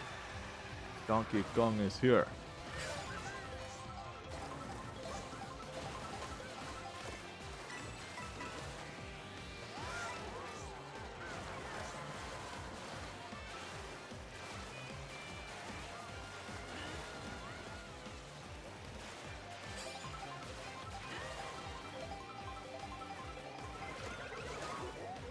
No, my crown is gone.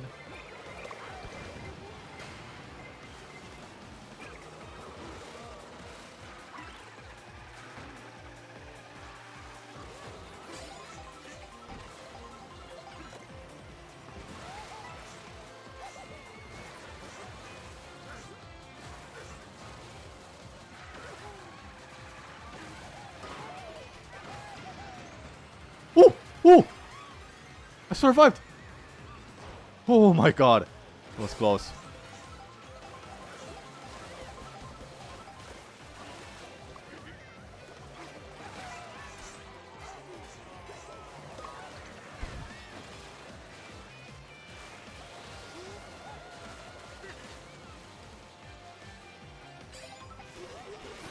I just got an item too.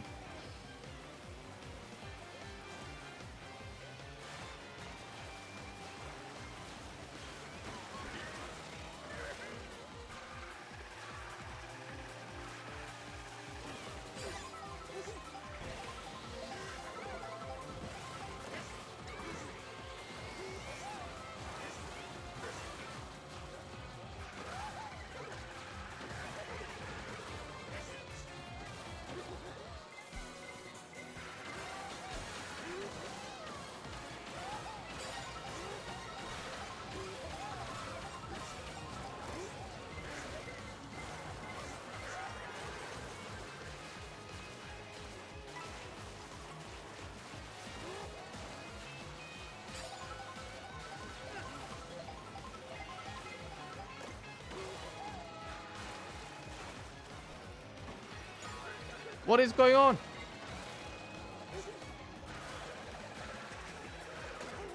Okay, that was a bad path.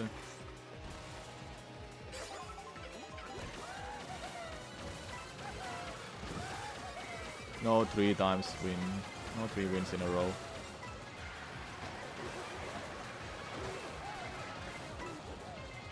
So much stuff happened at the end. It was gonna be too good to be true to win 3 times in a row, I must say.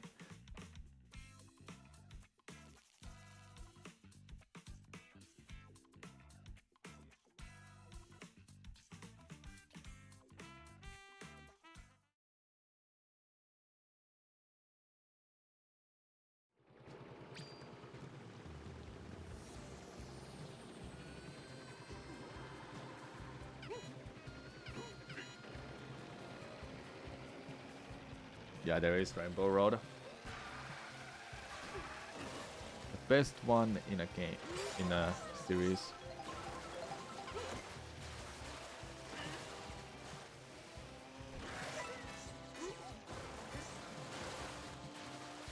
I've seen people commenting on Rainbow Road not being too hard and having just a really long, long straight paths. And it makes me think that, do you know, people just enjoy the vibe that the Rainbow Road offers you? Like, isn't it beautiful, or are you just that disappointed that it's not to skill level? Even N64 was just a straight path for like 5 minutes. You want that kind of Rainbow Road back, or what?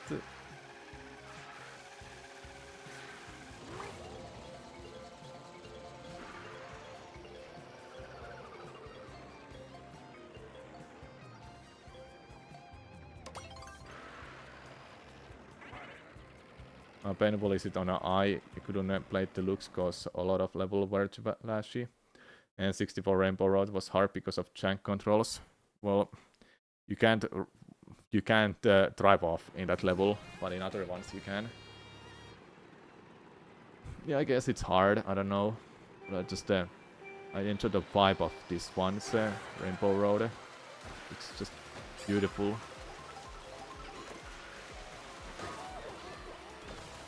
This is where it starts.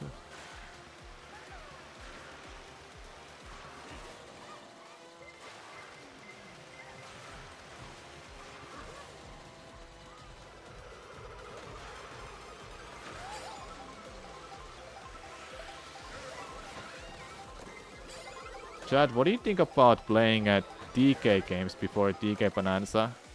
Would you like to see me play some DK games? Ow.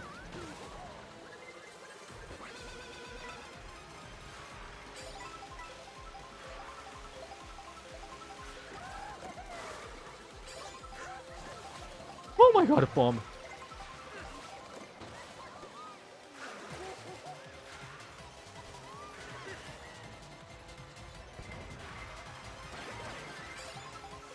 That was way too early. But it might be fine. It's not fine. Oh!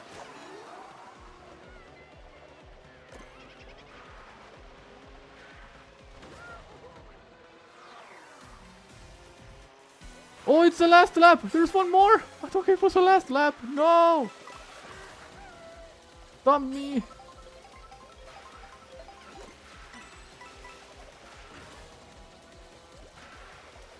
I kind of want to lose this because I want to play more as DK. But never mind. We won! I thought it was the last lap when I used the pool. But never mind. We won as DK. Dude, 5 wins today. In less than an hour and a half.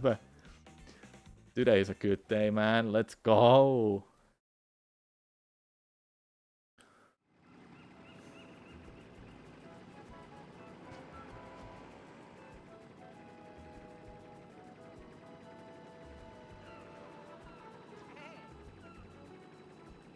Yeah, I got the crown back. New character. Ah, nap it.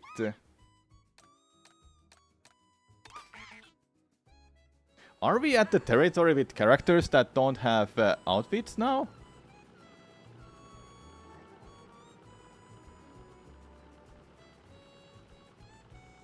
Yes? Whoa. We're pretty much halfway done with these characters. Had to buy DK64 for the expansion pass. Oh, you mean the back thing?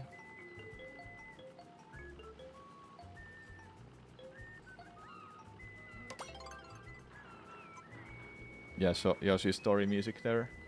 Pretty. Dude, today is crazy. So many wins. 5 so far. Yeah, the Robbie is dying slowly. Gotta switch it out.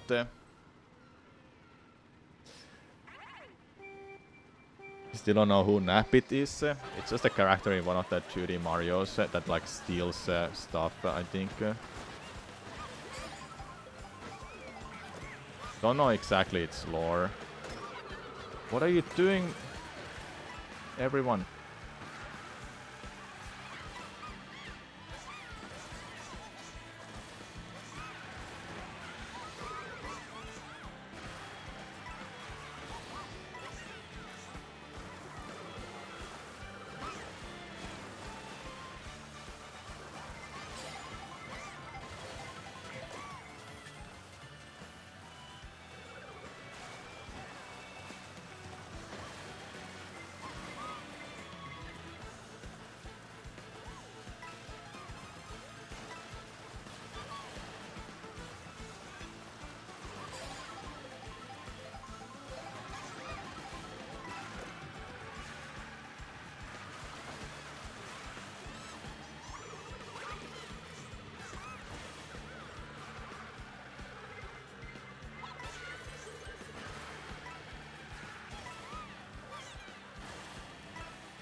Oh my god, what's that bomb?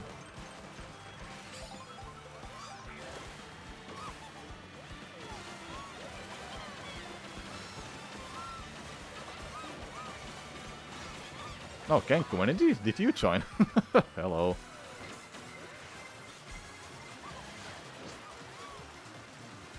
No, don't take that, Bowser.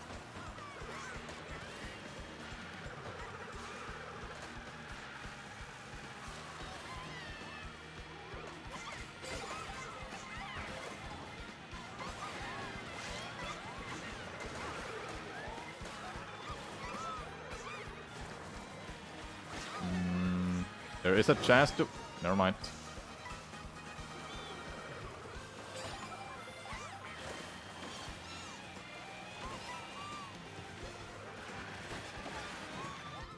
How is that out of bounds? I literally like touch it with my toe and it still go out of bounds. I was not gonna win anyway, so it's fine.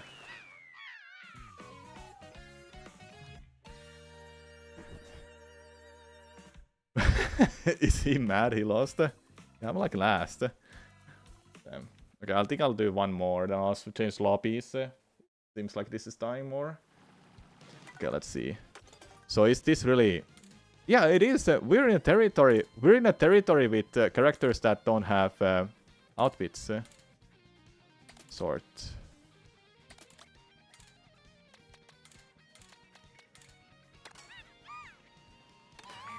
Hold up. I can do it this way. Sort. Let's go here. Okay, I'll just do it like this until I'm in a second page or something.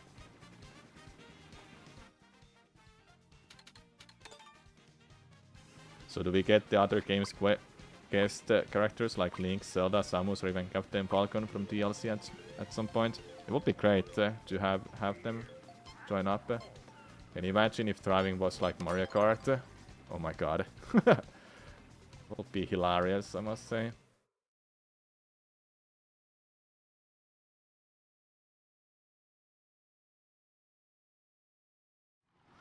I haven't really eaten anything today. So maybe I will stop in 40 minutes. At 14-hour mark, I think I would like to be done. So 40 more minutes. I've just eaten breakfast. That's it. That's my food for the day.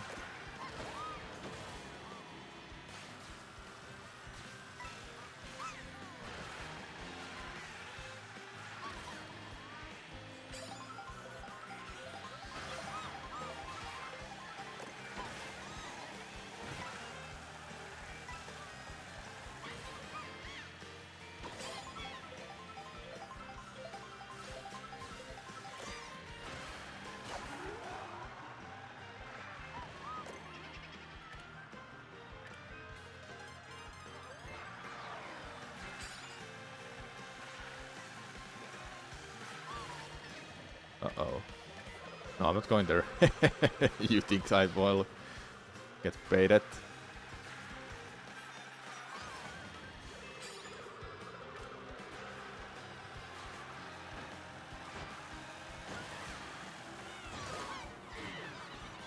No!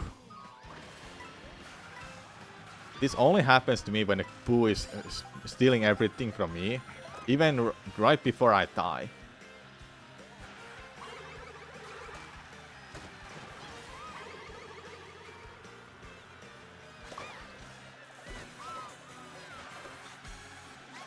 I missed an item.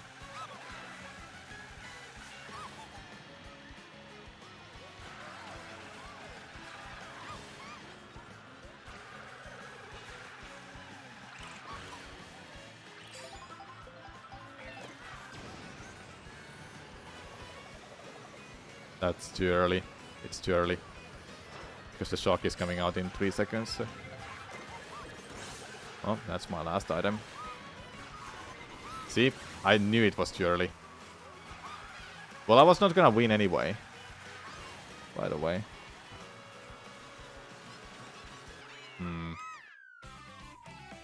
Yeah, let's change lobbies. This one is dying.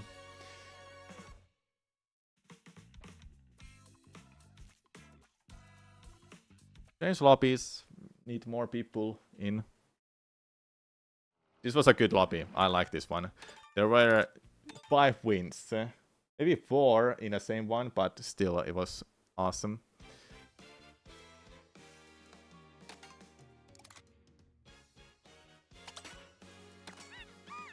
Katakak is coming up soon, hey.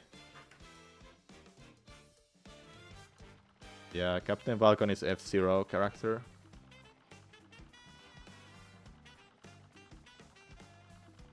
You learned how to smell upcoming lightning attacks. I was like thinking, it will make sense to come for it to come out now. I was just mostly guessing too. Alright, this is more like it. Join now, Kenku. Join now. If you're here.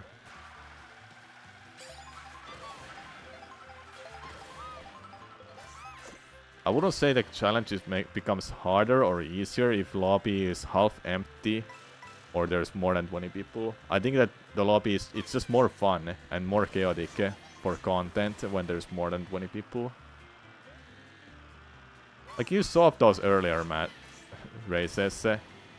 Freaking Pooh took out my first place from winning in Rainbow Road.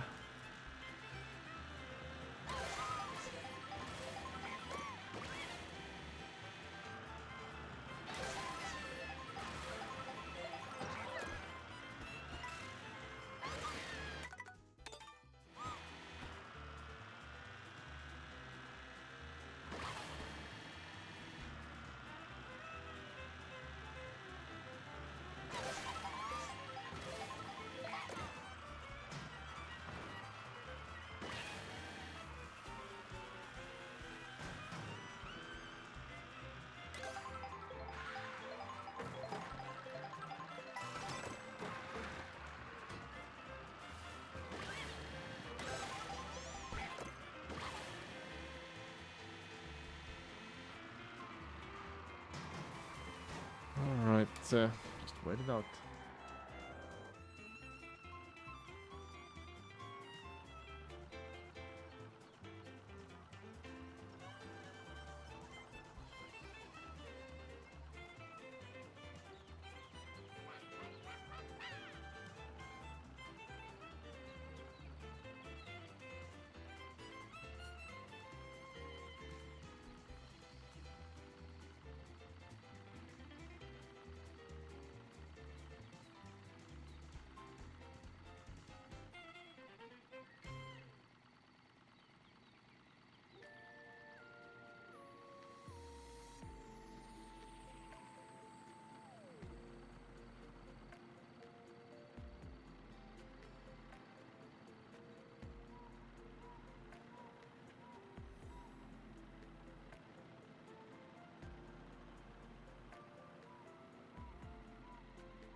No, it's dying. It's not good. Every room is dying, man.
What is going on?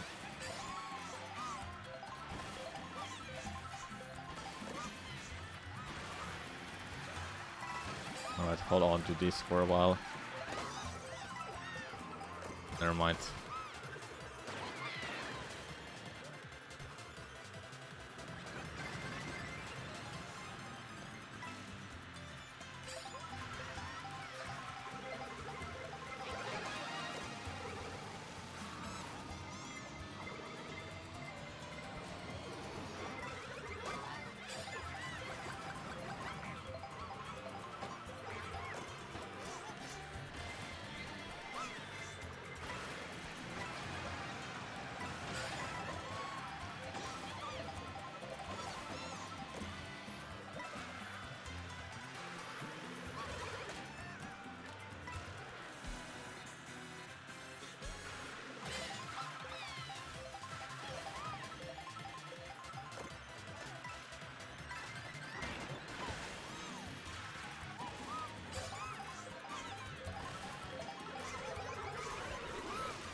Why me? Out of everyone!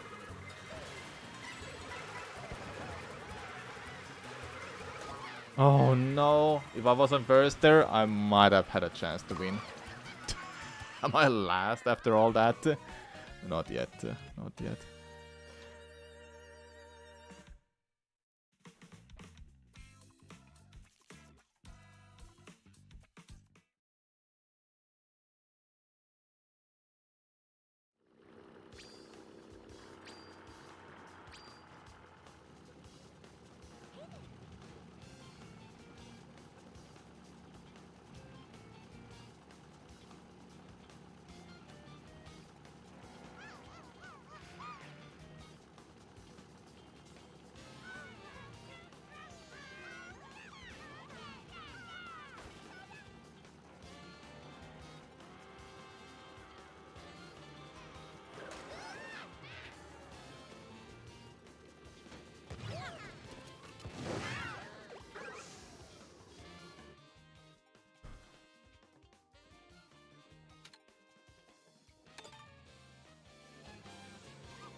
Oh hey, let's go. Room is getting bigger. It's awesome.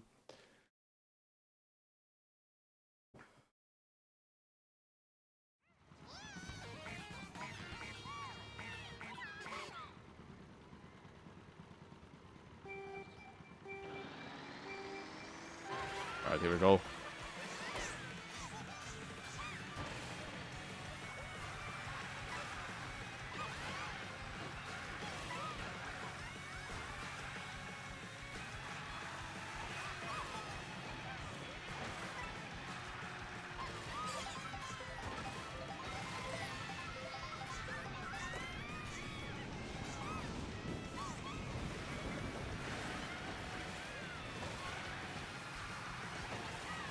Stop pushing me off.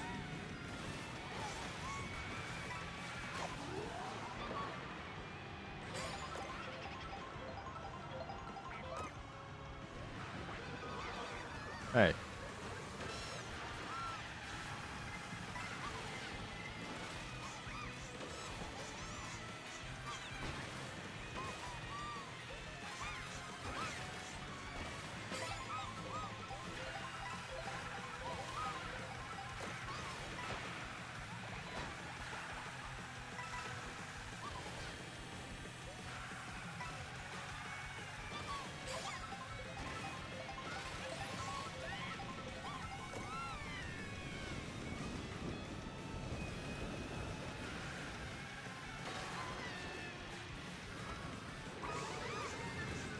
No, I went too far to the left.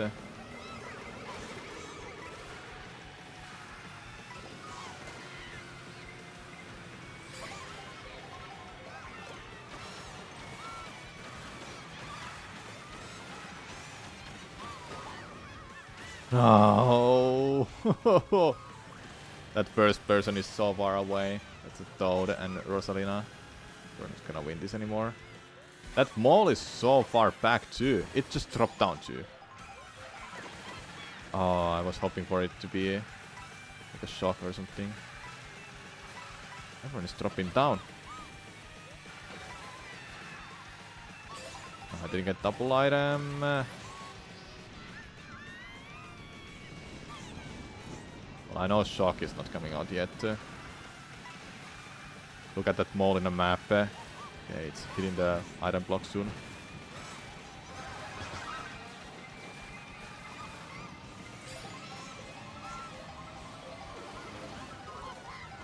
Oh no! I'm burning my ass. No shock at all. This is a hard level too.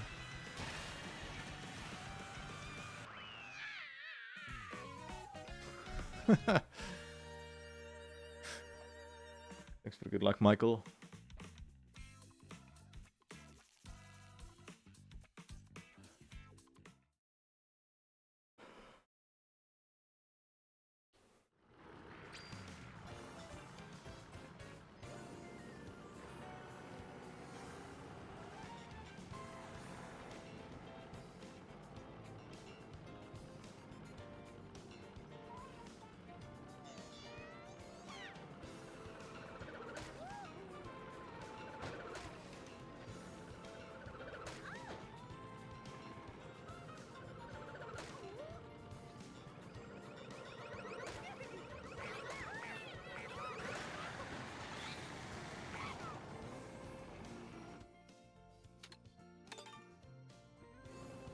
I think 5 more races will be good enough for me.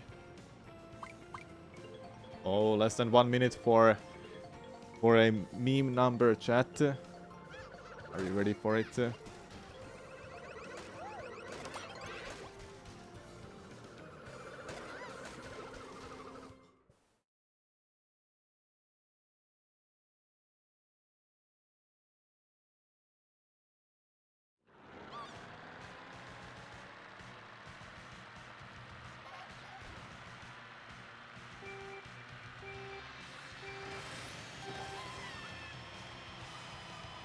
I don't wanna miss this. 12 more seconds.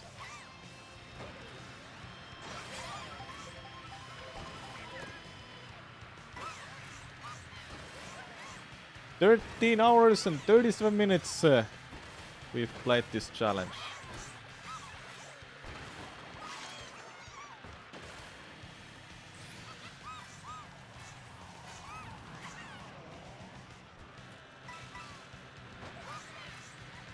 Actually, I did eat something today.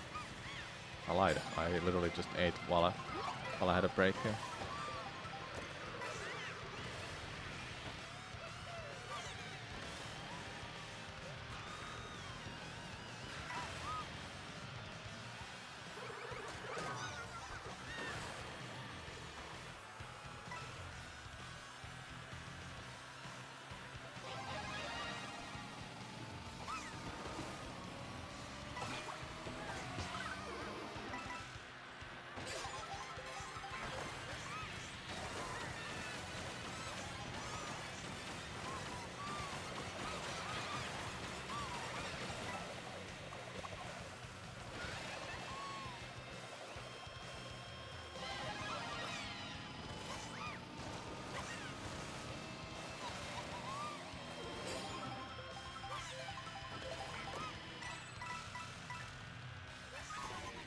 Oh, if I waited just a little bit.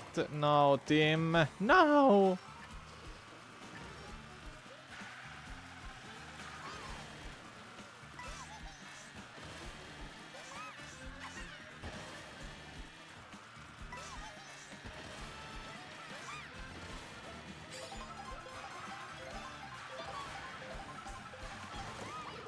Oh my god.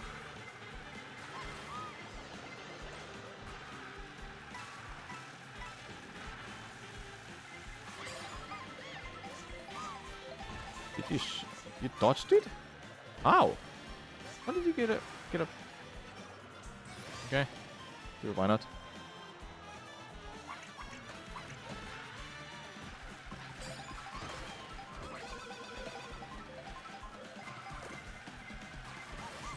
I'm not winning this anymore.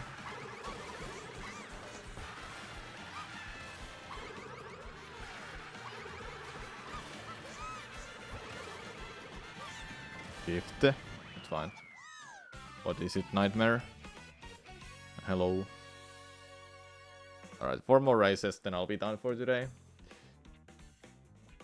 think it's enough. Then I have to start to think about next week's stream schedule.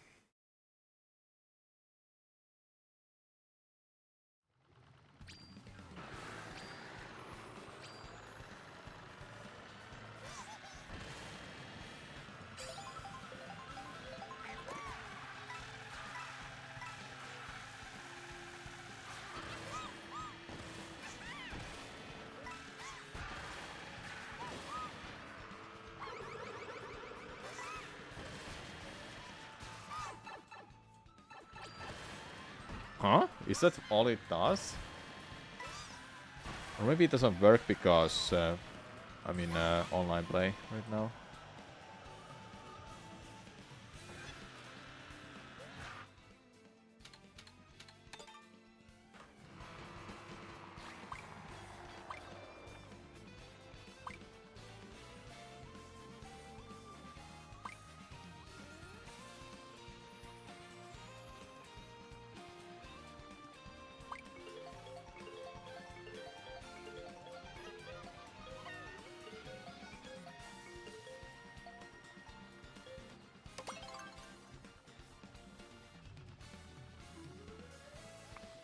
The station, Lunar Station was it?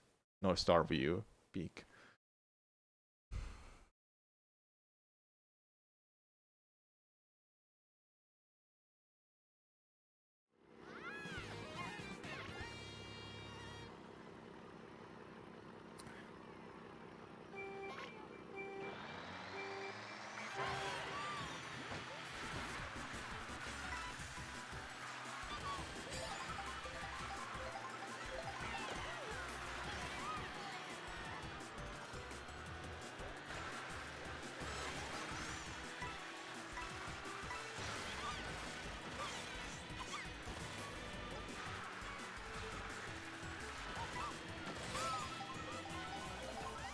I didn't even realize I was 82.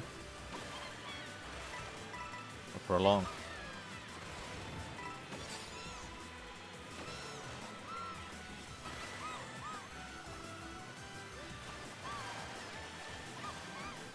Ah, those coins would have been nice to get. Yeah, I know Shock is not coming yet.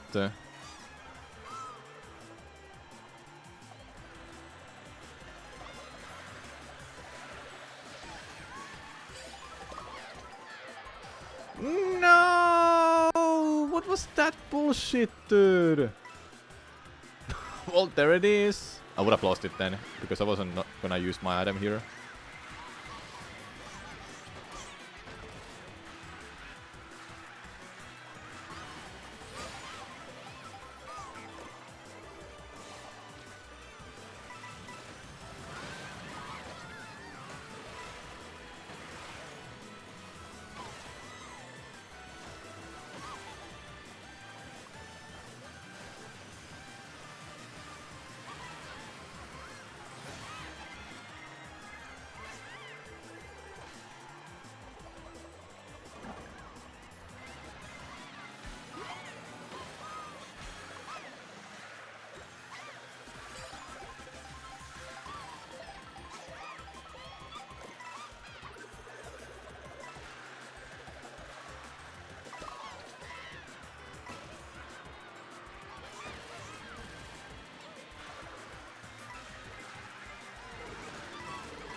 Oh my god, I'm so lucky I got that.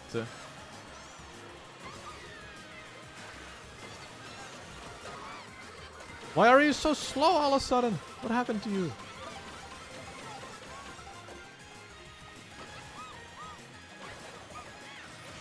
I'm second, but no blue shell. Man, so close. Third. Make it third then.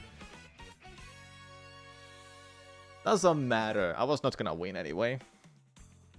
Alright, 3 more races left for today.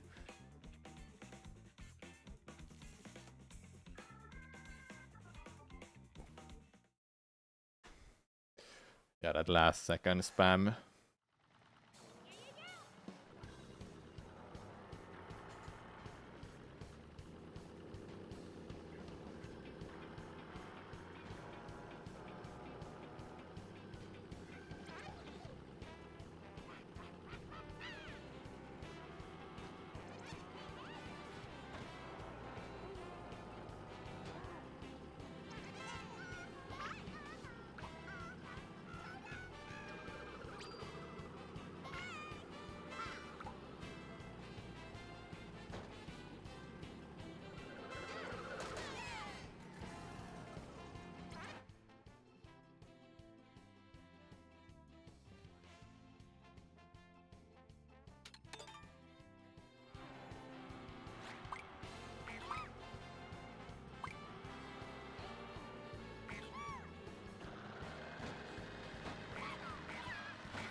Wait, so I can't free roam here all I want?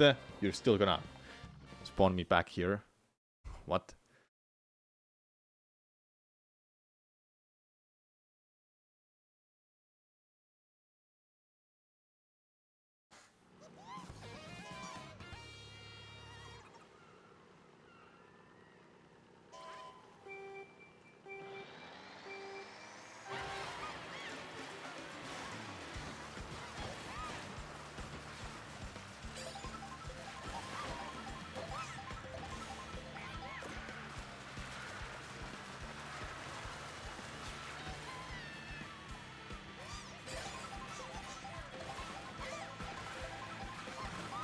Whoa, what was that?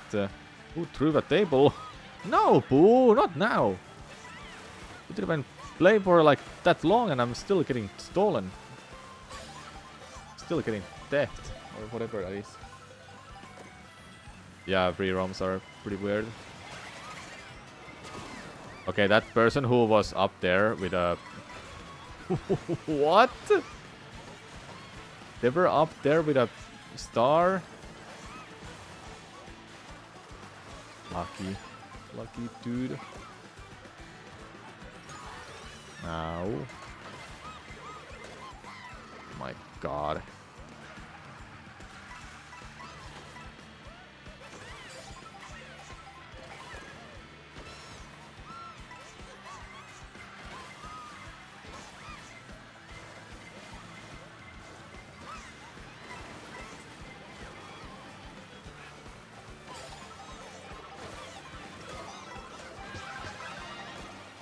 Okay, that's enough.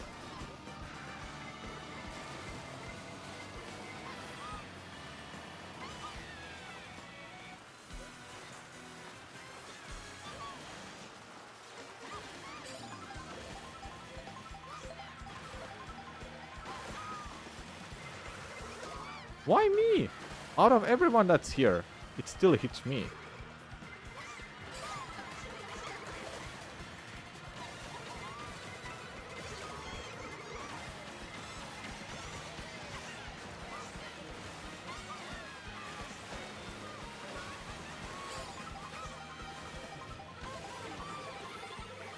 Not now! Not now! It... Go, go, go! Go, go, go! Did I win? Yes! That was so close! I was like thinking I'm not gonna win that when I saw that when I saw Daisy fall over and it had those shells around it. Chat, we're officially halfway done with the challenge in terms of characters. Napit done. Next up, Piranha Plant. Are you ready to not see anything in forward, chat? Because this character is just tall. I can't do much about it. You kill them all with the green shells. No boomerang. Damn, nice, Kenku. Paid mod.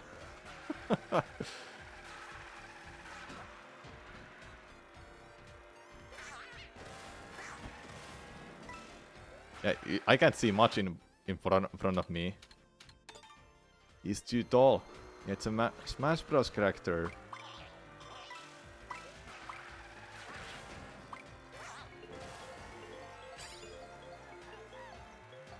Today is so crazy. 6 wins so far. In 2 hours, even. It's been a great day, hey everyone. But still, I'll do 2 more races. I gotta be done, everyone. Gotta be done after these. Hey, Dot's Factory, let's go. Alright, I can't see shit. Oh, there's some stuff in front of me. And the crown is blocking more view.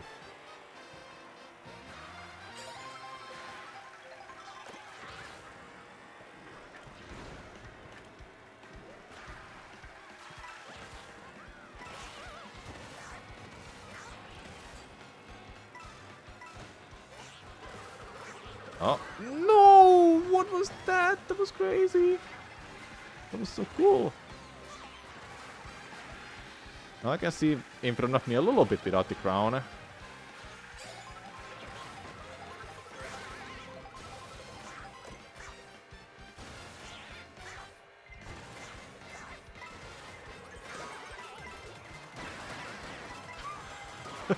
Oh no, no.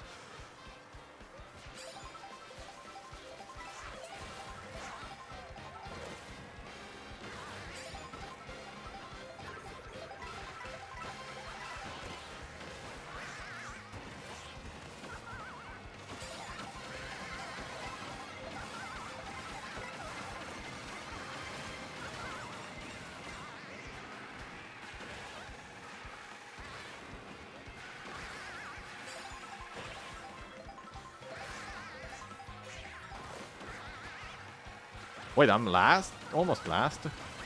Didn't realize.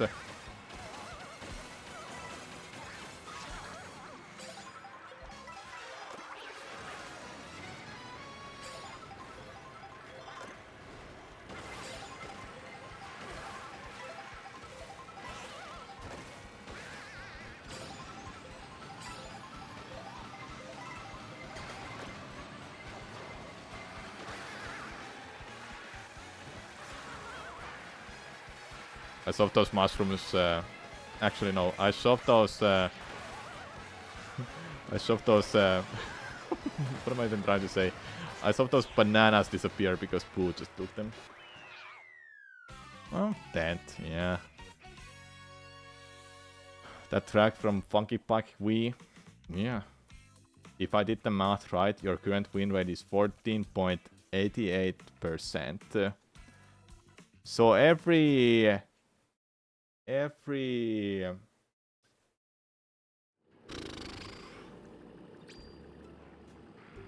something 100%, 2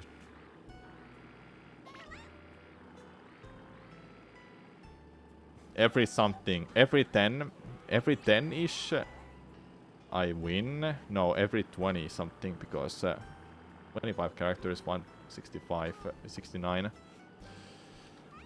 I don't know how to do that math myself, but I'll try it.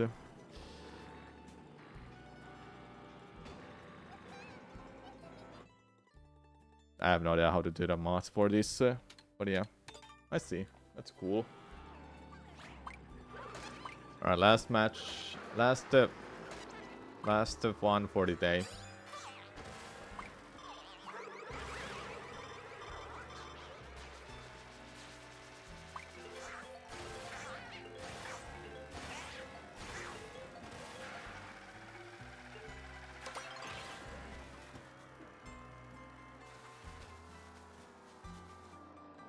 $25, 10% every 10 race. I think it's more than 10 races. So around every 9. Every 9 race I've won first. Wait. It still doesn't feel right to me.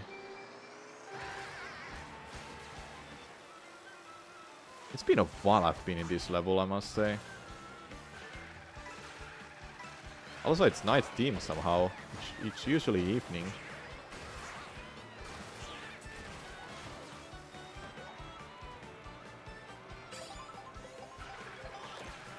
I don't actually remember when I was here last time. It's been a while.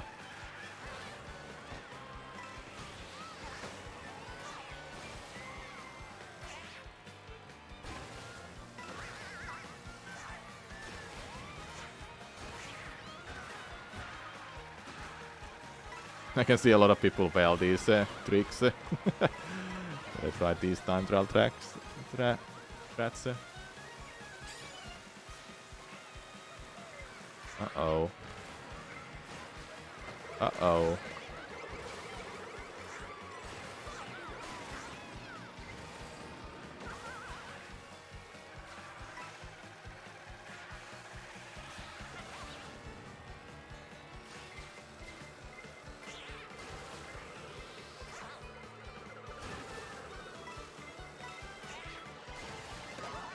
Why are you going through me?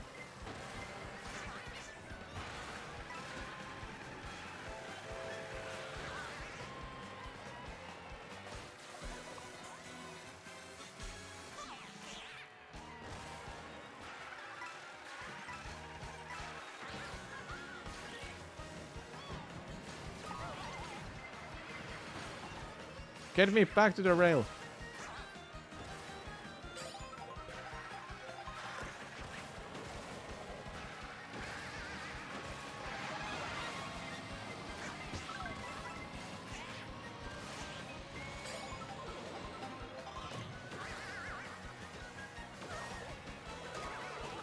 No! No!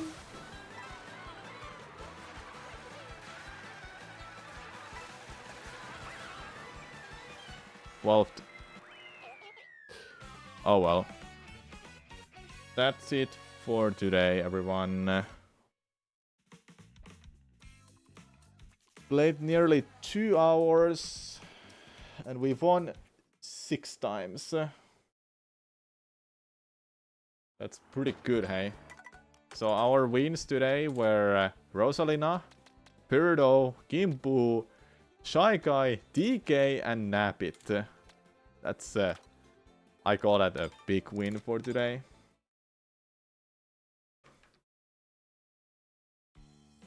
And the timer here.